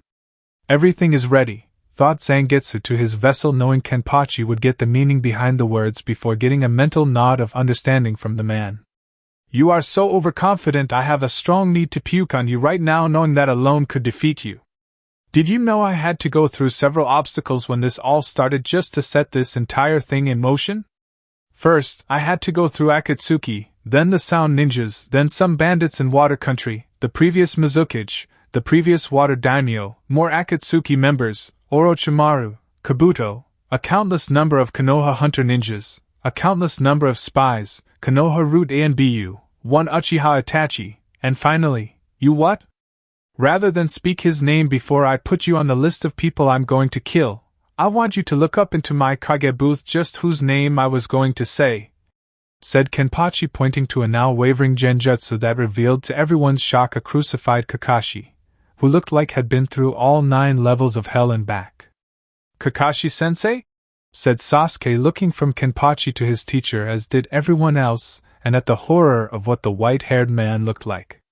Kakashi's clothing was battered and ripped open from whatever happened to him, with the remains clinging to him now soaking in what he had left of his blood. All the blood he was losing came from the deep wounds he sustained in his legs, chest, arms, neck and face. All at the hands of his merciless attackers, who in a final insult to him removed his mask, left him bare-chested with it covered in blood, and had his eye socket holding his Sharingan eye being roughly torn open while pinned to the Uzumaki spiral that was his crucifix. How do you like the man's new look? Was it a bit over the top? I don't, said Kenpachi, as he now smiled at Zangetsu's and Yoruichi's handiwork on the man. It was then that the female water daimyo, in all of her infinite wisdom, rose up from her prestigious seat and approached the fallen leaf shinobi. It was in that brief moment that the two looked at each other, that Kakashi thought the Lady of Water Country would be able to show him mercy and free him. Keyword being brief, as the woman slapped the man hard across the face, leaving a very red and unhealthy-looking red-shaped hand mark across his face, shocking nearly all if not the entire stadium audience. Kakashi himself was startled, since he had, as far as he knew, done nothing wrong to deserve that. Right. Sure, he favored Sasuke over his other 2 students, and read his Ika paradise in front of everyone around him, but that was it. What reason could this woman hate him that she would strike him across the face instead of freeing him from his current prison? His answer came in the form of Water Daimyo removing her mask. Hello, Kakashi. It's been a long time, my old teammate, said Rin, glaring at the man and showing her Inuzuka-like teeth at the same time. Rin? What are you doing here? Said Kakashi, finding it hard to breathe a little under his old teammate's gaze. So you actually remember me? I thought you would have forgotten me after all this time, considering you forgot about Minato-sensei. You knew he was his son and you favored the Uchiha instead. What's more is you tried to kill the boy with your own original jutsu that you taught Sasuke not to use against Gaara in the last Chuunin exams, but to use in killing Naruto should the opportunity ever came up, said Rin, having broken into the one-eyed man's house earlier when he wasn't around and found the man's personal diary. Why don't you understand, Rin? I owed Obito for every, said Kakashi, only to be silenced by the back of Rin's hand delivering another powerful blow to the Jounin's face. Don't give me that crap! You owed Obito nothing. You just wanted to have the title as the Jounin sensei that trained Sasuke while stunting the growth of the demon, as you so openly call him in your diary. That's right, Hatake team, I know everything, and I know it was you who told the orphanage about Naruto holding the fox demon. You spread the words about Naruto holding the demon knowing you wouldn't get caught, and you were the one who provided detailed information for the mobs that always attacked Naruto on his birthday every year, said Rin, having read each page the man had written down about Naruto carefully. You're no angel of mercy yourself, Rin. You left and therefore are just as guilty as I am in hating him so much, said Kakashi, trying to make Rin feel some of the guilt she was trying to pin on him. Perhaps, but had I known this would happen, I would have rescued the boy from yours as well as all of Konoha's own personal bigotry-like ways and would have raised him like he was my own pup. It wouldn't have mattered who was sent after me. I say to hell with the ANBU, the council, and even the late Sarutobi Sandaime be damned if I let all of them stop me from doing it had I been there. As for you, Kakashi, I can easily say with a clear conscience that where I'm going when I die is not a place you are going. I'll give you a hint as to your destination, what we humans call hell, demons call home, said a very angry beyond all means Rin before she spit in Kakashi's face and walked back to her seat to watch the soon-to-be fight. And now, there is nothing left standing in the way of our fight, said Kenpachi, smiling his ever-sinister smile before licking his lip around his pointed teeth. Okay, without further delays, I hereby announce that the first blood match of these here Chuunin exams officially begins. Now, said Kisuke real quick before running a good safe distance away from them, which just so happened to next the tree near the ever-so-big stadium wall. Well, you heard the man. Take your best shot while I stay right here without moving a single muscle, said Kenpachi, removing his upper red and black clothing, leaving him completely shirtless. What do you mean, take your best shot?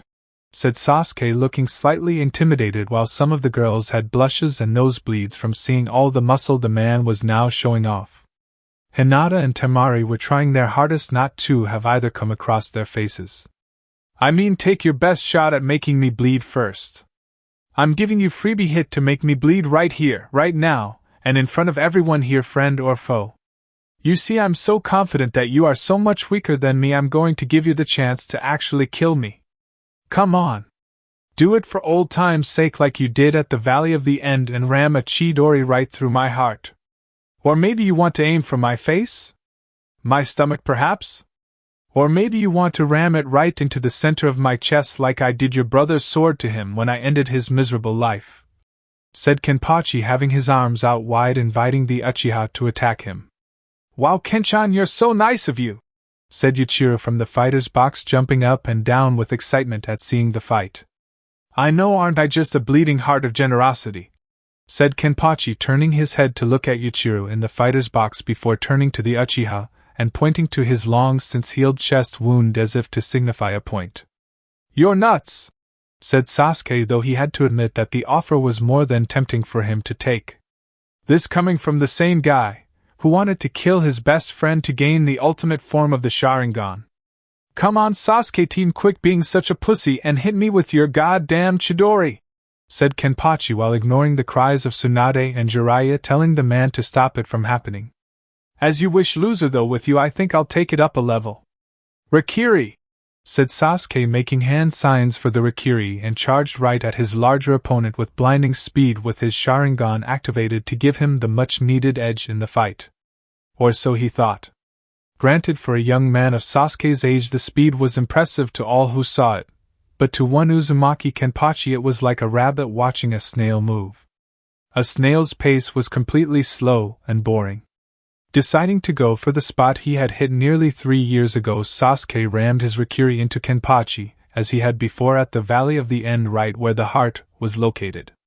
The last Uchiha had made solid contact with the massive giant of a man, who to everyone's slight surprise and credit didn't move an inch or look at the opposing right arm that had held the ever-so-deadly jutsu. All that mattered was that there was the distinct sound of a dripping liquid where the two were, and its sounds echoed throughout the stadium as civilian and shinobi held their breaths at the outcome of what seemed like an already over the fight. Someone was bleeding. The question was, who? Chapter 13, The End to All Things. Drip, drip, drip, drip. That was the sound they all heard, for all to hear it fall. Drip, drip, drip, drip. The sight of it was unmistakable to those who saw it. Drip, drip, drip, drip. The smell was undeniable to those who could smell it. Drip, drip, drip, drip. It was the sight, sound, and smell of blood. Blood dripping onto the ground was all that was seen, smelled, and heard for the next few minutes, as neither Uchiha Sasuke nor Uzumaki Kenpachi, formerly known as Uzumaki Naruto, moved. Most had thought that Sasuke had won the match, while those who knew Kenpachi when he was Naruto knew better than to underestimate the man. Especially when that very same man, who was now the Shikage of Shinigami no Sato, holds the title as the most surprising shinobi in Konoha, when he was still loyal to it. Tsunade held her breath, wondering why the boy now turned man that she saw as her little brother had taken a Rakiri to his chest, and in the exact same spot that the Uchiha hit 3 years ago with the weaker version known as the Chidori, no less.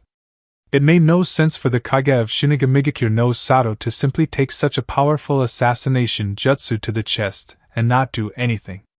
Suddenly, Sasuke screamed in pain, reeling back, clutching his right arm used in hitting Kenpachi with the Rikiri, and even more shocking was even more blood spraying out from the Uchiha's arm from various places. No one could believe that their pride of Konoha that Uchiha Sasuke had fallen at the hands of using his own attack without the victim of the attacker receiving the necessary wound given from the attack. Was it some trick? Did the demon cheat them in the deal when he said he wouldn't hit Sasuke and let the prodigy have the first free move? All they could do was watch and find out. Sasuke had no choice but to fall on his knees in pain as he felt like his very hand and arm went through steel without his Rikiri to pierce it before he left the attack hit its target.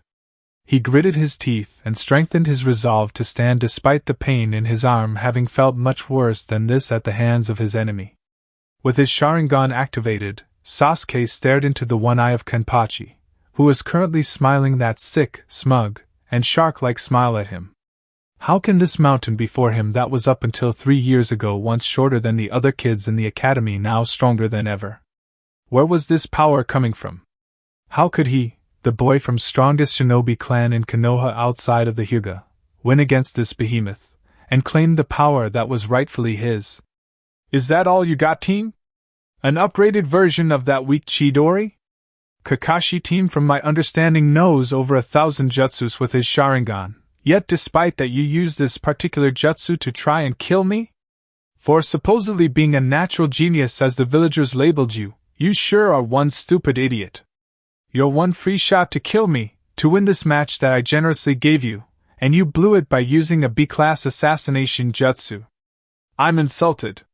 To think that I once called you a rival, said Kenpachi drawing out his sword as he finished speaking. His smile left him while using his left hand to wipe off the Uchiha's blood from his bare chest. Shut up! You think I'm just going to stand here and take your insults lying down? I'm an Uchiha! I'm the best! Said Sasuke, his eyes filled with hate and malice before he drew his sword out with his left hand and slashed at Kenpachi with all his strength. The sword shattered into 1,000 pieces, shocking everyone at the sight of the blade that was made by the Uchiha was thought to be indestructible. The air became tense with fear for the Uchiha's safety, as Kenpachi placed the tip of his sword on Sasuke's new leaf shinobi headband since the other one 3 years ago was damaged beyond repair. Sasuke didn't stop attacking though, as he used what taijutsu he could only to find his body was becoming bruised and sore in the process. It was like hitting solid unbending steel, and in doing so forced Sasuke to his knees in pain physically from hitting Kenpachi and from the mentality of his enemy's strength outdoing his own. What's the point in fighting you now? You're so weak after using one whole jutsu and your now broken sword leaving your stance with what's left of your weapon being worse than an amateur wielding one with both his hands. I cannot believe how boring you have made this fight become, Sasuke team, and just when I was looking forward to the potential possibility of having a good battle. 3 years ago I could have ended your life then and there, but I showed mercy to prove to you what I believed in was and still is right. Without such a belief in you, I see that you will never become strong enough to hurt, much less kill me. I don't like to kill weaklings on account that it make me weak in return, so I'm going to let you live with your shame, team. Deal with it. Kenpachi looking down at Sasuke, sighing before turning around, picking up his upper clothes, and leaving the Uchiha on the ground as nothing more than a broken spirit, knowing that was much worse than death. You're just walking away? Like a coward? Said Sasuke, ignoring the man's word while nearly yelling his own with the last part more than the others. His only answer from Kenpachi caused him to gasp as the air became intense from large increase in chakra pressure that came down on him and all of the people in the stadium. A coward is a man or woman who cannot and will not fight against the enemies before them no matter what the odds are. They would rather flee than fight for what he or she truly believes in, or simply put, they are just afraid to die with honor. If you think I am a coward, Sasuke, then what does that make you? Think about that, knowing you will never rebuild your clan, knowing you lost to the terms of our agreement, said Kenpachi, finally lifting the chakra pressure off the people and Uchiha so they could think clearly at what was just said at the end. What? Said Sasuke, wondering what his old former rival meant when the last part. Winner by drawing first blood first is Uzumaki Kenpachi, Shikage of Shinigami no Sato, said Kisuke, raising his hand toward Kenpachi, who got cheers from Ichiraku, the other Shinigami shinobi, and applauses from his friends scattered about closest to him. It was when Kasuke announced that Kenpachi was the winner that Sasuke remembered the explicit terms of what would happen if he lost. His clan, his legacy, and of course his very bloodline would die with him, as the deal was to never try to rebuild the Uchiha clan or sire children at all. Period. End of discussion. Game over. No, I won't let him have the last laugh. I'm an Uchiha. I'm above the rules. I am beyond them, thought Sasuke, getting angrier by the second as the curse seal on his neck now fully activated, healing his right arm, his wounds, and transforming him immediately into the winged creature he was before those 3 years ago at the Valley of the End. So the real Sasuke has finally decided to reveal himself and to finally play, huh? Good, thought Kenpachi, grinning as he looked over his shoulder to see the ever-familiar form from 3 years ago. Kenpachi was going to enjoy cutting this but ugly bird's wings. I don't care if I did lose to you in this stupid fight or the terms we agreed upon. I'll make Hinata mine whether it's consensual or if I have to beat her into submission. I will restore the Uchiha clan to greatness, and I'll start by destroying you, said an enraged Sasuke, channeling his chakra into making another Rakiri and sending it into his sword hilt to make look like a sword made of lightning. Don't tell me what you're going to do, team, just do it. Unless, of course, you are the one who's a coward, said Kenpachi, motioning for Sasuke to attack him with his left hand before using it to flip the Uchiha off, knowing it would make him even angrier. Dirai! Yelled Sasuke, charging at Kenpachi with blinding speed, with his lightning sword scarring the earth behind him, ready to swing it at just the right moment to chop his enemy in half. Seeing as how you are an Uchiha, you can go first, said Kenpachi, grinning up a storm with bloodlust filling his eye and licking his lip with newfound hope at a good fight. Sasuke swung his electric blade hard at his large foe, who was blocking with his own sword, and parried several more hits before kicking the Uchiha back several feet. The raven-haired boy gritted his teeth, letting out a demonic growl before he went back to swinging his sword slightly higher than an amateur level at Kenpachi, who held his own against the Uchiha. Even when he let the blade hit him, it still didn't pierce his skin.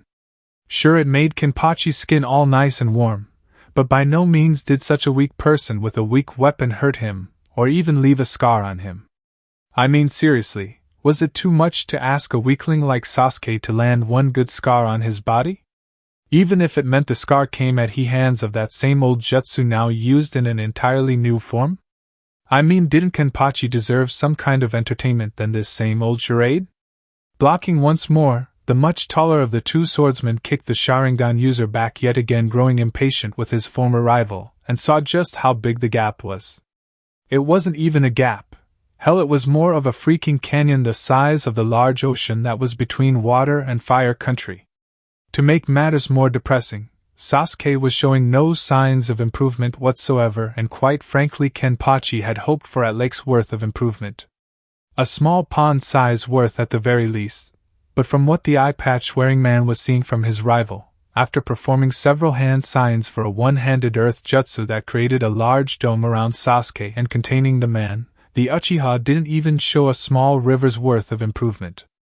This was further proved as the dome of earth surrounding Sasuke soon exploded, with the said Uchiha once more charging at him while he was filled with rage. A shinobi, who is professional, do not let his anger take hold of him, and not caring if said opponent was no longer caring or amused could spell doom. You must die. Die so I can be strong. Give me your strength. Give me your power. I must have it. I am an Uchiha. I am a god amongst these worms, yelled Sasuke, as he no longer held on to his sanity as he prepared to thrust his sword into Kenpachi.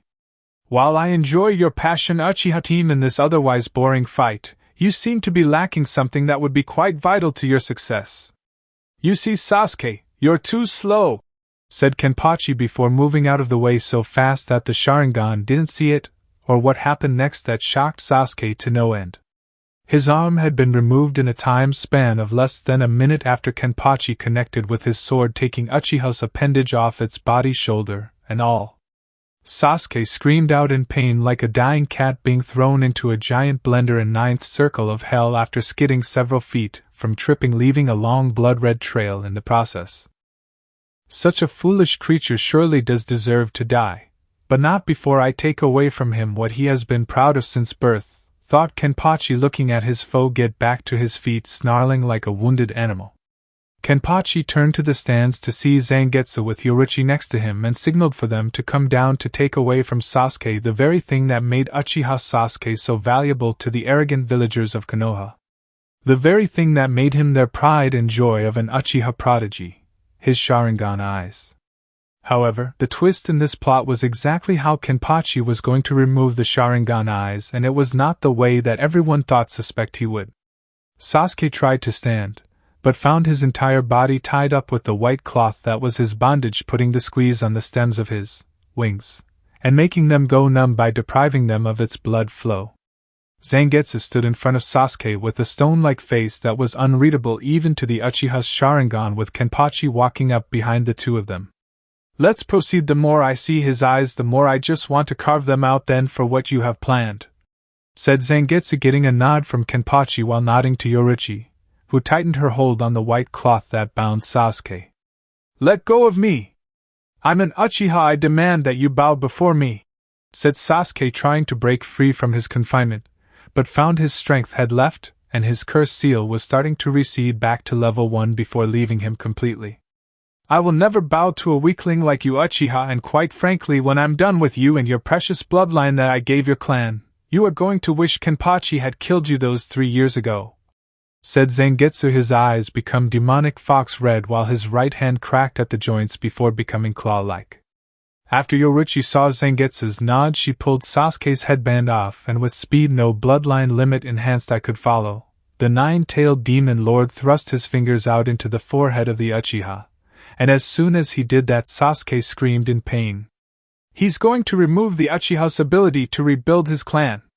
All Konoha root Umbu, stop and kill them, said Harino Yasha, trying to save her daughter's husband-to-be before he had his bloodline taken away.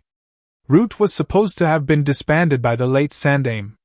You have committed treason against Konoha Danzo, said Tsunade, glaring at the man, who despite the swarm of Root Anbu heading towards such a strong foe smiled at the Hokage. Officially yes, but the majority of the council felt that the Hokage should not have all of Konoha's military might in your less than capable hands, and so we had decided to restart Root under our direct command, said Danzo, though he knew with one word from him, he could have the entire council killed, making him the leader of Root yet again. You bastards, said Jiraiya, looking on seeing the Root Anbu getting closer only to be struck down by Ikaku, Yachiru, Yumichika, and Lee and Niji? What the hell, thought Tsunade and the rest of the people in the stadium. I mean Kenpachi-san, I finally understand what the dream I had all those years ago when I was recovering in the hospital. I had to choose whether or not I would fight for Konoha that had become corrupt or the side that would destroy it and those who needed to be destroyed. I choose to fight for you, Kenpachi-san, said Niji, hitting several Root Anbu fall at the hands of his gentle fist. YOSH! My flames of youth shall put out this corruption, yelled Lee, kicking two Root Anbu in the face and delivering a side axe kick to another. It wasn't long before the rest of the Rookie 9 and Guy's team along with their said senseis came to the arena floor, having made their choice to stick by Kenpachi. Traitors! Kill them all! Yelled Danzo, seeing his men being outdone by these shinobi that dared stand against his ambition to make the village strong through war. As more Root Anbu flooded the scene, Kenpachi grinned before making a head motion to his forces in his Kage booth and then proceed to charge into the heart of the fight. Alright. Now we get to have some fun. It's about goddamn time, said Tayuya before leaping into the fray of things as Kadamari took out 6 flare guns for each hand and shot a flare up in 6 different directions high as they went straight into the air. Moments later, explosions were heard all over Konoha. A new invasion had come, only this time there would be no Sandaime to help them, there would be no Yondaime to fight for them. In the end, there would be only death, and in the end all that would be for those that had fallen so far after the Yondaime died would face the wrath of yet another demon. However, this time it was a demon that was not a part of nature, that had not come from hell or wherever demons come from. They had created a demon on their own. They had created it through their own hate, fears in their own darkness that had become a self-fulfilling prophecy that the Sandaime had constantly warned the council about if Naruto was not treated with the respect he deserved. Now the village along with the people within its walls that ignored such warning were now paying for it all, in blood and their souls. Hell's gates had been opened. My, this doesn't look too well for the Leaf, said Ikemaru Jin, having risen up from his chair along with Aizen and Tosen already prepared to protect them both. Yes, but let's not move just yet. Let's see how this plays out a little bit more before we make our hasty retreat, said Aizen, having sensed the fighting outside the walls of the Leaf Village since he was highly sensitive to chakra signatures no matter how high or low they were. Hurry up, Zangetsu, I feel exposed and to some degree vulnerable, said Yoruichi, sensing her vessel was now well protected by the genin that had entered the Chuunin exam. Not that she needed it. I will protect you, Yoruichi-sama, said Kimimaro, knowing this was important to his master and therefore would assist in its success. I'm almost done draining the last of the demonic churka that's pulled into the back of his eyes. It's how the Byakugan got mutated in the first place when I freed Madara of his caged bird seal, not knowing the consequences that it would bring, said Zangetsu, pulling harder at the chakra and blood that held the mutated version of his demonic taint. Stop it! You can't take away the last part of what's left of my clan. It's not fair!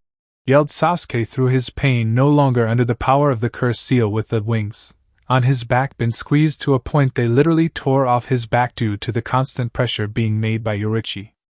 What's not fair, Uchiha, is everything you were given on a silver platter as a kid should have been given to my vessel for containing me, said Zangetsu, pulling the last of key component that made up the Sharingan out of Sasuke's body. Seeing Zangetsu remove his blood-covered hand from the Uchiha's forehead, Yoruichi removed her white cloth while Sasuke, having fallen backwards, closing and opening his eyes. Had anyone but them seen the results of the bloodline's removal, they would have been shocked to see what Sasuke's eyes had become. Sasuke, just like Hyuga Madara had before becoming an Uchiha, had the Byakugan. And my family, our legacy is all Jigan now, said Sasuke, remembering all of the Uchiha clan family members smiling at some point or another at him, while all he did was scowl. Your family legacy should have died the very night I attacked Hyuga, Sasuke, but your greedy bastard of a father caused me to go on a rampage that made the fourth Hokage give his life to seal me into his own son. If anyone should have gotten the royal screw job from these people, it should have been you, said Zangetsu before going through some hand signs and placing his hands on Sasuke again, who once more felt pain covering his forehead. Sasuke didn't have the strength to resist screaming in pain that all Hyuga branch family members knew by heart what caused that pain.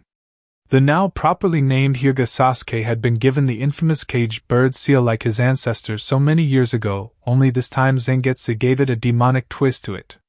This caged bird seal could not be removed no matter what seal or jutsu was created to counter it, and to make sure the former Uchiha now Hyuga fulfilled his end of deal.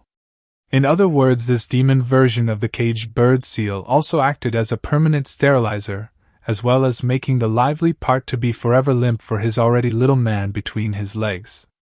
Kimimaro-sen, take Hyuga Sasuke away and prepare him for transporting back to the Shinigami village where he will spend the end of his days locked away, said Zangetsu, walking away from the former and unconscious Uchiha while the albino bowed his head despite all the fighting that was going on before picking the boy heading to the intended exit. Hey Yoruichi! You may want to assist your vessel in taking care of Jin, Aizen, and Tosen, said Kenpachi, as he picked up a root Anbu and slammed him hard into the ground. The two-tailed cat demon was off faster than Guy without his weights on. It wasn't long before Tsunade and Jiraiya leaped down to the stadium arena floor among the bloody mess with several Konoha Anbu beside them that were loyal to her. As for the people within the stadium, they tried to escape from the growing fight below them as well as get to a nearby shelter due to the apparent invasion outside of the stadium and Konoha in general. However, when they tried they found that a barrier had been created surrounding the entire stadium via seals Zangetsu made with the help of Yoruichi in the 1 month time staying in Konoha. The demon seals that were silently activated when the Chuunin exam started prevented anyone and everyone who entered the stadium to leave the structure. Unless, of course, you were one of the 2 demon sealers that created it, or someone they trusted and that person a seal to go through the barrier. Kimimaro being such a person. Naturally, the people trying to get out panicked and started protesting, trying to pound on the chakra-like barrier that was blocking their path, only to find it wouldn't let them pass. "Naruto, what is going on?" said Tsunade, looking at her surrogate little brother, who was now covered in the blood of the root Anbu while the remaining force was with Danzo and the council. "I'm sorry, but what did you just call me?" said Kenpachi, sounding as if the name had no meaning to him anymore. "Your name is Naruto! Uzumaki Naruto!" said Tsunade, her eyes filled with tears and the sorrow that the boy that made her become the 5th Hokage had become like this. "Well, at least you got the last name right, but not the first part. To clarify things for you both, I no longer call myself by that name anymore, and neither does Gamabunta or his other Toad subordinates for that matter.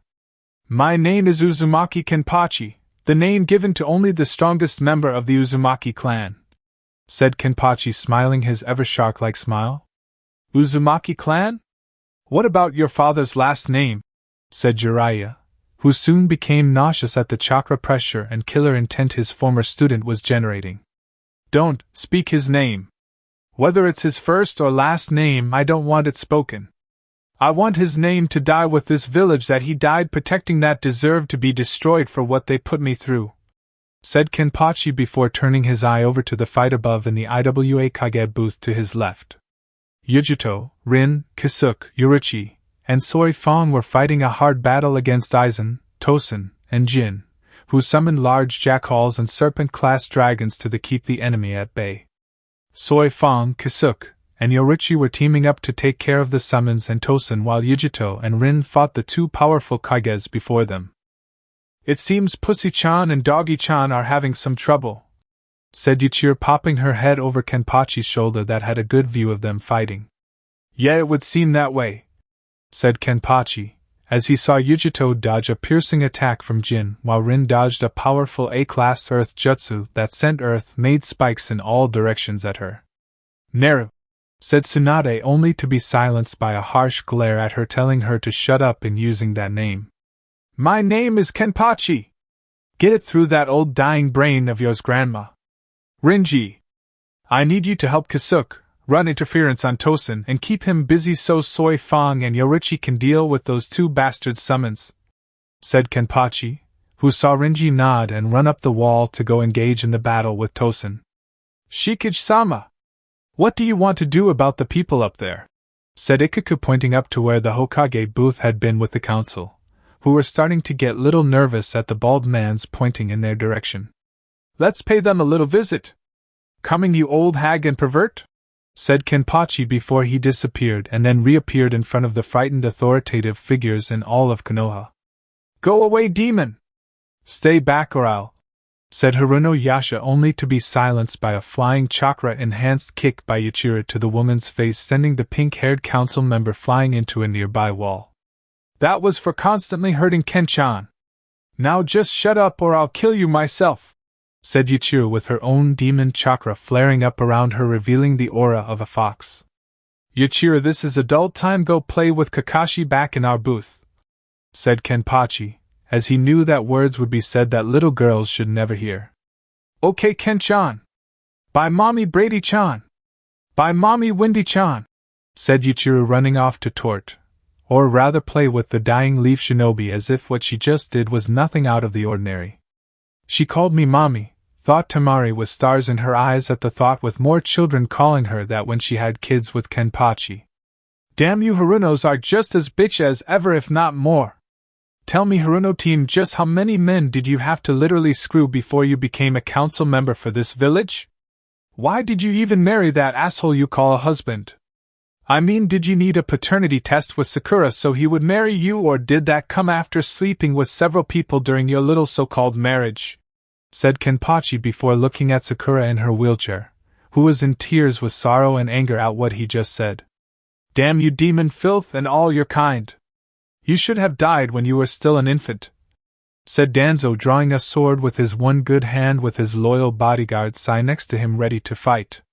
No sooner had they done that that a large shadow consumed theirs, and behind them was one angry Sajin fuming behind his helmet at the arrogant words of the root leader.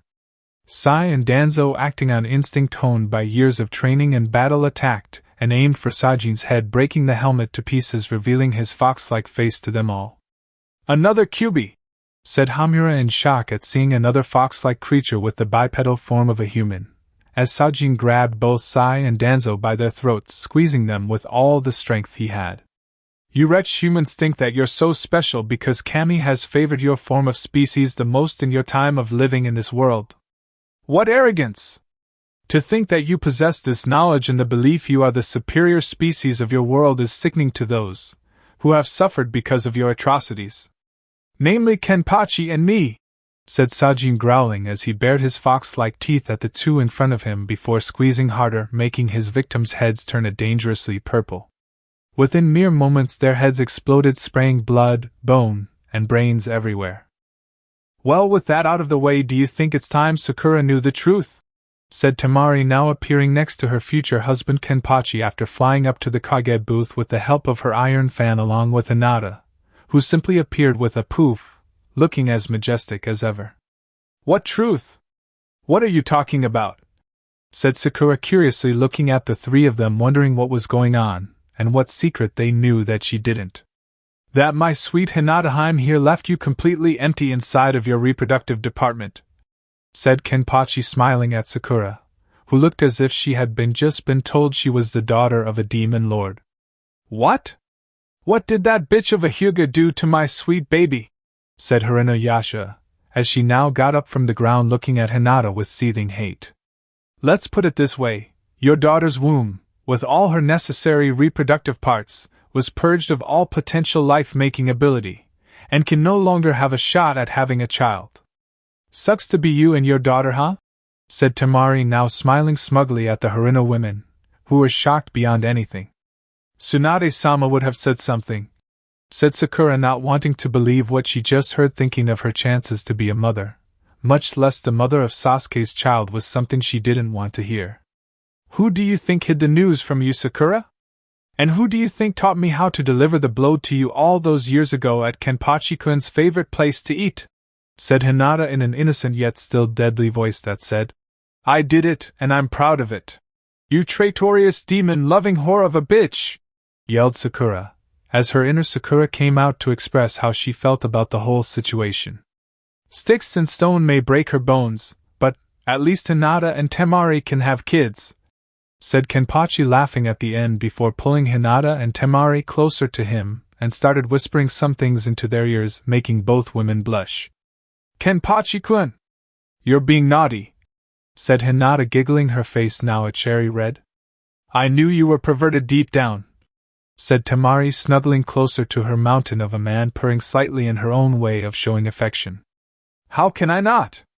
Especially with two beautiful women so close to me liking what I'm saying," said Kenpachi, loving the attention he was getting from his soon-to-be wives. "Damn you! If I could get out of this wheelchair, I would pound your face in, you demon shit!" yelled Sakura, letting her feelings be known since there was no point in keeping them confined anymore. "Listen, you spoiled little pink-haired slut! I let you hit me all those times before, when I could have simply blocked any of those punches and knocked you on your big fat and forehead, Haruno Aces," said a now infuriated Kenpachi, no longer going to continue in having such a pointless conversation. "Go ahead and try it. We both know you won't. I'm your Sakura-chan. Despite all your harsh talk, along with all of your power that you flaunt around, I have power over you through my beauty and charm that you could never resist before. Why should I believe differently now that you have those two ugly whores beside you?" said Sakura, sneering at Kenpachi, believing she had immunity from any attack this mountain before her wish to give due to this person being the love-sick puppy she would beat up whenever she saw fit. "All I see is a ruined, jealous, and broken-down slut, who will never have a chance to be a mother, much less live past today," said Kenpachi, grabbing Sakura by the woman's throat and lifting her up so she was now eye level with him. Sakura, for her part, was squirming painfully under her old teammate's grip, and in the back of her mind realized that the person she knew and abused in terms friendship-wise had no forgiveness in his heart. She tried to believe that her Sasuke-kun would save her, that her sensei Hatake Kakashi would appear out of nowhere to protect her, or that the man that was strangling her that went by the name of Kenpachi would release her while calling her Sakura-chan, all the while apologizing for laying his hands on her ever-angelic features. Unfortunately, none of these things happened for Sakura. Kenpachi Keikuen? Said Sakura, as sweetly as possibly trying to breathe under the pressure of his grip. You have no right to say that to me. Only my future wives have the privilege of calling me that, said Kenpachi, smiling as Temari and Hinata were now behind the pink-haired girl, while the girl's mother just watched from her weakened position on the ground since she was more of a politician than a shinobi. The beating Hinata and Temari gave Sakura was immense as the woman from Suna hit the pink-haired girl with her iron fan hard, leaving bruises for each hit she landed. Hinata unsheathed her mother's and now her own Hanaretsu before slashing at the now in pain Sakura along the bruises, knowing how sensitive they were. As this happened, Sakura was being held by the throat of Kenpachi, who looked right into eyes with his uncovered one, smiling at the banshee as she screamed and screamed for the whole stadium to hear. Stop! Stop hitting my baby, you demon! Said Haruno Yasha, only to see Sajin appearing and towering over her with his right hand on his sword. For your arrogance you will die! Roar Tenken! Said Sajin, brining his blade down upon the woman, sending a powerful stream of chakra from his blade, incinerating her and the rest of the council members, with a few clan heads being the exceptions. Those exceptions being Yamanaka, Nara, Hyuga, Aburame, and Akimichi. That must have felt good, said Ikaku, who was followed closely by Yumachika, having killed the fighting opposition of the Leaf, had assisted in killing the two Kages from Iwa and Kumo. The look on Jin's face when he died at the hands of Yujito was priceless before she had forcefully ripped his head out, and Aizen's fate was no better at the hands of Inuzuka Rin. Tosen was given a show of mercy to join Suna, Mist, or Shinigami, but the man wished to die with his Kage. Soi Fong and Yoruchi delivered the killing blow to the back of his head, ending his life in a painless fashion, with Kisuke killing off the remaining summons. Now, as the three shinobi walked over to their shikage, they saw that the woman he was holding was near unconsciousness, having her bones broken, body ready to collapse on itself, and the sounds of whimpering coming from the dying body. All Sakura could do was beg for the mercy that would never come unless Kenpachi wished to give it to her. As Sakura continued to beg with what little strength she had to begin with, Kenpachi soon became annoyed, knowing that a shinobi never begs for mercy no matter how much of his consciousness wants him or her to. Finally, Kenpachi was unable to stand her whimpers or pleas and made a hand motion with his hand for Hinata and Temari to stop the hitting. Before Sakura could mutter a thank you for this small mercy, Kenpachi thrust his sword into her heart and twisted the blade sharply, knowing that even in death the pink-haired girl would feel it. Why did you kill her? She still needed to suffer for what she did to you for another 2 years straight at the very least, said Temari, wondering what could have possessed her Kenpachi-kun to show mercy in the form of death. The damage you and Hinata gave her would have killed Sakura soon before we got even remotely close to Shinigami Village for more suffering. Besides, we still have Sasuke, which was one of our main goals besides destroying this miserable hellhole, said now grinning Kenpachi, turning to the clan heads of those that survived Sajin's attack. We never thought of you as the demon, said Akimichi Choza, looking at the tall man of a giant that stood before him and the other clan heads. I know, but that doesn't excuse those within your clans from facing their punishment, said Kenpachi, knowing that some of them had members, Hyuga elders to name one, had been responsible for letting the villagers and shinobi get away with some of the more vicious beatings he had been given. We will see to it they are punished, said Hayashi, knowing that the Hyuga elders had long overstayed their welcome in the Hyuga compound. They already are. Kenshin, Sanosuke, Enishi, and several squads from my Anawabanshu division are currently hunting down everyone currently outside the stadium. Both shinobi and civilian populace have a lot to answer for, and their debts must be paid, even if it has to be in their own blood, said Kenpachi, knowing there were some dark nights where his body had been beaten to a bloody pulp while saying sorry for things he had never understood until now. Now it was time for his enemies to beg for the mercy that he was never given and that Kenpachi vowed that he would never give. How do you know who is innocent and who is guilty? said Inoichi, afraid that the blood of innocent people would be spilled along with the guilty. Kyuubi, or as rather Zangetsu, as that's his real name, looked throughout the populace of Konoha to see just who was innocent and who was guilty. He then placed seal markers on the innocent people and left the guilty alone, so when he takes the innocent people away from here, the guilty will be left to pay for what they did to me.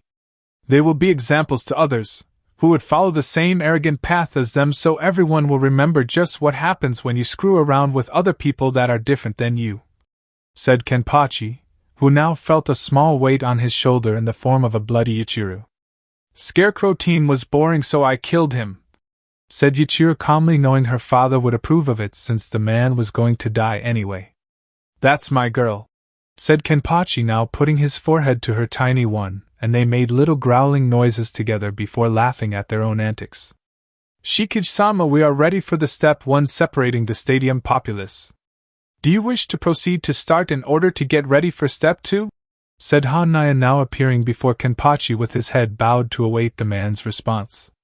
"Tell Zangetsu-san to proceed as planned, Hanaya," said Kenpachi before turning his attention back to the rest of the group, now with Tsunade Jiraiya and the others, who still wanted answers to this chaos. "What the hell is going on, Kenpachi?" said Tsunade, wanting an explanation for all that he had done, including the removal of the coffins that belonged to the previous 4 fire shadows and Kushina's urn. "It's as plain and simple as the wrinkle on your face, Granny. Today is Judgment Day for Konoha, with those who are innocent being spared my wrath. They will all be relocated in Shinigami Village while the guilty people all die horrible deaths," said Kenpachi before explaining his plan yet again to the group. "I guess there is no other way, huh?" said Ino, a little depressed at seeing the place that had been her home for a little over a decade get trashed with her leaving prior to it. "I'm afraid so, Ino. Besides, any other solution would be too troublesome to create," said a tired Shikamura, though he was always tired no matter what. "For once the sloth here is absolutely right. As a great man once said, death waits for no one," said Kenpachi, smiling at them all, making them shiver at the look he had. He stopped when he saw Anko getting quite cozy with Sajin, who seemed quite nervous under her complex stare. Sajin, for his part, wasn't sure if Anko wanted to kiss, eat, or mate with him. Hell, it could have been all 3. "I knew Anko would find someone that she could get attached to. I didn't expect it to be this Sajin person, though," thought Kurenai, looking at the two, though she wasn't going to criticize since most people thought she would never be with someone like Asuma. "The people in the stadium have been separated between innocent and guilty. I'm going to proceed to step 2 now," said Zangetsu, appearing before them and scaring the hell out of everyone that didn't know him. "Good. While you're at it, send everyone here back to Shinigami Village as well," said Kenpachi, pointing to everyone around him he was proud to call friends and family. "Very well," said Zangetsu before focusing his demonic chakra out from his, and waited a moment to feel the connection between everyone and thing around Konoha that he placed the seal markers on. "I hope they have good food in Shinigami," said Choji eagerly in anticipation as he now rubbed both his palms together, waiting to see what the food is like. "Some things never change," thought Shikamura, shaking his head while Ino hit Choji over the head, yelling at him for thinking of his stomach at a time like this. "Demonic art! Demonic transportation jutsu!" said Zangetsu in a demonic voice as he let all of his demonic chakra out and surround not only the people around him, the people in the stadium, but all of Konoha too. "Wait! Kenpachi-kun, you're not coming with us?" said Hinata, looking at her love. "Sorry, Hinata-heim, but I have some things left to do and I can't do them if I come back to Shinigami Village. Don't worry, I'll head straight back when I'm done. I promise," said a now smiling Kenpachi, kissing her forehead before moving to her lips, making her moan into what could only be described as sheer bliss. "You better! If you don't, I'll find a way and kick your ass," said Temari, though she knew that Kenpachi would not fall to anyone in Konoha. "I'll make a note of it.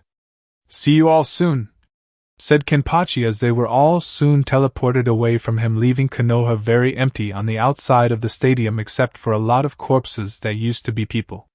It wasn't long before the people remaining inside the stadium were sent to the arena floor with the aid of Kenpachi's close allies in this invasion, and boy were these villagers upset. Kenpachi heard them shouting to be released, how they wanted him dead, and the same old stuff they had been yelling at him for most of his current lifespan. All right, you assholes, shut up and listen. The reason I had my dear friends and allies bring you down here to this stadium floor today was so you could all get a good look at me. In case you have forgotten who I am in such a short time, let me remind you. I am your so-called demon, monster, and beast that some of you have called me on a nice day when you weren't acting drunk or stupid. As of this moment, I want you all to take a good long look and remember my face, because in the next 30 seconds I'm going to attack you all, and I'm going to show you just how much of a demon I can be," said Kenpachi, as he unsheathed his blade before them while the Death Four appeared on each corner of the now frightened populace. "For violent flames formation," said Death Four, creating the impenetrable barrier they had ironically used against Konoha 3 years prior, and on Kage no less. Now they were doing the same thing, only instead of using it to trap the Kage, they were using it to trap a frightened populace of arrogant people, who would never change. "The third Hokage would be rolling over in his grave if he found out about just what you were about to do, demon," said one villager, picking up a stone and throwing it at the eye-patched warrior. "He sheltered you, and this how you repay him," said another villager, who soon followed with more and more people trying to throw whatever they could at Kenpachi. "You should be on your knees thanking Kami we didn't kill you as a child," said a very angry woman, wishing she could have killed the boy as an infant. "You should be on your knees right now kissing our feet since we let you live this long," said someone from the back of the large populated group, with each moment turning their anger into the power needed to fight back. That power was snuffed out by Kenpachi as he let out all the chakra, killer intent, and all the hate he could muster for these stupid people around him. They had the nerve to think that he should humble himself before them. They should be thankful he waited as long as he did in wanting to kill them for what they had done to him, and now they were thinking the other way. That was the last straw. He wouldn't hold back anymore, and to make sure that happened he removed all the weights along with his eye patch to let the fury out. The effect of doing that was instantaneous, shooting Kenpachi's chakra all over the place even more than it already had, scaring the living hell out of his prey. As he had told them before, they wanted a demon, they were going to get a demon, and they were going to get it, in spades. Ladies, gentlemen, and assholes that now standing or are on their hands and knees before me today, I would like to thank you all for being here as one large group, as I am about to send each and every single one of you, who made my life miserable for your own enjoyment, on an all-expense-paid trip, straight to hell," said Kenpachi just before a fox-like skull appeared above him, howling for the blood of the people right before it charged them all in a berserker-like rage. No one was spared within the barrier that didn't wear a Shinigami headband. When it was all said and done, Kenpachi reigned in his power, put his eye patch and his weights back on before addressing his allies. He figured that since they put their shinobi in danger in this alliance, they should receive their fair share of the spoils from Konoha to help their villages grow in the future should Iwa or Kumo try anything again. After they divided the scrolls of countless jutsus the village had that might best suit their own well-respected villages, the three Kages left the bloody, slowly burning to the ground Hidden Leaf village, and never looked back as the flames grew, slowly destroying the monument heads one by one until even those faces that were immortalized on the mountain had fallen to the remnants of the fires of war. Shinigami no Sato 1 week later. Kenpachi arrived with his remaining shinobi forces that stayed with him, having walked all the way back with his fair share of the spoils locked away in scrolls.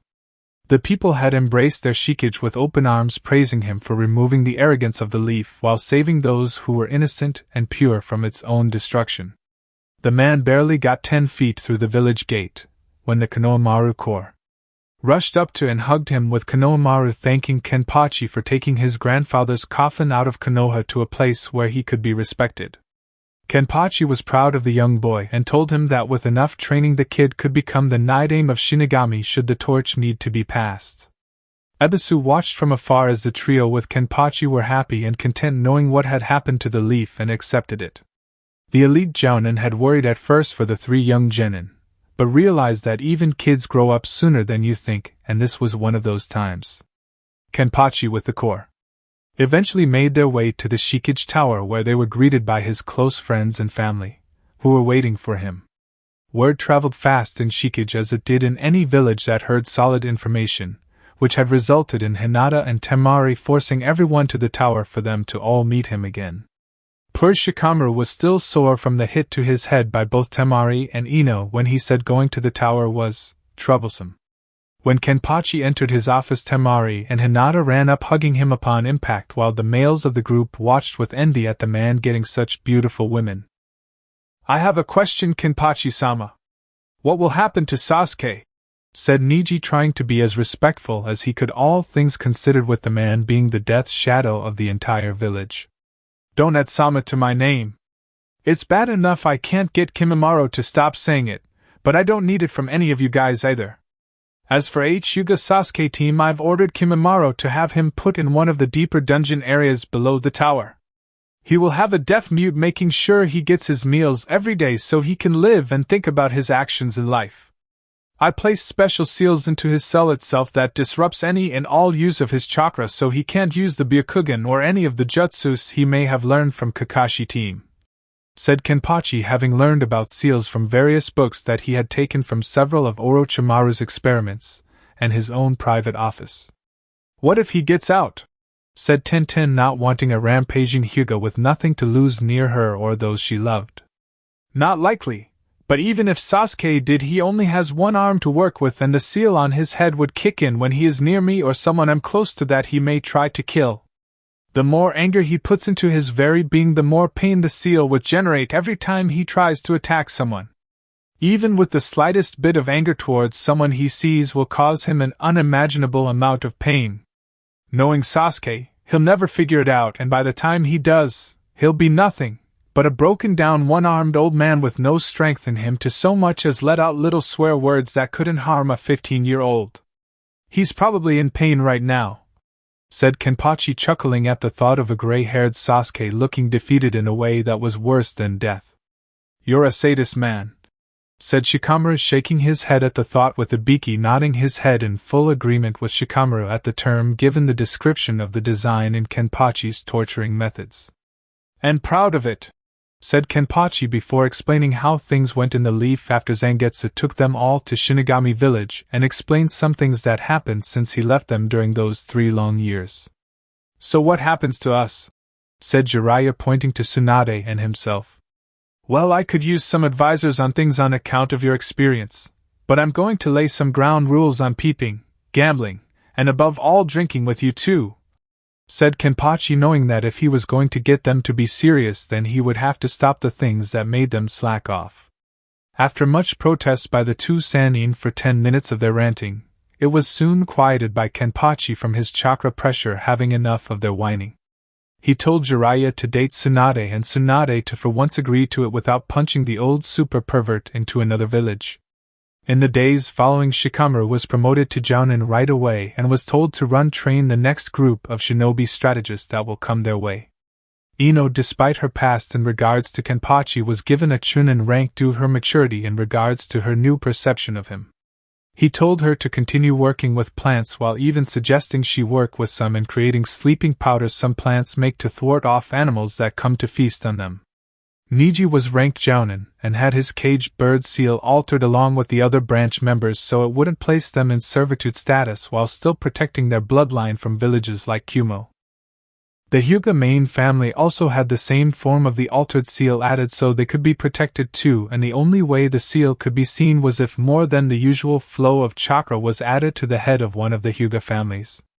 Even still, the Shinigami headbands they now wore would conceal such a protective seal regardless if the design was seeable if they activated their Byakugan or not. Tenten was made a Chuunin with much to be learned in the ways of things outside of weapons while needing to focus on more of her ninjutsu, genjutsu, and taijutsu. Ichiraku would instruct as always only at the Shinigami Academy. This time only Kenpachi told him to make it entertaining, but all the same serious and no sugar-coating the responsibilities that being a shinobi of Shinigami involves. Choji and his clan would teach the arts of sumo wrestling and close combat type fighting involving tossing your opponent, while using the enemy's momentum against him or her. Shino was given Jounin rank and put in a special agriculture shinobi team that would try to find rare bugs, animals, and other various things to keep safe in the village. Hana was made clan head of the Inuzuka clan, though they weren't as large as they used to be on account of some being killed and what was left being divided in half, with one half going to Rin in Water Country to run there. However, it wasn't all bad, as Hana now had her eye on one Kagaya Kimimaro, who for the most part felt weird in being such a relationship since he had never had one before. Still, they hit it off pretty well, with Kimimaro being impressed with her dedication to taking care of animals as he was in terms of loyalty to the Shikage. An added bonus was he could create bones for dogs to fetch and bite on to keep them occupied while they went on their dates. As for everyone else, things stayed the same, with Hanabi being declared the clan heiress of the Hyuga clan when she became of age. Niji would become the clan head of the branch house when he settled down with a young woman of his choice, which he chose Tenten since he kind of fell in love with her during the 3 years after the failed retrieval mission. Meito Guy was still single, of course, though to him Lee was his son, if only by mind and spirit. Besides, it didn't seem as though Guy himself found the time for dates anyway, with him now teaching at the Shinigami Academy in regards to taijutsu training. It took about 2 weeks to keep the weird jounin from trying to stop his attempts at making all of his students wear green spandex as a requirement for his training. The kids were still having nightmares just from seeing him. As for Lee, the young shinobi, now Chuunin, surpassed his sensei by finding a date and love interest in one woman named Isaribi, who was graced by the green spandex wearing figure, shouting how beautiful she was to all that heard him. He then proceeded to ask her out on a date, shouting this and that, making her ears nearly explode. When he finished asking, the young woman accepted the offer due to the compliment, and partially out of fear of saying no, which would cause him to shout even more. Anko was now openly dating Sajin, who, after hearing her story involving Orochimaru and him using her as a failed experiment, bonded instantly with him telling his story as well. Not only that, but Anko seemed at peace in Shinigami Village despite it being the old stomping grounds of her late sensei, since no one glared at her or called her Snake Whore, along with some of the more colorful names they gave behind her back. Besides, if they ever did call her that again, she was sure her big, strong, and sexy fox, as she called Sajin, would pound those assholes into the ground. After about a year, Kenpachi married both Hinata and Temari at the same time to show everyone he did not favor one over the other in terms of who he would marry first. The honeymoon lasted 2 weeks, with both women sore and resting for several days after, though after that it seemed every night was a continuation, with the process repeating itself. It didn't take long for Hinata and Temari to become pregnant, with Hinata being first as agreed upon, if only by a few weeks. When Yuichiro heard the news, she ran around cheering about having a brother or sister to play with, and chewed on Ikaku's head like there was no tomorrow. Poor Ikaku was stuck in the hospital for a while due to the intense bleeding and head trauma to his skull from all of the fox girls biting. Hinata gave birth to a beautiful baby boy, who they named Yamamoto, and Temari soon gave birth to a baby girl they named Kushina after Kenpachi's mother to honor her. It cost Kenpachi a broken hand per woman giving birth, but considering his healing rate that he received from Zangetsu, it was a small price to pay, and oddly enough the leftover chakra from each girl's womb burned off, harmlessly, any fat or signs that they were pregnant. No doubt about it, the new Uzumaki clan was going to be filled with a lot of kids running around with all his friends to help keep an eye on them with their own. Poor Sajin had fainted when he heard Anko say that she was pregnant with his child, and had unknowingly crushed both Ikaku and Jiraiya underneath his intense weight, when he fell to his right rather than on his back. Tsunade had taken a picture to blackmail her old teammate if he ever decided to go peeping for his research material, considering how he was positioned during the impact. Finally, Uzumaki Kenpachi had fulfilled his dream of becoming a Kage, had found his family, was building a family, and if all went well, possibly train a worthy successor to the title of Shikage of Shinigami no Sado. The end. And that concludes the final part of this story. Thank you for spending your time here at Ichiraku Ramen and listening all the way to the end. Your support helps keep these stories alive and allows the Shinobi world to continue through new adventures and alternate timelines. If you enjoyed Naruto, Rise of the Lord of Foxes, don't forget to like the video, subscribe to the channel, and turn on notifications so you don't miss future stories. Once again, full credit goes to VFSNAKE, the original writer of this story. If you would like to read the original version, you can find the link to the story in the description below.